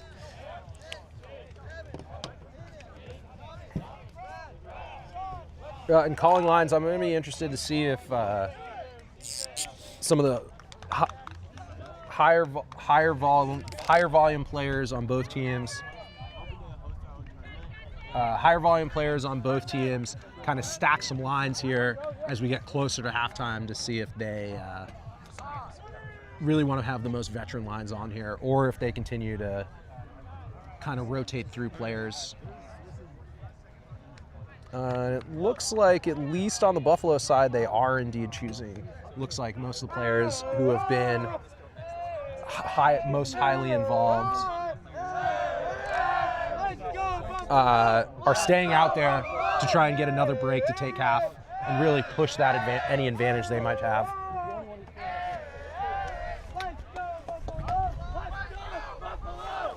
Yeah, that's always a tough call when you're a coach. If you got a line rotation or you've got a standard O-line and you get to a point that you really want to score, do you mix it up and change the dynamics, or do you stick with what everybody's comfortable with? Looks like that's what URI's doing. And given that Buffalo doesn't appear to have a coach here, that's an impressive decision to be able to come with. Oh, big bids all over the place off some tight defense, but Rhode Island able to get out of that high stall. But then a hand block on a way pass that 16 is able to recover and keep possession. Rhode Island really coming down with the swill right now, which is going to work out. Yeah, that's a great adjustment from the receiver. The throw was not meant to go there. Oh my, big shot to the end zone. Looks like it's way out the back though. Yeah, wind pushing that. I mean, a bit of a tight window while there was separation for the Rhode Island number 33. I don't know if that was the best window to be able to throw to there. I think that looked like the thrower saw the receiver he wanted and took the shot even though the window might have been tight, which sometimes works out great. And particularly in college when maybe there's more variable skill level across the board. Every team is going to have one of those players that they're going to lock in on regardless of the scenario. A bit of a trip, but I don't think that's being ruled as accidental. And it looks like that the Rhode Island player was in his spot and the SUNY Buffalo player tried to get around him and tripped on him, which you're allowed to stay in your own position. So there was no foul on the Rhode Island player, and the SUNY Buffalo And did not call him. Also didn't look like it changed the outcome of the play. No. But a a bit of a low throw on Rhode Island's part gives Buffalo possession again with another chance at this break throw. Yeah, another chance at the break to take half. And definitely going back into this handler-driven offense. A bit of a low throw, but a great layout catch by 42 again. 40, sorry.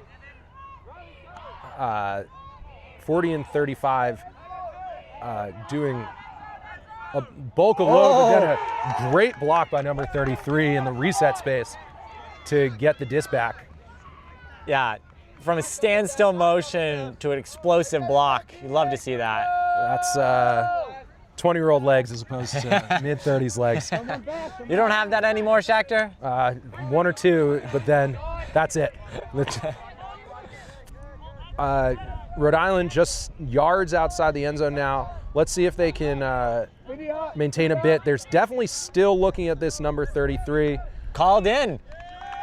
Who's finally able to find a window. Good job by the rest of the offense, opening up space to try and give 33 really opportunity to work. Yeah, looking a little gassed there after contributing heavily on both sides, and that's going to lead to last point for half, 7-7. Last point for half. Galaxy point, as some might call it. It looks like Buffalo's maybe one team's calling their second time out of the half. Try and put out their best 7 probably as they try and take half here. Yeah. Galaxy Point is a perfect time to shout out Tyler Technologies, who are a presenting sponsor for the Lobster Pot. They are empowering the public sector to create smarter, safer, and stronger communities through technology. TylerTech.com. I believe Shakhtar, commentating in the booth with me, is an employee of Tyler Tech. Yeah, there's a good number of employees working here, both as volunteers or participating, or former interns maybe as players. Yeah. Go check out their booth. Check out their job board for intern opportunities or employment opportunities. Yeah, they also provided the entire tournament with discs, tents for the Tournament Central. They helped with our Tourney Central setup, and they are the sponsor of the job fair that has brought other employers here as well. A number of local Ultimate community members, both as employees or parents of local Ultimate players. So a great place to work in Maine, big employer in the southern Maine area. Yeah, if you are looking for a job where you can still play Ultimate, it's been proven, that's the place. How many years have you been there, Shakhtar? Just 4. Just 4, just 4. Just 4, but there are longer tenured Ultimate players who still work there. If you want to talk about Ultimate on your break from work, just go work for Henry Babcock's team. Let's see. Looks like maybe a lot of the same personnel out who are on that last point for Buffalo are back out, and maybe Rhode Island countering with more of their experienced players as well. See 33 staying out there, number 12 staying out there, number 9. Yeah, this looks like a preview of universe point lines, if you ask me. I think if Absolutely. I was coaching either of these teams, these are the lines I would draw up. Big floaty pull going up. Let's see if it stays in bounds, but the wind pushes it just out, almost handled excellently by a parent, but not quite caught. And 52 able to bring it to the brick mark, as this half is going to end as it began, with Buffalo receiving going in the upwind direction. This time not trapped in their own end zone, however. And the wind has picked up here for this last point. It's kind of a stiff breeze coming across the field. Good initiating play where they vacate the space by a handler and then get it immediately to the break side. And Buffalo's moving the disc really well. Both of their spacing and taking the open throws as opposed to trying to force anything. Little floaty, but handled well by 52. And then immediately reset back. Good job not looking upfield too long. And these floaty throws are being come down with nicely by SUNY Buffalo. It's to the receivers, and they're able to be well handled, even if they are contested. Oh, that was close. Almost got a block there. Called inbounds by the observer. SUNY Buffalo takes half, 8-7. And that's another really contested catch by number 40, who's made a few in that very same spot in that corner. Yeah, so that will bring us to half. During halftime, we'll have a little bit of a break here, and we will be back with you in a few minutes for the second half of SUNY Buffalo in white versus URI in dark.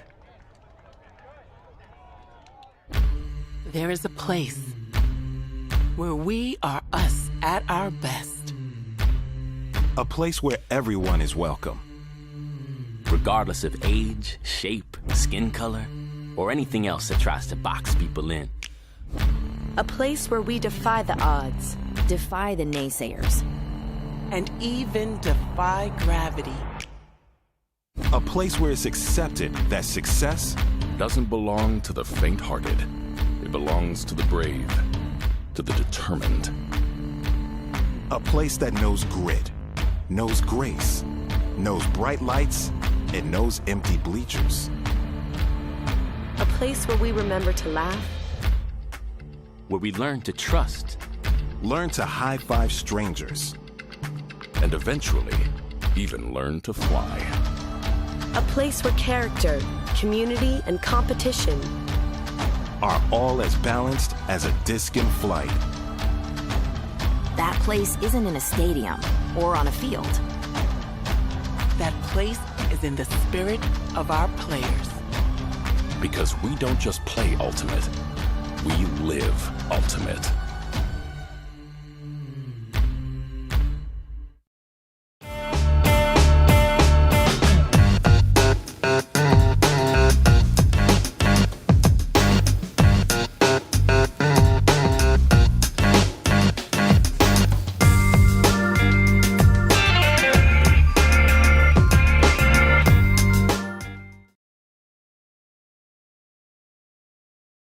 Recover 180 was created as a better way to hydrate.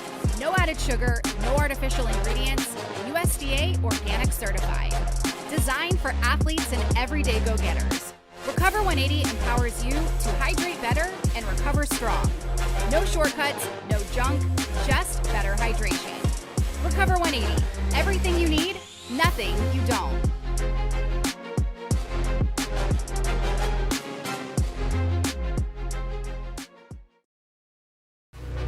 Greatness. We think of it as the big moments. The glory that defines a lifetime. But true greatness isn't built overnight. It starts small. Choosing what's best for your body. Hydrating better.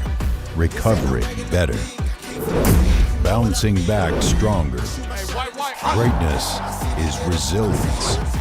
It's in the recovery, the small, consistent choices that prepare you for what's next. Hydrate better, recover better, and keep striving for your best. Your greatness is within reach.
All right, welcome back, folks. This is SUNY Buffalo in white and green on the left side of the field in the camera screen.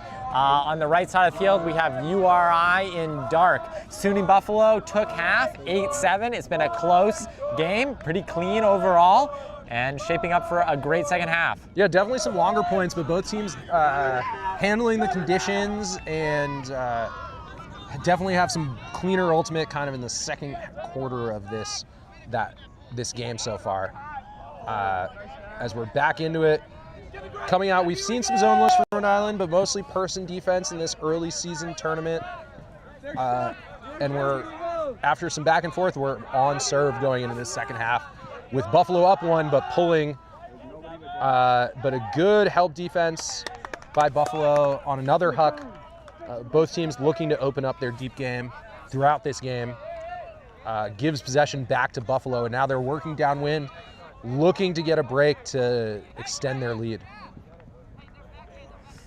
That throw looks like it came off a little bit sharper than he wanted to, kind of held on his finger and didn't connect with the receiver. So URI's got another chance to get this hold. Yeah, we could feel the temperature drop a little bit during halftime there. Both of us at least putting on extra layers, even though we're not running. And when your hands get cold, definitely disc can stick on your fingers a little bit. As you see another throw kind of behind the intended receiver, maybe caused by that as well. That's a good throw to space with a layout clap catch from number 10 on Rhode Island. Working the disc. Number 10 and number 33 getting a lot of responsibility, as well as number 04. Getting a lot of responsibility once Rhode Island gets the disc. Other players contributing across the board, but those three standing out as far as volume of touches. Offense stagnating a little bit though. You can see they're trying to isolate someone right in front of the disc, but if that player doesn't get it, they look a little slow in progressing to the next option. Good defense too by Buffalo, denying the primary look. Yeah, this is a point on the field where offense becomes harder sometimes because there's not much room to go downfield, so defenders can just sit underneath. Great grab by number 4, but an immediate timeout on the first point as possession had kind of broken down there. Yeah, it looked like they didn't have the looks they wanted downfield, and he figured, you know what, we're right on the goal line, love to convert this one, so called the timeout. I think everyone, it's first point out of half, people are looking a little more gassed than expected. I think that, the day can wear on you. So even though they haven't run in the last 5 minutes, the rest of the day is catching up with them. And both these teams have another game after this as well. So I don't know if it's going to become the case where they're trying to conserve legs a little bit. I think this timeout is more due to lack of options as opposed to tiredness, since it is only the first possession after a 7-minute break. We'll see if they're able to take advantage though, or if Buffalo is going to get another chance here. Yeah, so for those unfamiliar with how this works, and I apologize if I explained this in the first half, out of a timeout, the offense gets to set up and the defense will set up on the offense once the offense is set. So we'll see what look URI comes out with. Expect kind of a deep stack in the back of the end zone.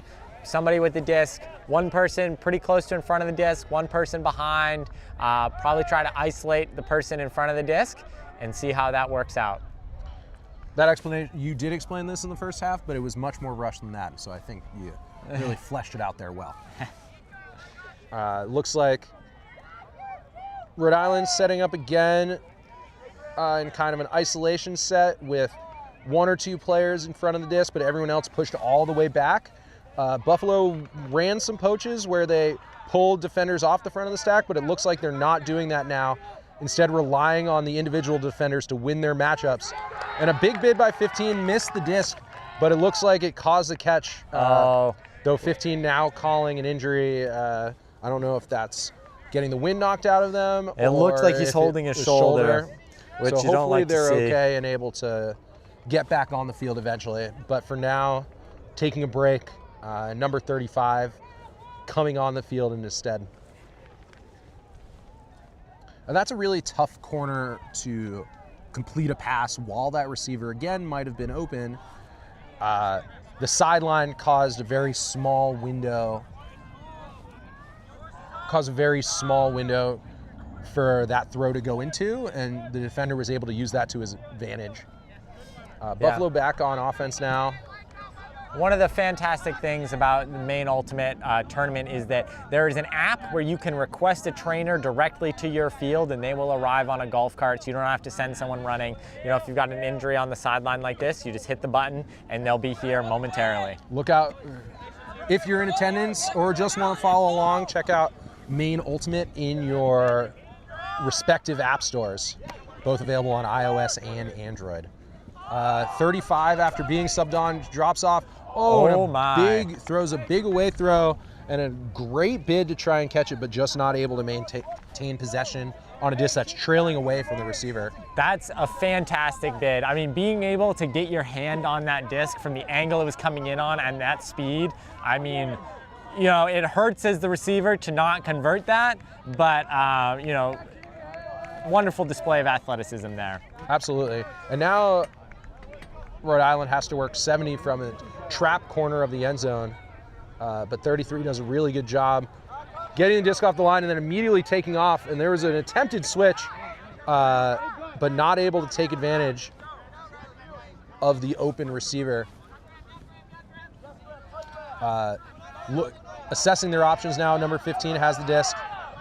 And a tip drill, but able to catch it maybe more cleanly, but a good recovery by number 6 on the mark to take away the big backhand huck. That is the mark's responsibility there in a forehand force. Another layout on an under by number 10 for Rhode Island. Seems a little frustrated with the continuation pass, but a nice push pass to an upwind leads to a huck that while blading, number 0 does an incredible job sliding and making a basket catch that is actually look much easier than I think it was. Yeah, the angle that was coming in at, that was coming in fast. Being able to get underneath it and maintain possession so it doesn't bounce off him, very impressive there. So I believe that brings us to 8-8. That was a very long point out of halftime. You know, it looked clean to start, but then we had a number of long possessions back and forth. And a timeout.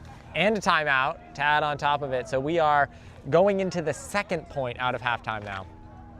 Yeah, big hold from Rhode Island there, because especially with the time winding down, every point is becoming more and more valuable. Not that it isn't in the first place. Yeah, absolutely.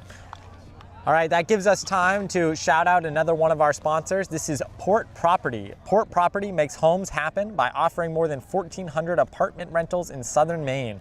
Discover their diverse range of apartment styles, from the contemporary design of the Armature in West Bayside to the historic charm of the Lafayette on Congress Street, or the modern updates of the Linden located along Back Cove. For more information, please visit their website at www.portproperty.com. A little bit of fun Maine Ultimate history. We have Red Tide is the local men's club team out of Portland. They're going to nationals for the first time since 1999. On that 1999 roster was the owner of Port Property, Tom Watson. Yeah, and shout out to Red Tide for coming through a very tough Northeast men's regional bracket to win the win, and a first throw block by number 16 for Rhode Island to give a break opportunity here. That seemed like, I think the receiver didn't realize there was a defender coming down as quickly as there was, but immediately gets it back on an interesting decision from number 12. Again, that short away throw brings the sideline into play, and that's a very hard throw to make, and there were 2 defenders in the area, so I'm sure number 12 is going to keep that in mind for next time they have the disc in that position. Yeah. It's another big shot going up. Oh, some contact. Disc was not received. No call. That's a block from URI. Number 36, who was in the play. Pick called on the play. Number 36, who made that defensive play, maybe celebrating and getting a little bit of heckling from their own team, which I do respect. But URI back on offense again, their second chance at this break. And another floaty throw to this same corner, goes over the intended receiver, maybe a situation where of the thrower throwing to a place they wanted to rather than the receivers being aware of it. And now Buffalo back on offense. 35 kind of being the field general of this offensive position. Have thrown some really good hucks, but also a few that have been turned over. See if they can reel it in. Great around backhand there.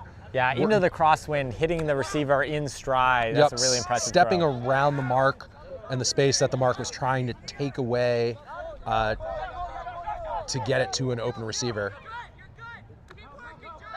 And now they're getting into this end zone set where they're isolating one player, but another really good defensive play by number 16, again on another away shot to the trap corner. And this time number 12 finding more of an open receiver with a completed huck, and let's see if Rhode Island can, after a big huck and a big defensive play, settle down and punch it in. Yeah, that's the second huge block from number 16 on this point. He got the block on the very, very first throw, and then that one, shot to the end zone. Oh my goodness, another enormous bid, unable to get a hand on it.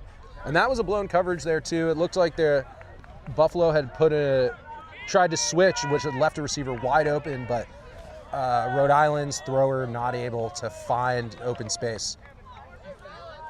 We're now at the time in this point again where the players are probably pretty gassed. So we'll see if that affects their decision making at all or the speed of the cuts in the defense. I'm curious if Buffalo gets the disc into the middle of the field, if they end up calling a timeout with legs being a little more tired. While I personally don't always advise that, as tired legs for you also equals tired legs for the other team, it might be advisable here if turnovers keep coming at this rate. Pick call is going to send this disc back.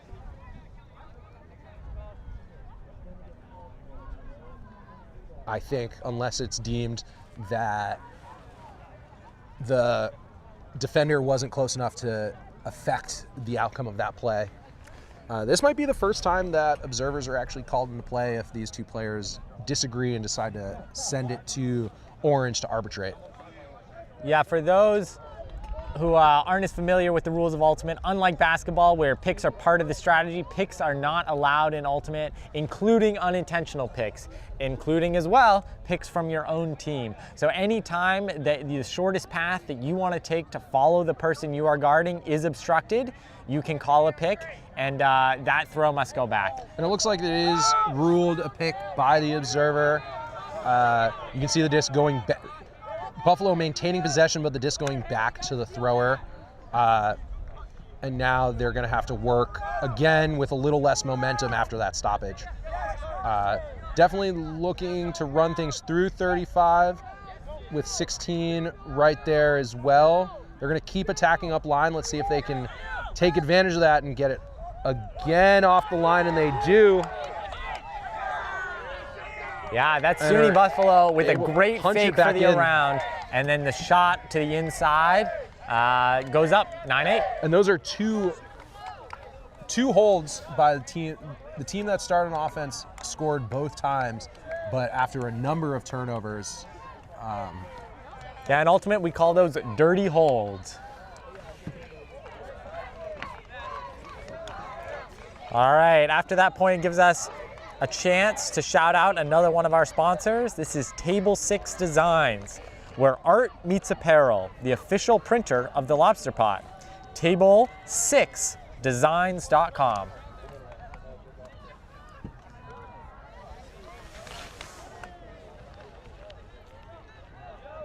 Yeah, well, I think definitely some energy being taken out of the field in general after the long points.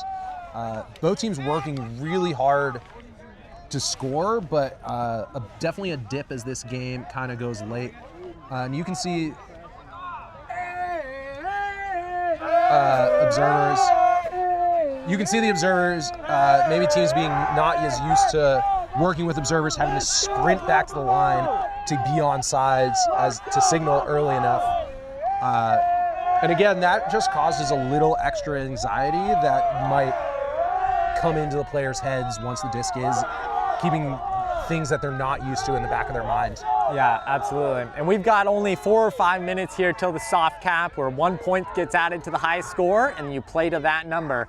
So this game is coming to a close shortly. Yep. A lot of the same personnel that we've been seeing for Rhode Island, number 12, 10, 33, 9, 19 that were on the previous point, staying on the field and ending up turning over the disc. But we do see a lot of rotation from Buffalo with maybe getting some fresher legs out there or saving legs for further down the point as this game does come down to the wire.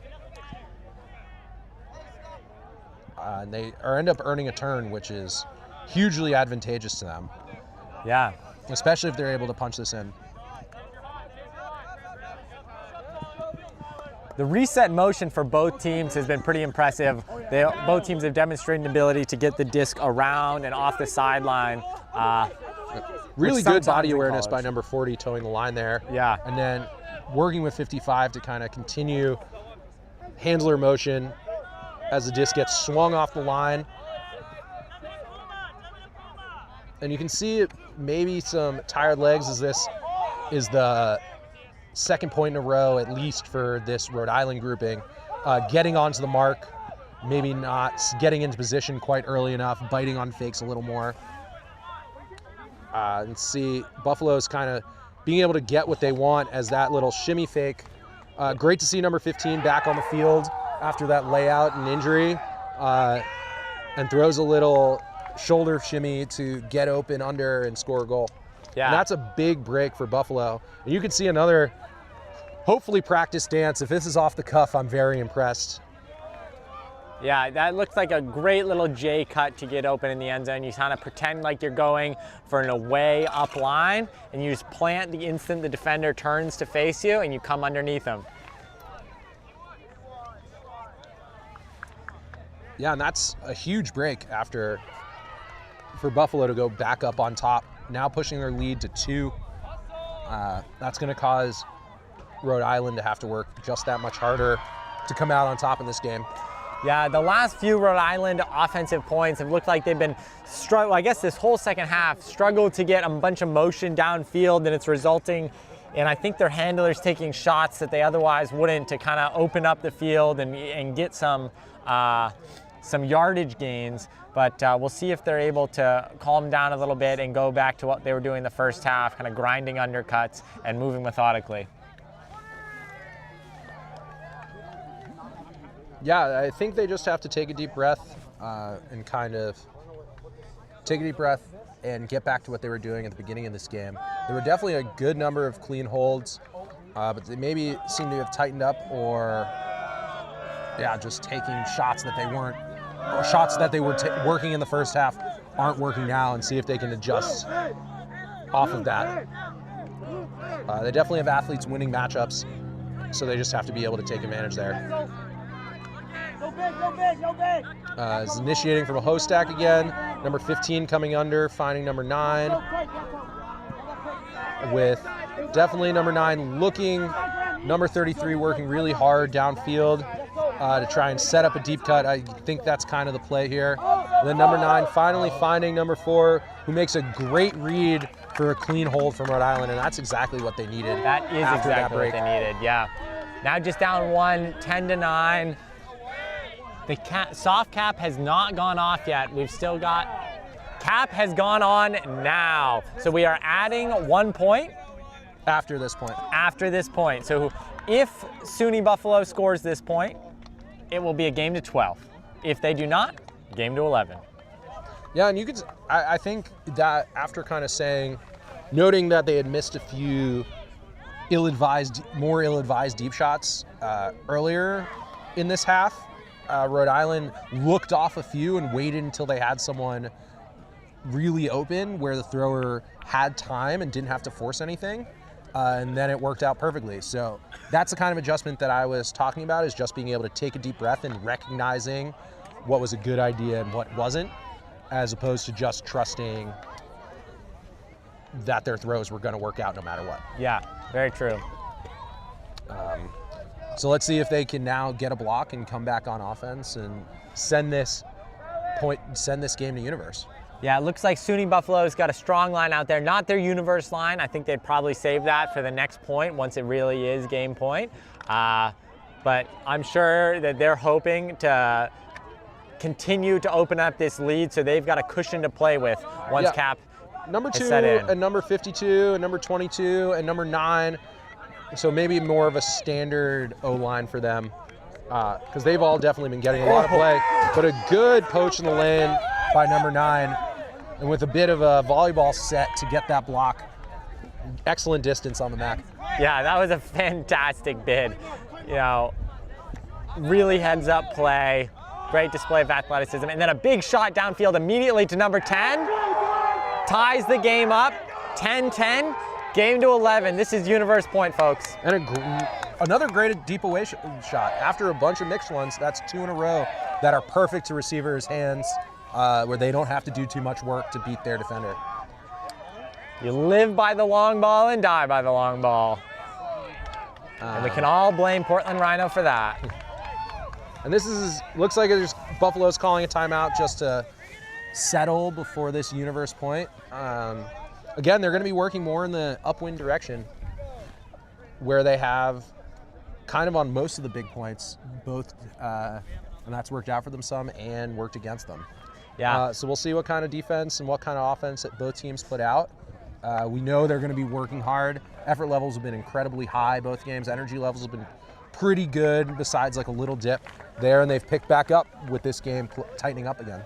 It looks like number 40 on SUNY Buffalo is the captain coach of this team. He just drew up a little play. He's calling the line, getting the team fired up, ready to end this game on a high note. He could have just been doing a really fun doodle as well. We don't know that. That's so true. We cannot see from here, despite our camera.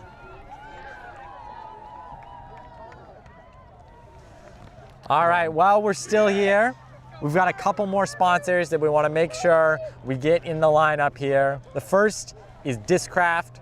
Discraft, the home of the UltraStar, the official disc of USA Ultimate. Your place for all your ultimate and disc golf needs. Visit discraft.com. We make flying discs fun. They are the world leader in disc sports, the official disc of the Lobster Pot. And finally, we have CanJam. It's anyone's game. www.canjam.com. One of my favorite games to bring to the beach. It is a great beach game. I'm curious if Rhode Island throws this zone that we haven't seen all this. I would love to see it. The last point of the game, toss out the zone that they played in the very first point to great effect. The wind is not as strong now as it was at the beginning of the game, so we'll see what they go with. But this field orientation is the one. You can hear Buffalo's sideline getting really loud to try and amp up their team. Excellent use of both sidelines. Send energy and love to their teammates on this Universe point. Number 9 here, stepping up to pull for Rhode Island. Got a big block on the last point, but maybe the energy a little too high and the pull landing just out of bounds. Pull out of bounds by less than a foot, it looked like. You hate that as a defense because you want to get down, get set up in motion in the back of their end zone. Now SUNY Buffalo's got a 20-yard advantage that they otherwise looks wouldn't like have. a side stack. See if Rhode Island decides to help off the back as you see 15 fall off now. Pretty good defense taking away the initiating play, but 52 able to be a release valve and then find a good continuation cut to 22 as Buffalo moves to more of a vertical stack downfield, just marching it up the open side after some later stall. Good job by number 40. Finds 22 cruising up line. Going away from the less advised away shot to find a much easier under. Yeah. 22 doing work. There it is. That's game point. SUNY Buffalo takes it 11-10. That was a very clean final offensive point for SUNY Buffalo. I think they had their 7 out on the field they wanted. A lot of them touched the disc, and it was just good, clean ultimate. I think both teams should be really proud of how they played this game today. I think there was a lot of great ultimate and also a lot of great spirit. There was a lot of good conversations on calls. We love to see that in the college ultimate scene, and we hope these folks keep playing for a long, long time. And besides that pick call, I don't know if there were many calls, so that was great to see. A pretty clean game overall. Absolutely. Please stay tuned. We have a whole nother round of live stream, and stay tuned all weekend. Check out our next group of live streams tomorrow as we bring you bracket play here at Lobster Pot. And if you're local, come check it out. This is the place to be this weekend. Yeah, come to the Wainwright Sports Complex. You can find us on fields A1 and A2, but join Tourney Central right in the middle of everything. Go check it out. It's a lot of fun. All right, thanks everybody. We really appreciate you tuning in. Thank you.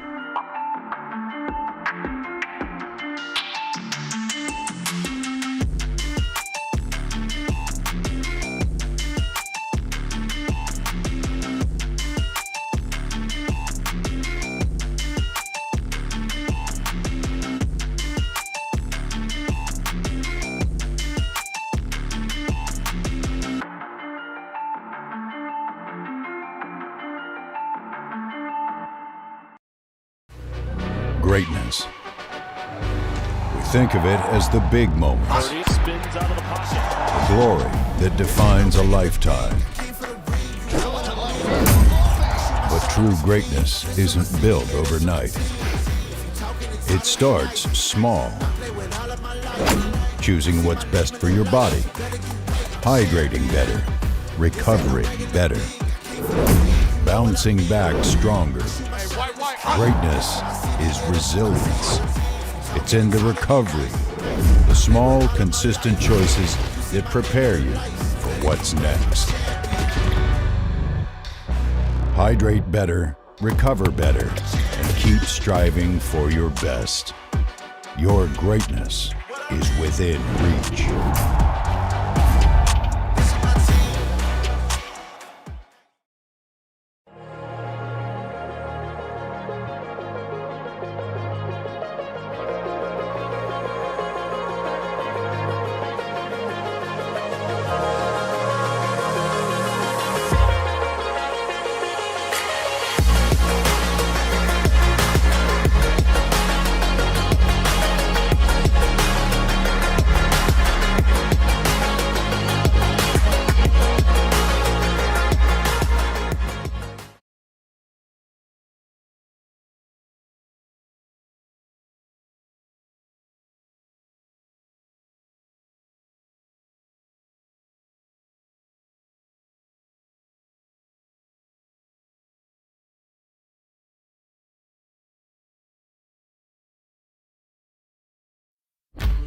There is a place where we are us at our best. A place where everyone is welcome. Regardless of age, shape, skin color, or anything else that tries to box people in. A place where we defy the odds, defy the naysayers, and even defy gravity. A place where it's accepted that success doesn't belong to the faint-hearted. It belongs to the brave, to the determined. A place that knows grit, knows grace, knows bright lights, and knows empty bleachers.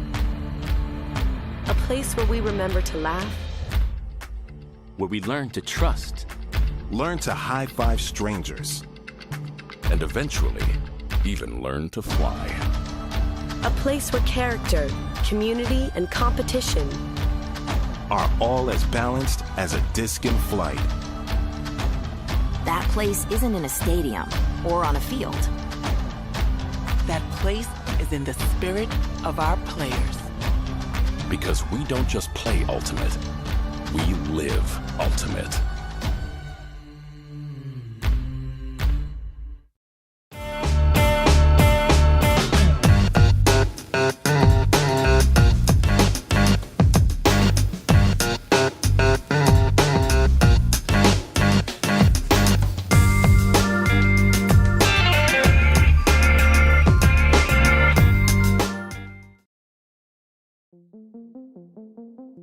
Clearly, our mission is to reduce the risk of skin cancer and melanoma. The best way not to have to deal with melanoma is not to get it.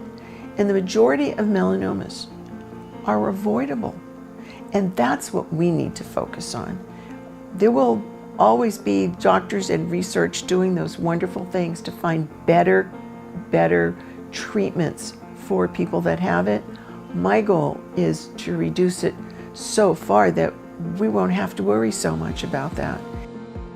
We need to make it easy for people to take care of themselves when they're outside, because clearly we don't want couch potatoes, right? We want people out and active and healthy. And I think that's also going to be a bigger part of our approach, is how do we keep people healthy? One of the things that we've tried to do is build Practice Safe Skin as a place that organizations, Park and Rec, anybody that's interested in protecting the people that come to them in the sun, and looking at creative ways to do that. So they might be interested in sunscreen dispensers. They might be interested in training their outdoor workers to protect themselves. Now they might be interested in our No Sun for Babies program. They might be interested in our Skinny on Skin program, training beauty professionals and estheticians and all sorts of people that look at your skin more than you do. They might be interested in a middle school, high school, college program. They might be interested in looking towards the future to look at the impact of shade. We started to think about what's the intersection between UV, heat, and shade. One of the things that we do a lot in our training is talk to people about how do you protect yourself in the sun. Well, we talk about hats and protective clothing and wearing their sunscreen and using it regularly. But one of the things we also talk about is seeking shade. So what happens when you can't find shade? What happens when you live on a heat island where there's concrete or asphalt around and there is no shade and it's difficult to be outside? We understand that there are inequities here. We need to talk to the people who don't have shade about what they need, and when we do that, we find out that there are places close to home that don't have a place for their neighbors to meet, that they have playgrounds with no shade whatsoever. And all the time we're out talking about seek some shade in order to protect yourself from the sun. So for impact melanoma, looking at shade means opening our arms a little bit wider so that we're able to look at what are other health risks. What are some temporary things that we can do while we're looking at more permanent issues? Because honestly, we don't have the kinds of funds that would allow us to bring shade everywhere. What we work with communities around is putting in temporary shade, whether it's 10 by 10 tents or zinnia sunshades or something else. We're really working right now and for the foreseeable future on temporary shade that people can bring personally or have in their neighborhoods. I think these are going to be the things that we need to do to improve the overall health of our community and to reduce the risk of skin cancer and melanoma. The call to action that I'm challenging you with is go out and find a group of people that are interested in supporting their community in a way that will potentially save lives. We can help you do that.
Hello and welcome to the Wainwright Field Complex in South Portland, Maine.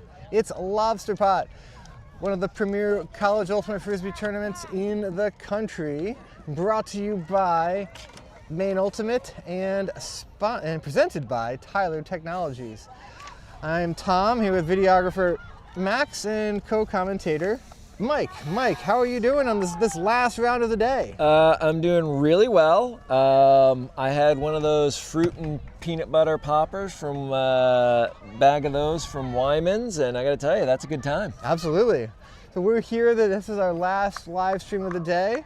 We are taking a tour of the mixed division here. We've got Holy Cross wearing the white jerseys, standing on the Vacation Land end zone. They will be receiving the pole. And we have, nope, got that wrong. Holy Cross is...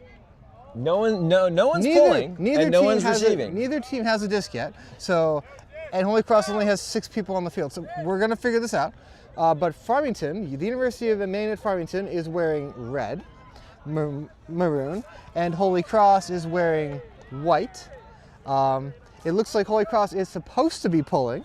So they are attempting to get their sideline to give them a disc, as well as a 7th player, because they only have 6 on the field right now. Yes, this is the mixed division. Both of these teams were 2-0 today, so both of them coming in first place in their respective pools. This is a crossover game. Holy Cross still only has 6 people, so I'm not sure why they're getting ready to pull. They might play a person down because of gender ratio. It looks like they are, yes. Looks like they are playing a person down, because Farmington has 7. So they are playing with 6. Interesting. Okay. Which means expect a zone. And it's because Holy Cross has, I'm looking at their sideline, every female matching player is on the field right now for Holy Cross. So that is why they're playing a person down. And right away a turn by Farmington. Holy Cross takes over at the middle of the field. Number 21 here has the disc, looking down. Hits number 2 in the middle. Working it to number 21 again in the middle. Nice layout for that catch by Holy Cross, number 21, as they attempt to get into a bit of try to get their stack to work. High stall count here for 21. He punts it downfield, but into the end zone. High stall count, just looking to get rid of it, and converts for the score. Holy Cross with a fun celebration. 1-0. A break right away for Holy Cross. So, yeah, they came out in basically a horizontal because of their low numbers. And Callan, can you dive in just real quick about why Holy Cross had to play that point with 6? Well, if you can't match the gender ratio of the other team, so we play Ultimate with alternating points where you play with, for mixed, it's, as an example, 4 male matching and 3 female matching players, and then you switch to 4 female matching and 3 male matching players for the next 2 points, and you alternate every 2 points after that. If you don't have the numbers, if you don't have the 4 female matching players, then you have to play a person down. And so when the game begins, the receiving team dictates how it starts, correct? Or is it based on the end zone? Or is it? I don't know if the observers do it, or if the team if they flip and decide that. Gotcha. But so the first point was Farmington played 4 female matching players. Holy Cross cannot match. They played one down because now Holy Cross has 7 on the field. Correct. So now they are matching, and they're playing 3 female matching players as opposed to 4. So and they're still coming out in that zone. It is a zone, and a downfield from Farmington right away. Way to attack the disc by the Farmington player. 55 with a behind the hip catch. Good patience here by Farmington as they swing it to the middle. Number 27 with the disc down into the end zone. And throwing into traffic. 23 from Farmington had had nice ups to go get it and just couldn't come down with it. Yeah, I'm wondering why the player there didn't throw it to the cutter directly in front, who was pretty open. Yeah. But again, this is the first tournament of the year. Teams working out the kinks. Maybe didn't see the cutter. So we've got Holy Cross now with the disc. We got someone breaking deep. Deep throw. This could be wide. Oh, good bid by 23, but still Holy Cross comes down with it. Swings it near field. 25 looking for options, has an option in the end zone. That is going to be a point. 2-0 Holy Cross.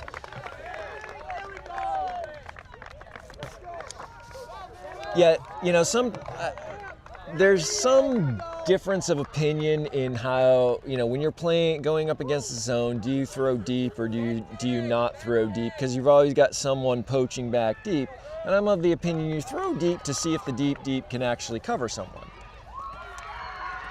And what happens is, in that instance, you just had a height advantage, and that's, you know, I can reach up here, you can't.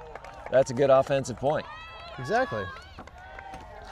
As you can see across the way, as the action pans up and down the field, we have a sunshade across the way from Impact Melanoma. Impact Melanoma, the nation's leading nonprofit dedicated to significantly reducing the incidence of melanoma in the United States and saving lives. Check your skin because melanoma is 99% curable with early detection. Early detection saves lives. Learn more at impactmelanoma.org. Impact Melanoma, one of our awesome sponsors. They will, for some tournaments, provide sunscreen to players and coaches and everyone as well over at Tourney Central. They give us those super cool sunshades that are there for the teams to use. A really, really great sponsor. We really appreciate everything that they do for Maine Ultimate. So definitely check them out. So Holy Cross from the vacation land end zone, throwing it to us. Throwing it to us, and it didn't quite, you know, we could have bid for that, but, you know, we just didn't quite have it. Yeah, that would have been a blown out knee right there. It's kind of, we're quite high up too. Yes. So that was a little bit of an oopsie. And so UMF, let's see if they can take advantage of this. You know, they've got it's essentially at the brick mark for the opposing team. He has to go in the center of the field because it landed out of bounds, so it did not land in and roll out, it sailed out. The ratio, the gender matching ratio is the same from the previous point here. Let's see if Farmington goes to vertical stack this close to the end zone. Looking for something on the break side, doesn't have it. Looked for it, but doesn't have it. Too. I like the ideas, but they need to make sure they clear out, and the throw was behind. Well, the issue is, don't get tunnel vision. Don't get locked in on that one single person you're trying to get it to. Allow other people to get open. Don't do the windshield wiper cut. Trust your teammates. Holy Cross taking over in a horizontal stack, getting some issues with footing here, some slip and sliding as the handlers are really close to the disc as they take advantage of a dump cut here. We're looking for help, good patience. Up the field to the next Holy Cross cutter. Whoa, that sailed out of his hand. Oh, bummer. UMF taking over at midfield. Just kind of took off after he threw it. Yeah. Right? Yeah, we do have a little bit of a gustiness going from left to right, so Farmington throwing into the wind right now. It's 23 has a nice forehand to the middle. Throw. And number 2 goes right back to a handler. Holy Cross melting to matching person defense. Number 9 pointing to the end zone, wants a big throw, doesn't have it, and swings to 20. Now right back nice to 91. Little give and go there. Under, good patience. Right back to 91 again. Oh, good luck, but good holster, and now it's a point. Good job by Farmington. Good patient offense. 2-1 now in favor of Holy Cross. Great cut by that Farmington player, number 30. They were great use of the space and the timing, and also vocally communicating that they were open. Throw me the disc, please. As someone who used to be primarily a cutter, I would always believe I'm open, so throw it to me when I'm absolutely. open. Yeah. And if I have to lay out for it, that's your fault for the poor throw. Yeah, it's always It's not my speed. No. It's always the thrower's fault. So one of the things we've seen so far early on is a Holy Cross going to a zone. For those who are unfamiliar, zone defense is meant to make the offense make a lot of throws and hopefully make a mistake. And they came out in a 3-person cup, which means 3 people are around the disc at all times, and then you have sort of 3 people across the middle behind them, almost like a linebacker set in football or midfielders in soccer. And then you have someone playing deep, taking anyone who goes deep. And all you're doing is occupying space, moving with the disc, trying to make the offense make a mistake. And it's worked a couple times for them. Yeah, the ultimate frisbee like zone defense is a little bit kind of a combination of a couple things from different sports too. Like, the people who are further down from the disc, the midfielders and the deep does represent nice kind of like a basketball type of a zone where you're in space. It's those three chasers, the cup position, that really try to dictate where the disc is going. That is kind of unique to the sport. As Farmington comes out on their own, almost kind of not really a zone, but kind of a poaching man in the middle there, kind of lane clogging kind of defense, and generates a turn. Nice throw through the middle there by that Farmington player, as he looks for another forehand to the end zone. Nice laser, just out of reach. Nice look. Farmington's got some throwers with some very confident forehand throws. Again, number 30 being in the right place. Just made a little too much pace on that throw. Also, again, with the wind, maybe a little more power than they were anticipating at first. Holy Cross getting set on their goal line here, but really, again, Farmington kind of taking up space in these throwing lanes. Holy Cross having to go over the top to get through that. As you can see, number 27, I believe it is, in Farmington here, in the hat here, is really sitting in the throwing lane. Sorry, not 27, but they're in the throwing lane for sure, just kind of disrupting everything. Number 12, actually, my apologies, in the lane there. Yeah, it looks like what Farmington has chosen to do is take in their best female matching player and park them in an open spot and match everyone else up person. I wouldn't actually mind Farmington playing a full zone here and just saying, look, you're shorthanded, we're going to shut this down. Yeah. Oh, I like that. Oh, it's in the, ooh, there's some contact here.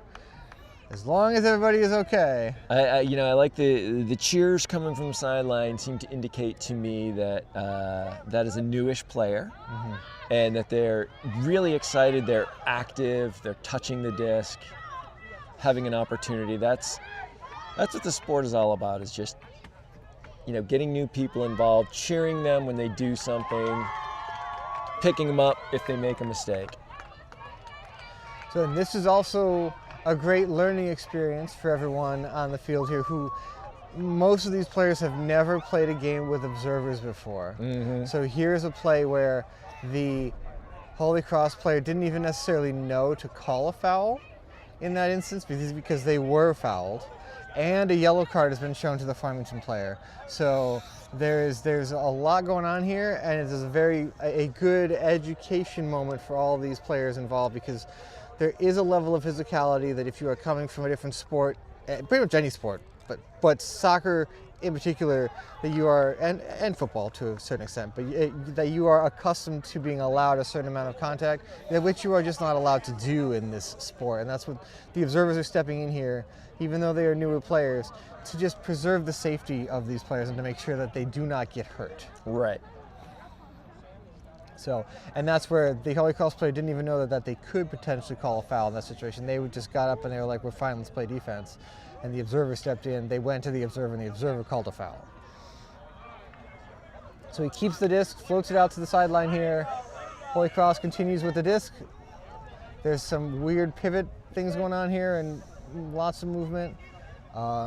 Good mark here by Farmington as they reset to another handler.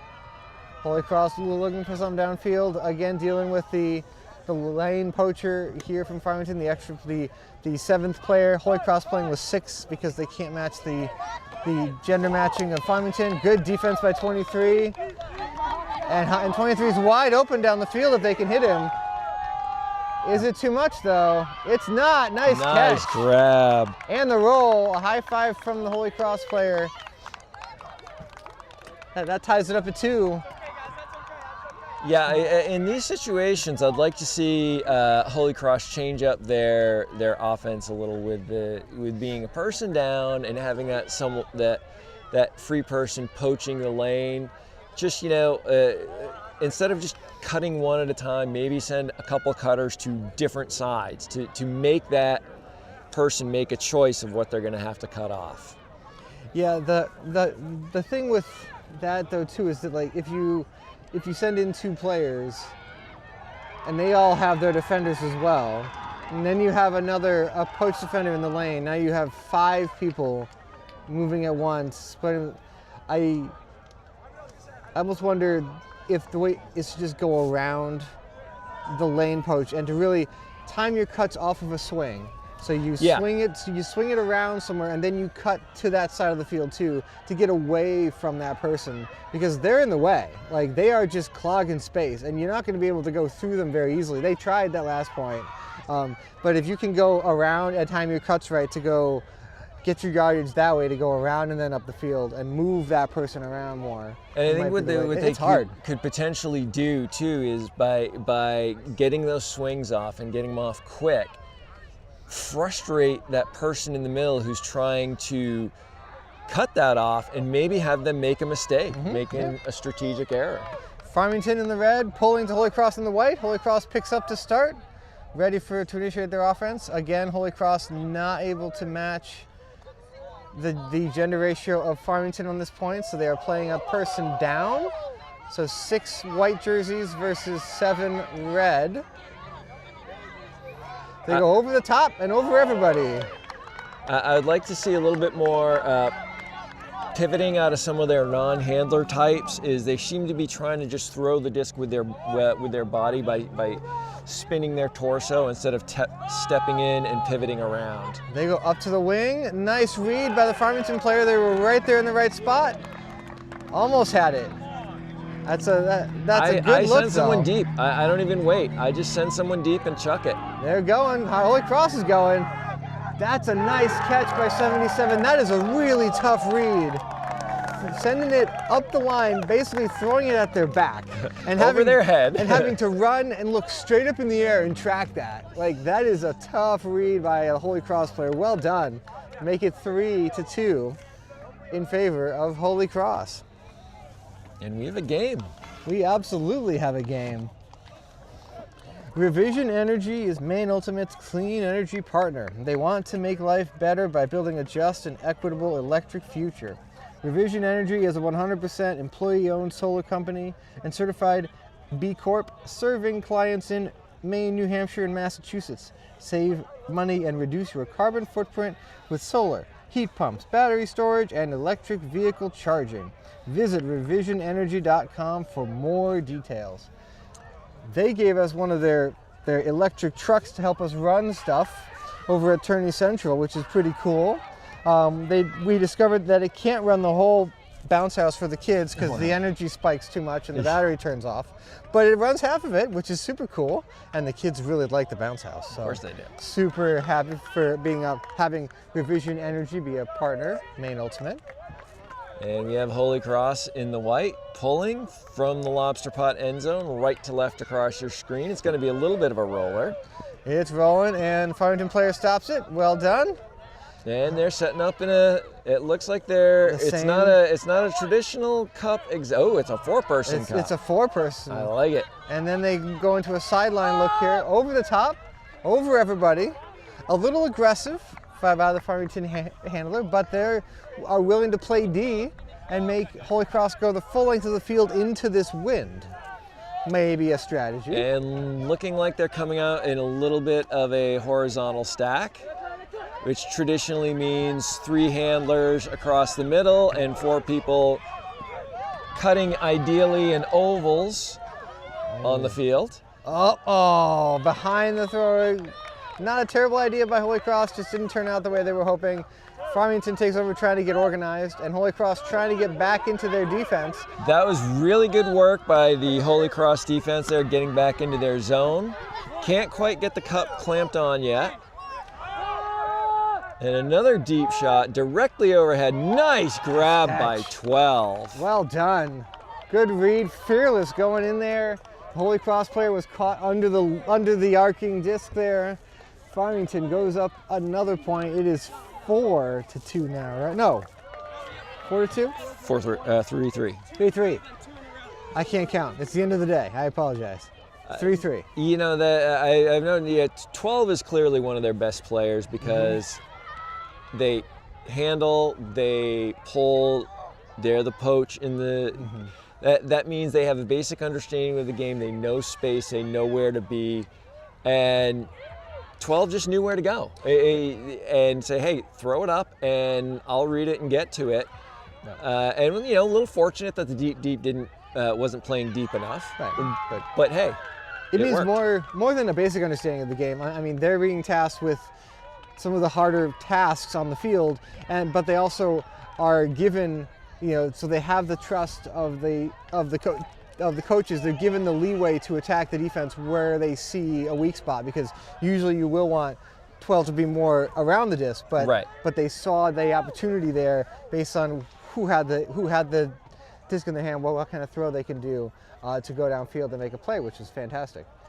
As Farmington gets ready to pull here, Holy Cross receiving. Looks like it's going to roll again. Yep. Yeah, they're trying to get these rolls into the wind. The Holy Cross is able to match gender ratio on this point again.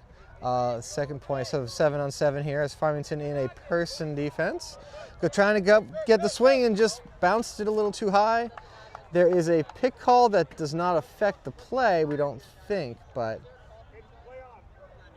This Holy Cross offense needs, if they're going to play that horizontal stack, that stack needs to start a little bit deeper. They're starting about 5 yards from the handlers, and that's just too close. You can't make an undercut there and do anything. So the pick was called, but it did not affect what happened on the play, so we just play on.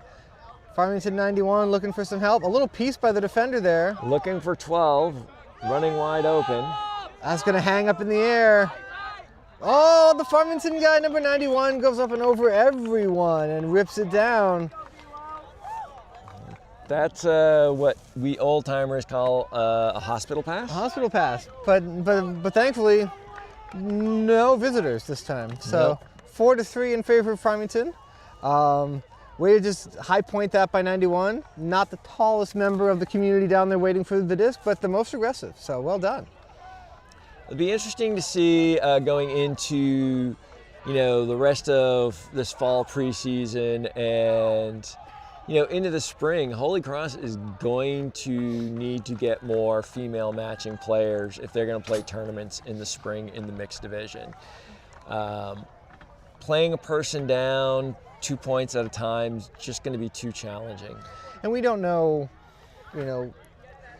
travel restrictions, injuries, other commitments to whether it's other sports or other clubs or other groups or whatever as to why.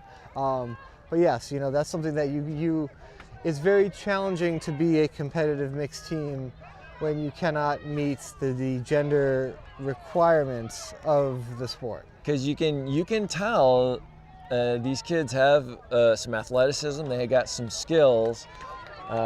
So you just gotta, you just gotta get numbers. You gotta put it together. Recruiting's always been tough in Ultimate. Yes.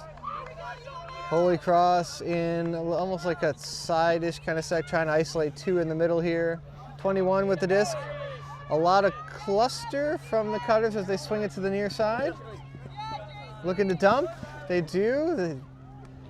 Number 2 with the disc, near side here. Uh-oh, we have an injured player for Farmington. It doesn't look good. You wanna? Yep.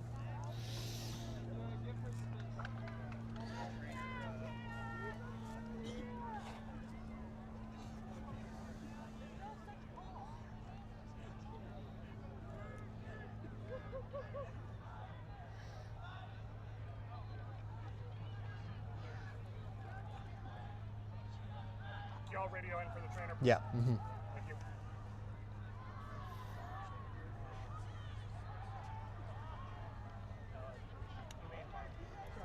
Yeah.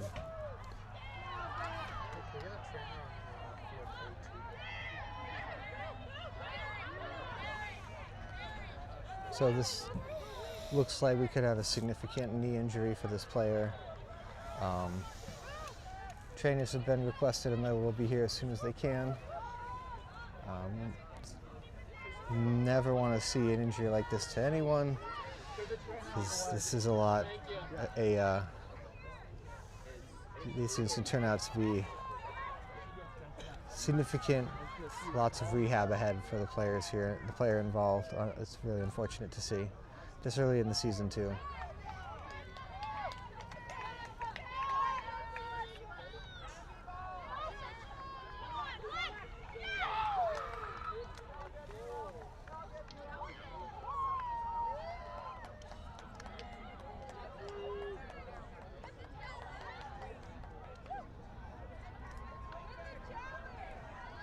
So our trainers are en route.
One of the Holy Cross players sprinting through the marsh to get to the trainer. One of the Holy Cross players volunteered to just book it to the trainer as fast as possible.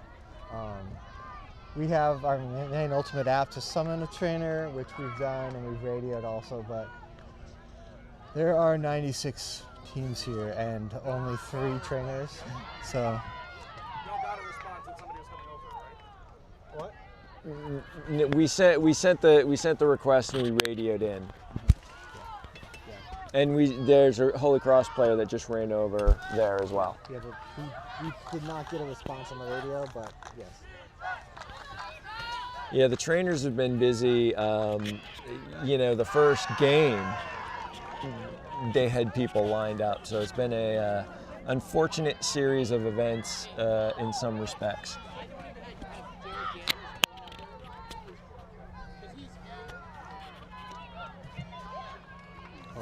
Who's he looking for? You hold down this. I'm gonna go down that, okay? Yeah.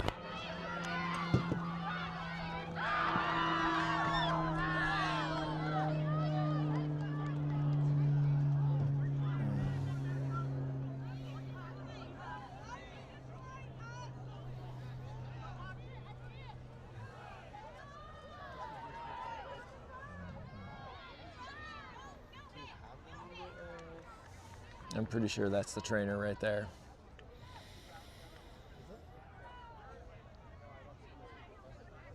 Because that looks like the Holy Cross player who is running over to summon them.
And we are back here at the Wainwright Field Complex at the Lobster Pot Frisbee Tournament, the mixed division game here between Holy Cross and the University of Maine at Farmington.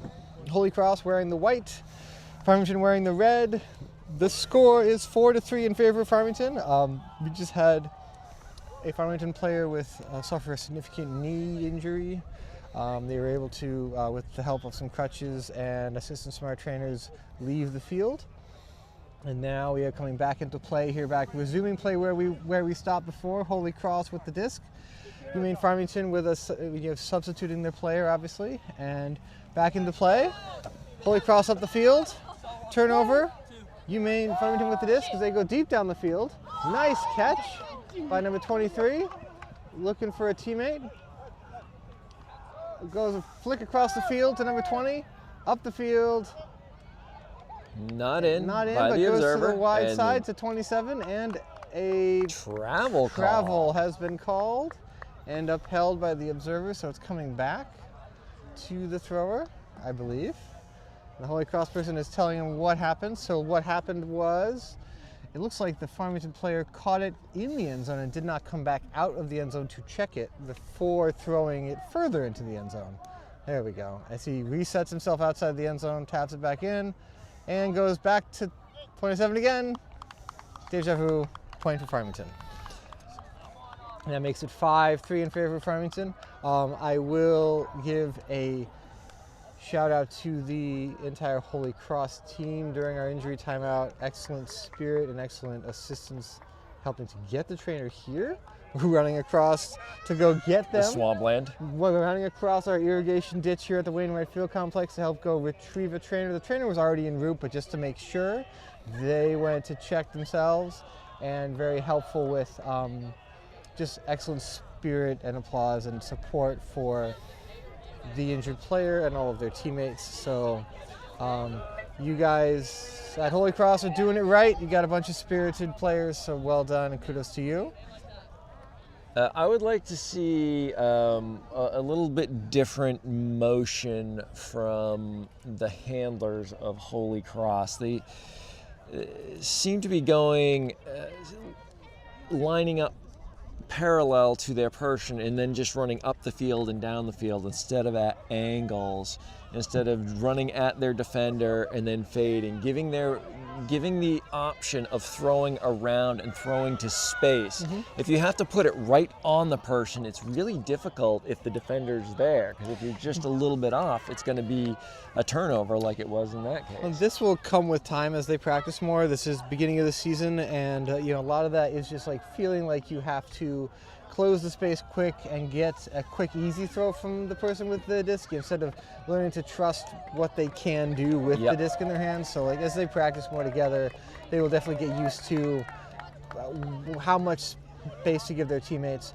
And another opinion there too is he cannot walk that to the middle. Correct. As it landed inbounds and rolled out. One must take it on the sideline, hence why the observer threw his little orange hacky sack there. So also, at the Holy Cross men in particular, as they go deep down the field, are accustomed to being faster than their opponents as they score. That will not always be the case. Nope. So when it is not, they will have to learn that they need to make better cuts. As Holy Cross with a score, I believe number 2 with the reception. We can get a number as he gets closer. But that makes it 5-4 in favor of Farmington. Just right off the pull there, just one cut to the corner, just put it and go get it. Yep. Yeah, we talk about setting up your cut, which is if you run straight to a spot, you're really easy to defend, especially as you get into these upper levels where everyone is fast, everyone has skills or whatever. You're no longer necessarily the fastest person on the field. So in order to get open, you have to fake in one direction, you have to spin, you have to do something to get your defender to make a step in the wrong direction, and then you cut. And that's what I'm hoping to see, in the future out of this Holy Cross team, because their handlers seem to be too intent on and like you said, because it's early in the year, maybe there isn't that level of trust that's been established yet for other players and what they can throw. Because it seems counterintuitive, but the closer you are as an offensive player to your fellow offensive player, the harder it is to make that throw. Farmington takes over on the sideline here. Holy Cross with a zone trying to keep the disc stuck there. Good job getting it back. Now Farmington needs the swing to be there. Number 12 from Farmington may be a little out of position, but needs to be available for a swing to get it off this line. Holy Cross wants to keep the disc there. That Nice mark needs to be harder or to prevent the around. Good fakes here by the Farmington player as they go down the field, up over everyone, and right to the Holy Cross deep. Unfortunate error. Holy Cross with a nice catch here to start their offensive point. That's a nice sliding grab on that. And that's going to be macked. That was popped up in the air, and the Farmington player just said no, and then a foul has been called. I disagree with that call if it's a foul. I think it was a contest. I would contest that. It is, in fact, a foul, no contest. Ooh. Oh no, let me see, what do we got? Yep, foul, no contest. Oh, no. So Farmington player gives it up as Holy Cross looks down the field. Oh, and number 10 juggled it and good caught concentration. Better holster. Oh, I was going to say better holster, but he didn't. Goes up in the air and a tip, and it hits the turf. Farmington takes over. I think the Holy Cross player number 10 found themselves so wide open they didn't know what to do. Farmington goes deep down the other way. It's getting it. Riveting end-to-end action as that's defended by the Holy Cross player. By 2. And they landed hard. Are they okay? They are okay. I think they're okay. They look like they're in pain. But they're low fiving, so they're not coming out of the game. Oh, nice catch. On the backhand. Wow. Down the field to number 10. They're open. They have no one here to help them. But they have, Farmington has 12 sagging deep to take away another deep shot. So nice work by Farmington. Nice adjustment of going to the deep space. So Farmington is staying in this poachiness even though Holy Cross has all 7 players on the field. It could be miscommunication among UMF players. I think it's strategic. As they go in the air here, good box out by the Farmington defender. What I think Farmington is doing on defense is they are forcing Holy Cross to use members of their team that they are hesitant to use in the offense. As Farmington goes deep down the field. Curling back to the middle of the field. Nice. They have reinforcements and they use them. Oh, it looks cool. 23 with the somersault catch. A little bit unnecessary, but... very unnecessary, but very entertaining. I am all for it. I thought 30 read that disc beautifully. Very well. Ran right to the spot where it was gonna end up, and nice job. That makes it...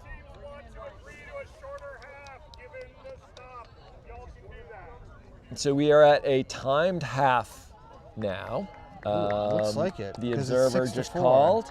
They might shorten the half due to the extended injury time, but we are currently going to take I'm assuming a quick half, and then we will be right back after these messages. Let's see.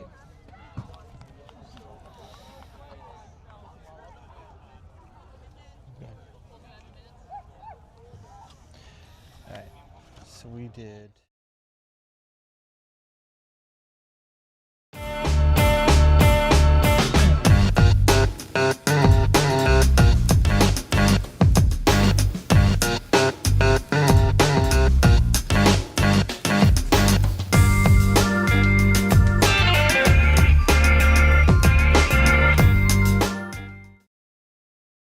Recover 180 was created as a better way to hydrate. No added sugar, no artificial ingredients, USDA organic certified. Designed for athletes and everyday go-getters. Recover 180 empowers you to hydrate better and recover strong. No shortcuts, no junk, just better hydration. Recover 180. Everything you need, nothing you don't.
There is a place where we are us at our best.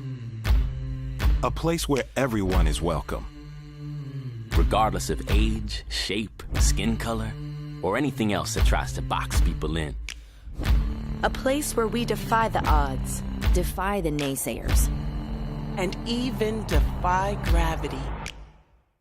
A place where it's accepted that success doesn't belong to the faint-hearted. It belongs to the brave. Welcome back to Wainwright Sports Complex in South Portland, Maine on this Now, chilly evening in October at 2025 Lobster Pot Tournament, and we have University of Maine Farmington in the maroon in the vacation land end zone, pulling for the start of the second half, to Holy Cross in the white in the Lobster Pot end zone, with Maine Farmington up 6-4. I am Mike, along with Tom and videographer Max. Fairly competitive first half, especially for a Holy Cross team that, when they go 4-3 women matching, can't match and has to play a person down. Nice pull by this Farmington gentleman. Two's going to put him on the back line. Nice job. Holy Cross having to work from the whole length of the field. Oh, and just took his eyes off the disc. Bummer, thought about the throw before he caught the disc, and Farmington with a golden opportunity to go up by 3. To the corner. And nice caught. snag. Oh, is that number 12? Number 12 for Farmington with a point. That puts them up 7-4. Well done by Farmington. I'd say 12 is their MVP right now, playing in the poach space, playing as the extra defender, pulling, catching everything that comes to them. Absolutely.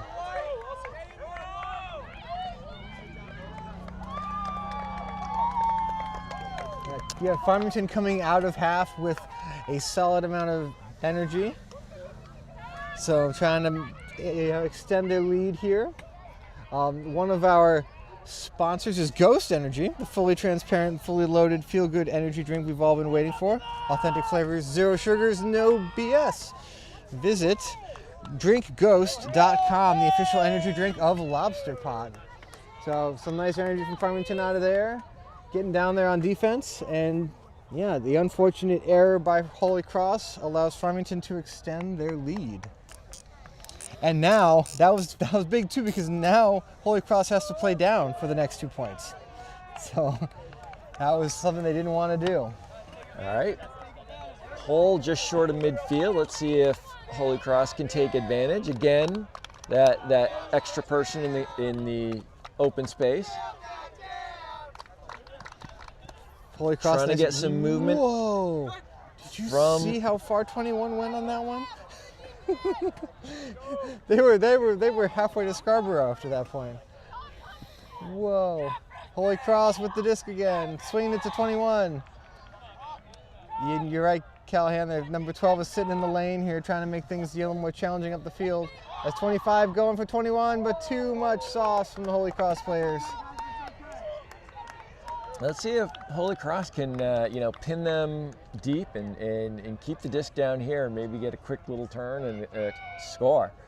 UMF taking it at the far corner of the end zone. Holy Cross kind of doing and similar gets thing too. but comes up with a grab. Maybe? Maybe. Not sure yet.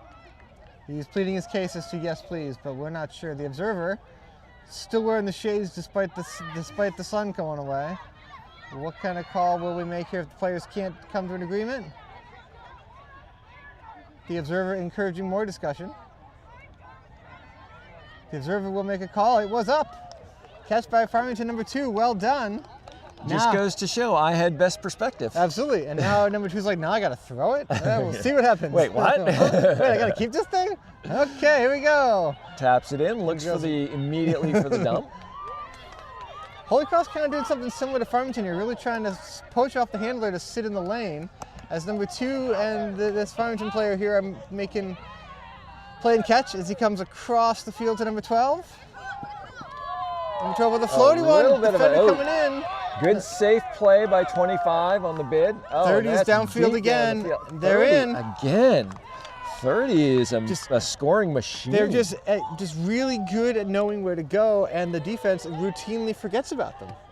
Well, so that makes it 8-4 in favor of Farmington. I could still score in this game if people didn't card me. I don't know if I could. I think I'd still get hurt. Well, I didn't say you. You could still catch it though.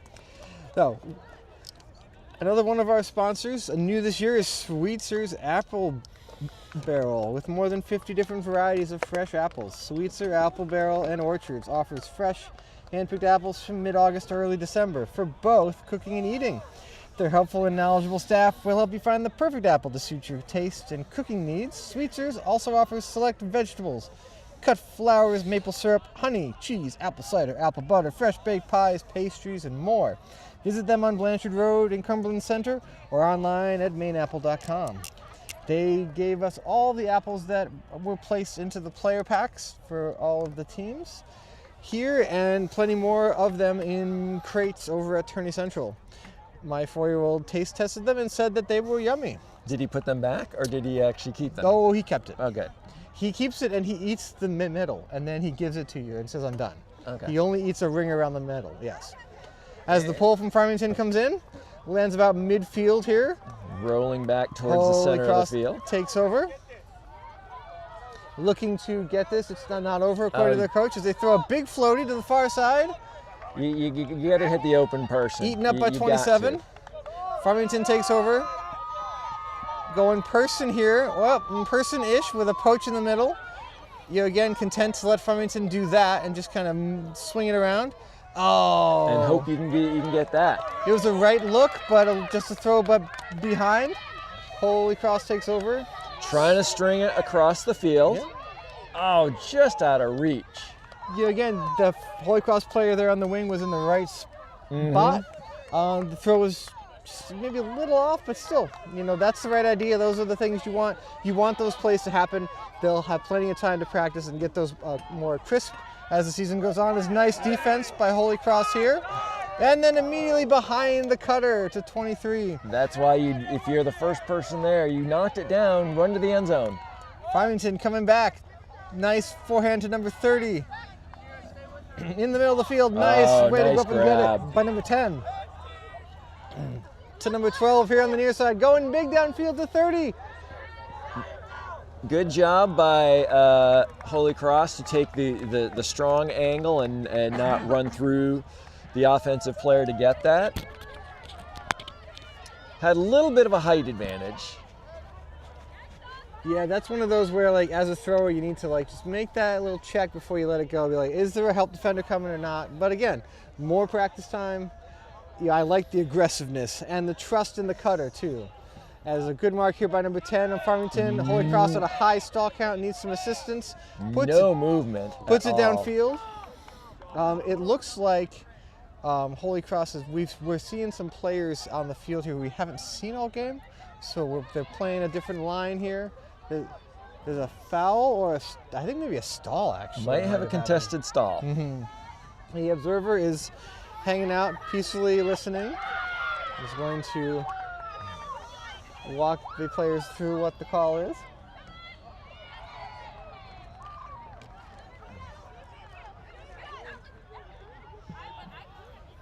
Well, that's really hard in these situations.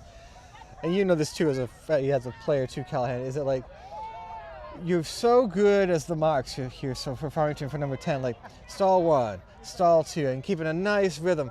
But it's just human tendency to, when you get to 8, it's stall 8, stall 9, stall 10. It's just, you just get quicker almost by default. And it's so hard to keep a calm, level cadence that what ends up happening a lot in these situations is you call a stall, the person throws the disc, and yells fast count at the same time. So there's a play and 2 calls to figure out at once, because you, the mark, in this case, the Farmington player, potentially would have fast counted and counted too fast to get to 10, which is a foul. And then you've also gotten to 10, which is a stall. And then we have a throw and a play to resolve. So a lot can happen all at once to figure out. It looks like the players have resolved it themselves. It's going to remain a turnover. But it's just these things are complex, and a lot of it's just human nature, because you get so excited. I'm going to get him, and yeah, it's so hard to keep that cadence. Anyway, I do like the spirit in this game. It's been very good. Yeah. We've talked about this a little bit, but not really with much explanation. Spirit of the game is what what Ultimate was built on. You make your own calls, and then if you don't think it was a foul, you contest it, and everything gets settled by the players on the field. That's and a that's rarity. why you catch your Ds. Yeah. Oh, and then doubled it up. Oh no! Like the defense. Very knocks it excited. Right to the offensive player who then Oh, that's throws it. away. That's the cut. Good job. And so we've seen it. You know, this game too. What the spirit of the game part of as Holy Cross throws it away, is that this game, we have observers here, the gentlemen in the orange shirts. They are not referees. Like they know all the rules and they enforce things such as inbounds, you get out of bounds. As number 10 with a nice catch, putting Farmington up to 9. But these observers are not referees. They do not make active calls. They cannot make a foul call or a travel call or anything at all unless the players agree to bring them in and to ask their impartial, unbiased opinion of what happened. So then they can make a call. So this game remains self-officiated, and these two teams are showing giving you a great example of a well-spirited, self-officiated game where they are making calls and they are trying to come to an agreement between themselves, and then they are going to the observers when they cannot. Correct. And they are remaining well-spirited throughout, high-fiving each other, helping each other out. So it is fantastic. Oh, and on the other field, we have a dance line at half between both teams. Excellent line dancing. That's why one of the reasons I love Ultimate. Back on our field over here at our mixed division game here between Holy Cross and UMaine Farmington. It is, my apologies, 9-4. Oh, I think I had that right before. I had it right. I said 9-4. What are you telling me? You probably did, but I knew you were going to come in and you were going to look at the scoreboard instead of the computer, so I wanted to help you out, man. I'm trying to help you out, and now you blew it all, so everyone knows you didn't actually know the score of the game. I knew it was 9. I said it was 9-4 after the last point. Oh man, he's getting grouchy in his old age. Well, I'm allowed to be crotchety. I'm old. Holy Cross takes over and doesn't run to the disc. Oh, good job by the Farmington player, number 44, who kind of almost handed that off to his teammate. As they go up the lines at number 30, right back to 91. 91 looking for Far some side help. of the field. Pinned on the Number 30's open in the corner. Good job by the mark. They take the wide throw to the end zone and defended by Holy Cross. If only 91 had looked back at his teammate 30, they were standing there on the pylon wide open. I like this Holy Cross team, playing their full line, playing their new players, playing their old players, but they are really starting to claw. Going deep. Oh, nice. Oh, he's there. Oh, yeah. Oh, excellent. Great catch.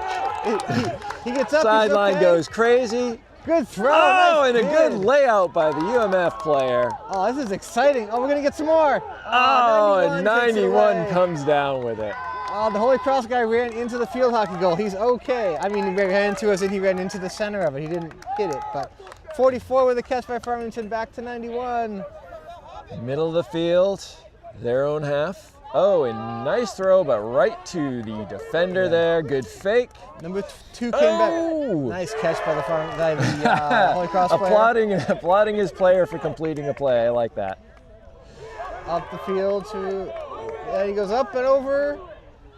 Oh, and out of play. And he'll learn when he gets a little more experience to, step more into that throw to keep it lower, keep it from floating. Deep to number 30 again. Hey, look who's open, 30. Who's got assistance to 55. He is in. And that is 10. 10-4 in favor of Farmington. I will say that I really enjoyed the Holy Cross player who made the running, kind of tumbling grab over here.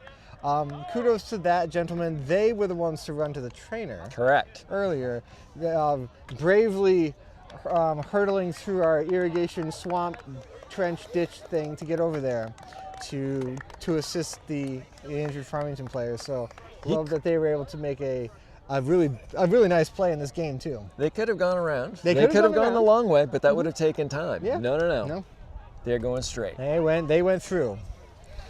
So Farmington firmly in control here, 10-4 over Holy Cross. Farmington getting ready to pull in the red jerseys in their vacation land end zone. Holy Cross in the Lobster spot end zone wearing the white. It looks like Holy Cross is Right, they're matching, right, they can match, they get to decide the gender ratio this time, so they will play with 7.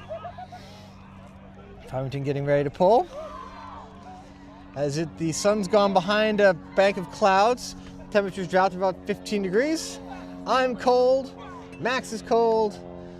I wore layers, so I'm fine. Callahan wore layers. He might be crotchety, but at least he's intelligent and knows how to layer. Unlike myself. But yeah, you're just crotchety. I'm just crotchety. But the equipment is not overheating like at Vacation Land, so that's a Correct. good thing. So Holy Cross takes over, and Farmington with their approach, they're still kind of poachy in the throwing lane, and Holy Cross just needs a little more spacing here as they go over everybody. Good D by 55, and it's almost caught by the Holy Cross player. 3 players had a chance for that. That would have been awesome if any of them could have come down with it. And so again, like as Holy Cross practices more and these players get more experience, they will realize how very important spacing is in the game of Ultimate. As Farmington goes through the middle and then takes a really large reset as they go backhand to number 23. It's through everyone. Great throw. Down the field to And number 2. Lane, look who's open, 30. To number 30 oh, who can't come up with and turfed it. That's too bad. The thrower, they just take an extra second and set your feet and deliver a nice, easy catchable throw because 30 once again was wide open. Holy Cross takes over on the far corner. Number 12 in the lane. Oh, there's a hammer. Yes, excellent. Is that the first one? Easily, comfortably caught. Was that the first over the top we've seen in this game? I think so. I think so. Holy Cross on the goal line. Throw and under. Nice throw. Goes up and over everyone.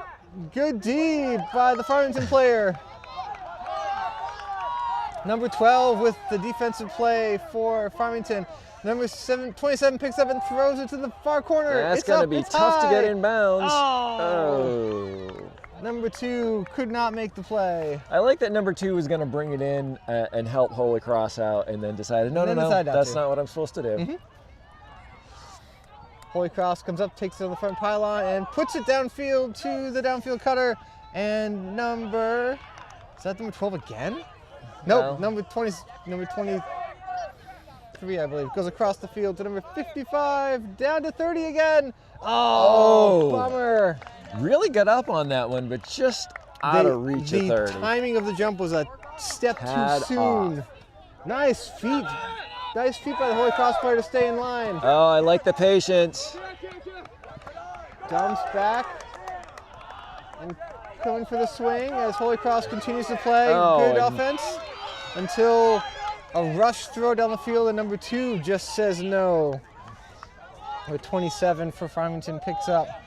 Far side of the field, right around midfield. To number 2, back to 27. Downfield. And right looking for 30. to the defender. We're looking for 30 to make the cut, but 30 was out of position, I think. 30 is going to get to the point at some point this weekend going, guys, I'm cutting deep all the time. Hit me, I'm tired. Good use of a pivot foot here by this Holy Cross player to move the mark around. They end up with an over-the-top throw to the Holy Cross player, who's unmarked, now is marked. Trying to hit the open person, and then the open person gets... Good catch. Oh, great idea, though. The Holy Cross player was open. Yeah, just got to step into it. The beanbag has been tossed by the observer. We learned during one of our timeouts that is where the disc went out, so that is where you take it back in play. And they come in. A couple of steps in bounds, though, oddly, but That is a violation. That is a violation, but no dice for now as they come across the 20 to the middle of the field to number 2 to 55. 55 thought about going for number 30, but there's a Holy Cross defender back there. As it floats over everybody. Oof. Again going for 30. But that time, the Holy Cross defenders kind of didn't make a play for a little bit and kind of assumed each other was going to get it. And number 2 for Farmington almost got in there. It goes over everybody. Number 12 with their 3rd defensive play of this point.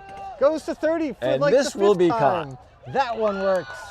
Number 30 was determined to get a point, and they did. Well, 12 knows how to throw it to 30. Absolutely. That makes it 11-4 in favor of Farmington.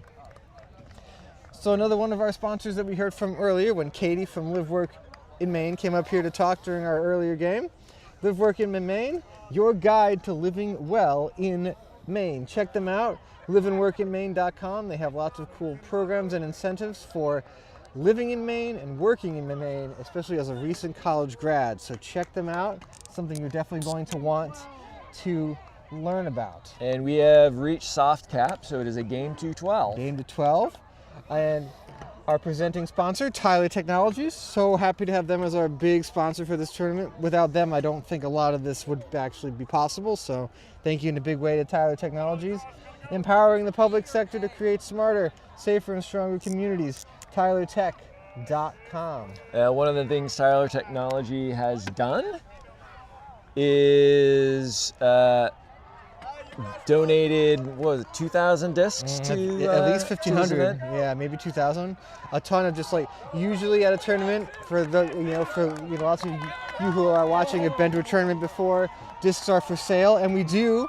Breakmark has their own merchandise tent with discs for sale, but Tyler Technologies printed almost 2,000 discs with the unique Maine Lobster Pot logo this year and are giving them out to players for free.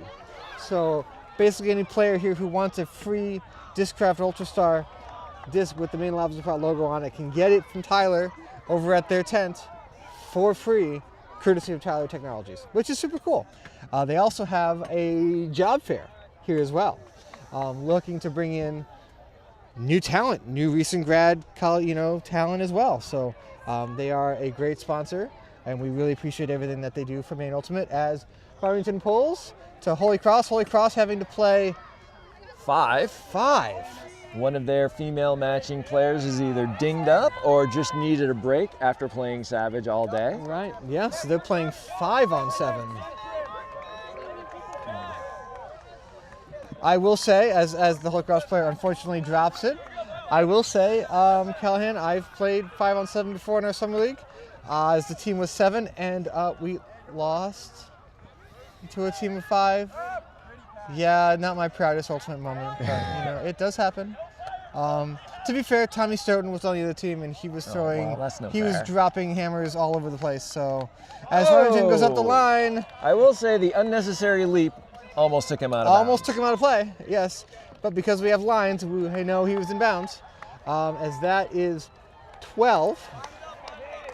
And that is game. Holy Cross was game for a while, but they just, when you're playing down a person in all, 3/4 of the game, it's just going to get to you. It's going to get to you, especially when you are playing a team that is willing and able to use all 7 players on the field at all times. Yep. Which is something that even when Holy Cross had 7 on the field, they were not willing to use everyone on the field. And that's a teachable moment for the coach right there. Y'all gotta trust your teammates, and this is how you build trust. New players, you gotta throw them the disc. They're not gonna improve if they don't touch the disc. Yep.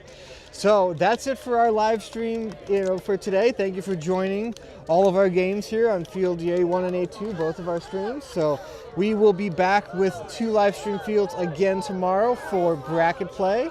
Tune in for those tomorrow. We don't know the matchups yet because it depends on the games that are still going. But check us out tomorrow. Check the Maine Ultimate, app for the matchups as scores get updated. And I'm pretty sure it'll be on USAU website as well. So check that out, and we will see you back here tomorrow. Mike, any last words? Great day. Yeah. Looking forward to another one tomorrow. Awesome. See you guys tomorrow.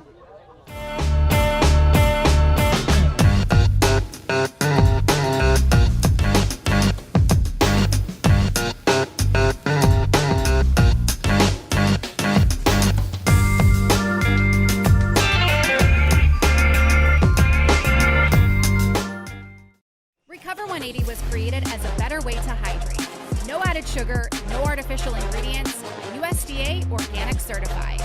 Designed for athletes and everyday go-getters. Recover 180 empowers you to hydrate better and recover strong.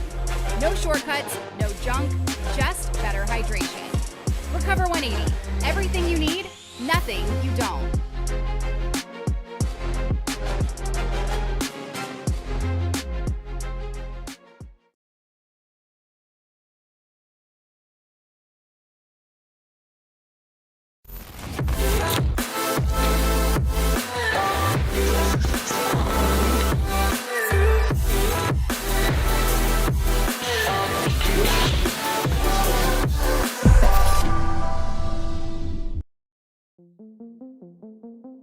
Clearly, our mission is to reduce the risk of skin cancer and melanoma. The best way not to have to deal with melanoma is not to get it. And the majority of melanomas are avoidable. And that's what we need to focus on.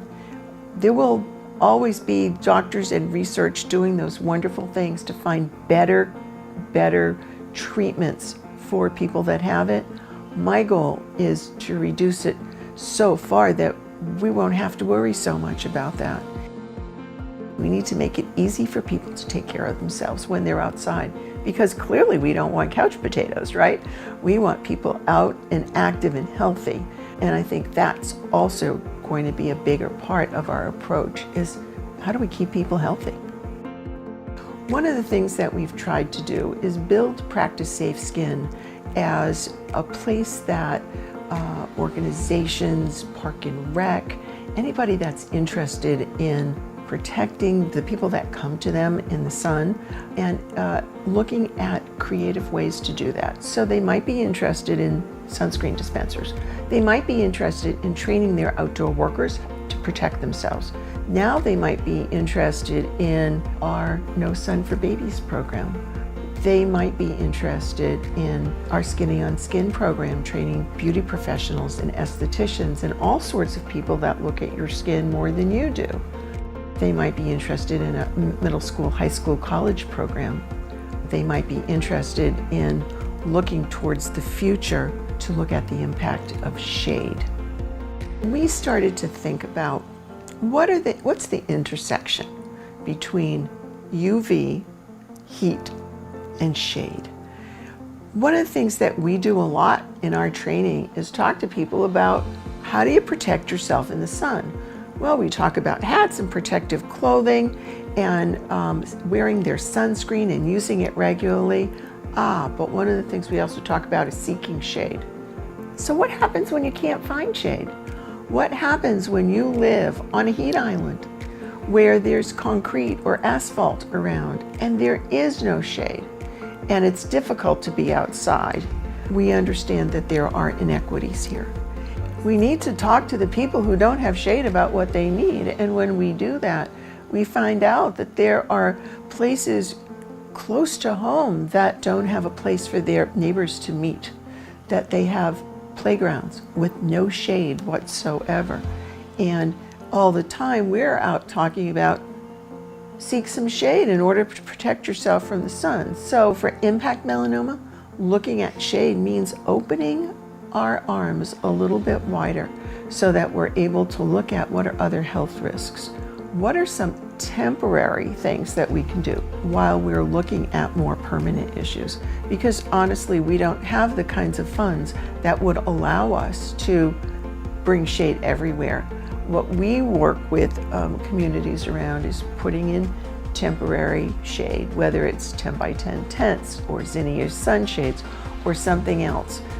We're really working right now and for the foreseeable future on temporary shade that people can bring personally or have in their neighborhoods. I think these are going to be the things that we need to do to improve the overall health of our community and to reduce the risk of skin cancer and melanoma. The call to action that I'm challenging you with is go out and find a group of people that are interested in supporting their community in a way that will potentially save lives. We can help you do that.